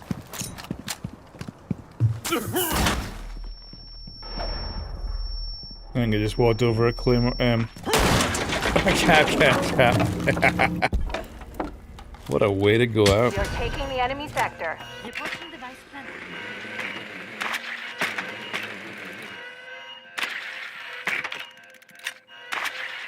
Deploying claymore.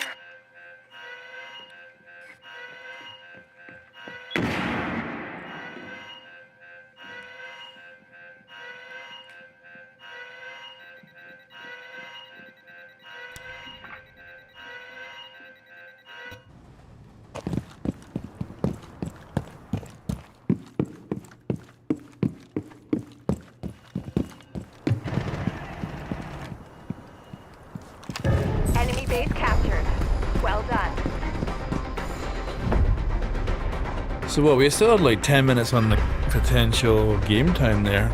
These are flying by.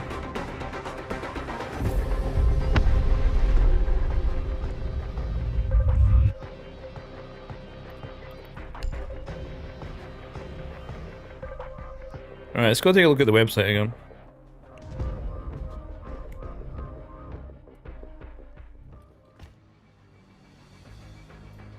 For anyone who is newly tuned in, we'll take a look at the old and the new.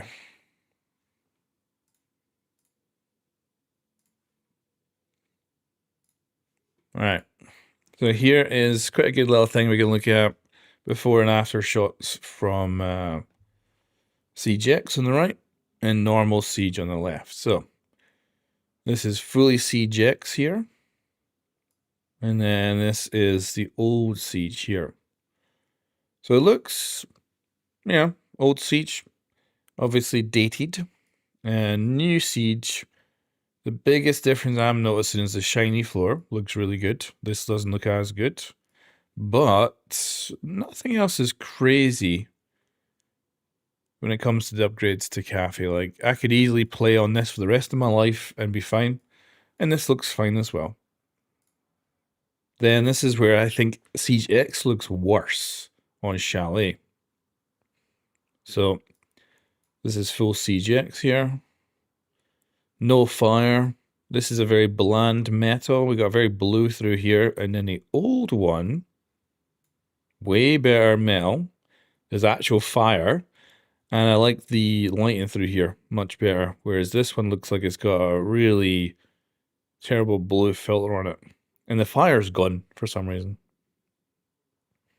And then for this one as well, the lights, which go around here, which look really nice, are just gone in Siege X. But the brick here looks superb.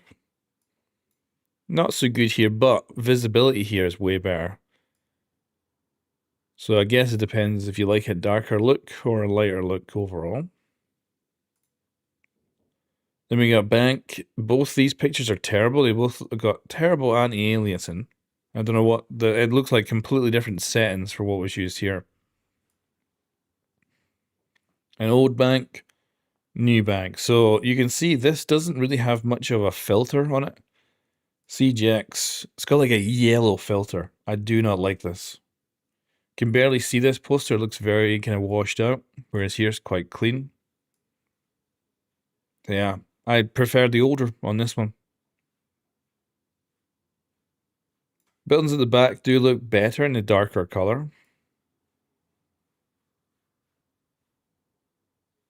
But yeah, I like the OG. Then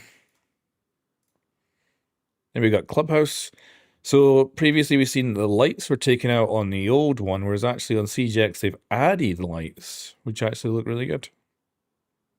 And this looks sensationally good. Not so great, but again, I could play in either of these, and I would not have an issue playing in this one or this one.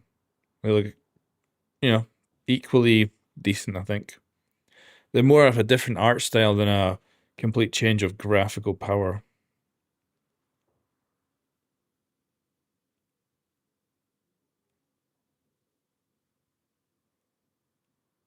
A lot more bottles here, but definitely I'd say better looking bottles here.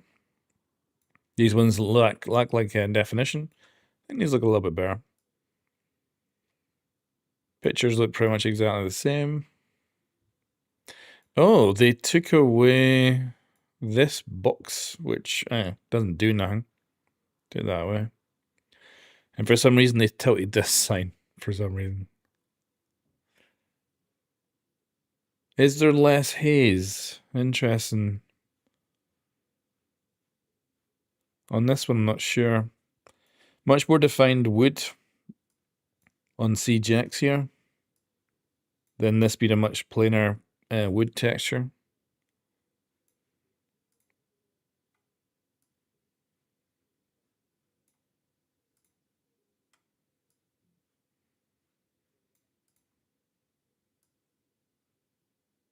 Yeah, so let's have another look at it. So, Cafe, equal equally good. Shelly, equally good, but I maybe will push for the older one being better with these nice little lights. And the fire. Bank is a big win for the old one, not so good for the new one. Of course, we're only seeing the outside. Inside might be a lot better. Then we got Clubhouse, and I do think the new one looks better. But if these are the pictures they decided to show off, it is a bit of a worry. Because there's nothing like sensational in here. Definitely like the metal on the old one. Very bland on the new one. But I guess as well it could be the angle. Maybe if we're standing over here, this will look better. And then what else do we have to look at again? Nice artwork for our dual front mode. I love this new artwork. I wonder if that'll be the new Splash one. Kind of cool having the repel and operators profiles.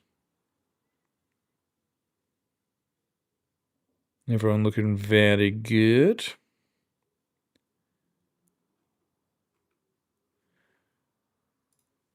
And we got a Siege pack if you want to buy an Ash cosmetic. Until June 2025. I honestly, when they did the vote for this bundle, I thought it was going to be free. I thought whoever, the one that won was going to be a free bundle. But yeah, you need to get the Siege X pack to get these things. That's a bit of a pay. I think this should have been a free one for everyone. Like all the people going from the old to the new. Ash is looking cool though. Yeah, let's head back into the game for a second. So obviously, when it comes to the loadout here for defenders, Clash is missing. So that means I assume she's getting a remaster. But crazy that they didn't mention it. So I don't know if it's coming in Season 2 with Siege X's launch. Maybe it's a Season 3 thing for Clash. Obviously she's not here because they don't want to show her off yet. And everyone else I assume is pretty much the same.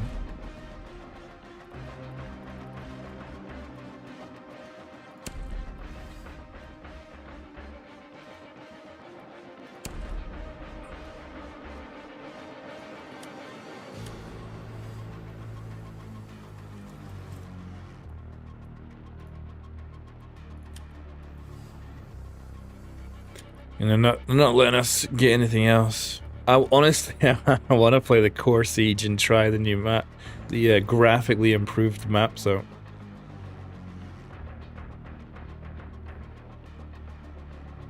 but yeah, guys, I think we're gonna leave it there now. I'll give you guys some more codes before we go.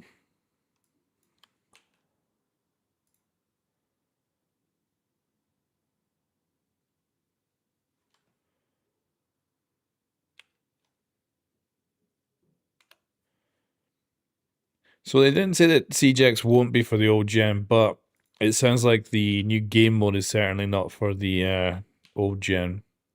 But they didn't seem to come out and outright say that the old gen is like losing complete support. But I feel like there is still some unanswered questions exactly about what is not happening and happening. But of course, we got like 3 months until Siege X comes out, so we'll probably get a lot more information before we get there.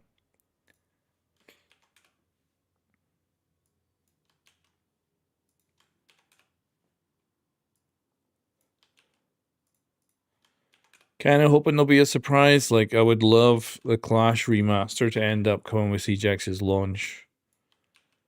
I'm just not confident that it will.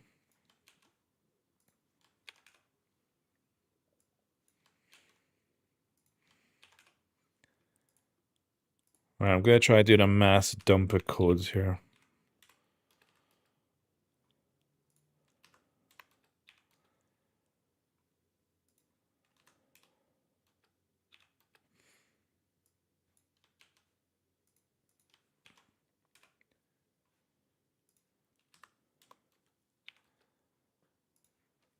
So these are all for PC, Ubisoft Connect.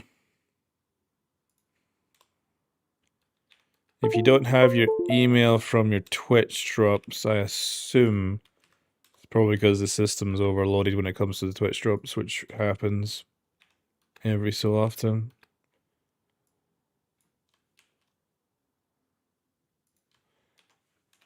So these codes will give you beta access for PC, Ubisoft Connect.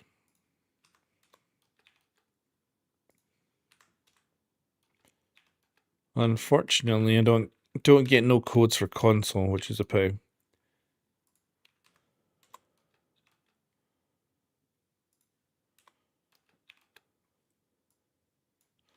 But yeah, I probably should go off and actually make a video now that we have all this information we have.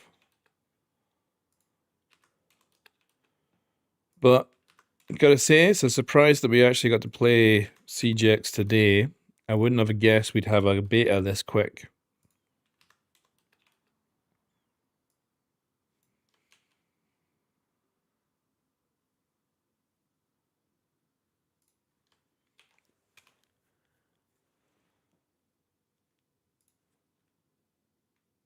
Dude, I agree. Like, this it would be nice if it was just an open beta, you know, just simply like, you know, at the end of the reveal they go, hey, all right, the open beta is open, you go download it and play it, try it out any platform, boom boom.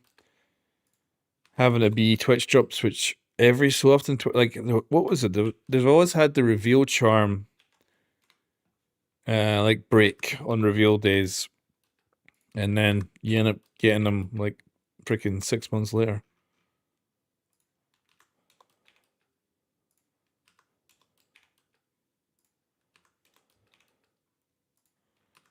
Apparently, YouTube could do drops as well if it wanted to, but they choose not to.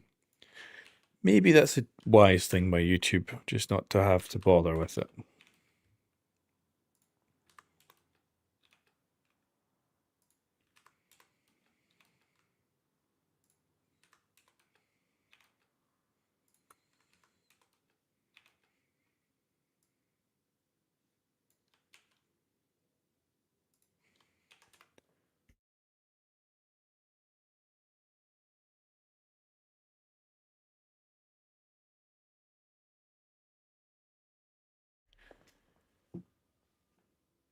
So these ones here are all one use codes for sure. But then I don't know about, if you're asking about the Twitch drops, I don't know about that.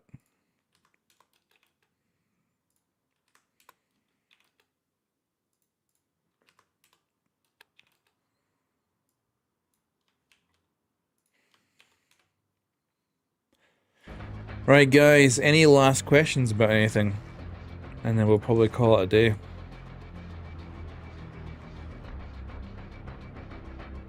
You can see here they definitely haven't like completely upgraded the lighting system because she looks terrible. That's maybe just a bug.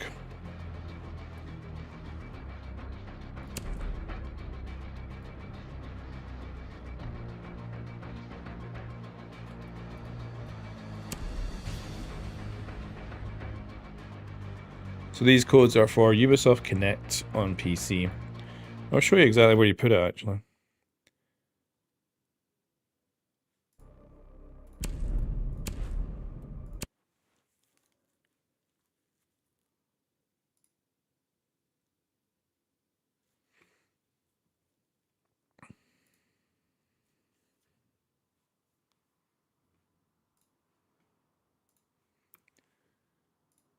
Alright, so this is Ubisoft Connect. You got your profile thingamajiggy here. You press this, you hit key activation, put your code in here.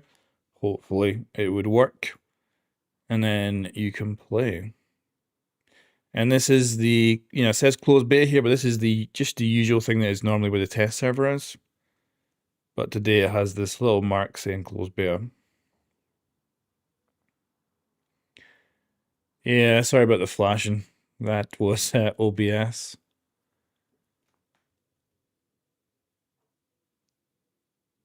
Twitch drops could be easily broken. Sometimes they get overloaded. It does happen. I don't usually trust them at all.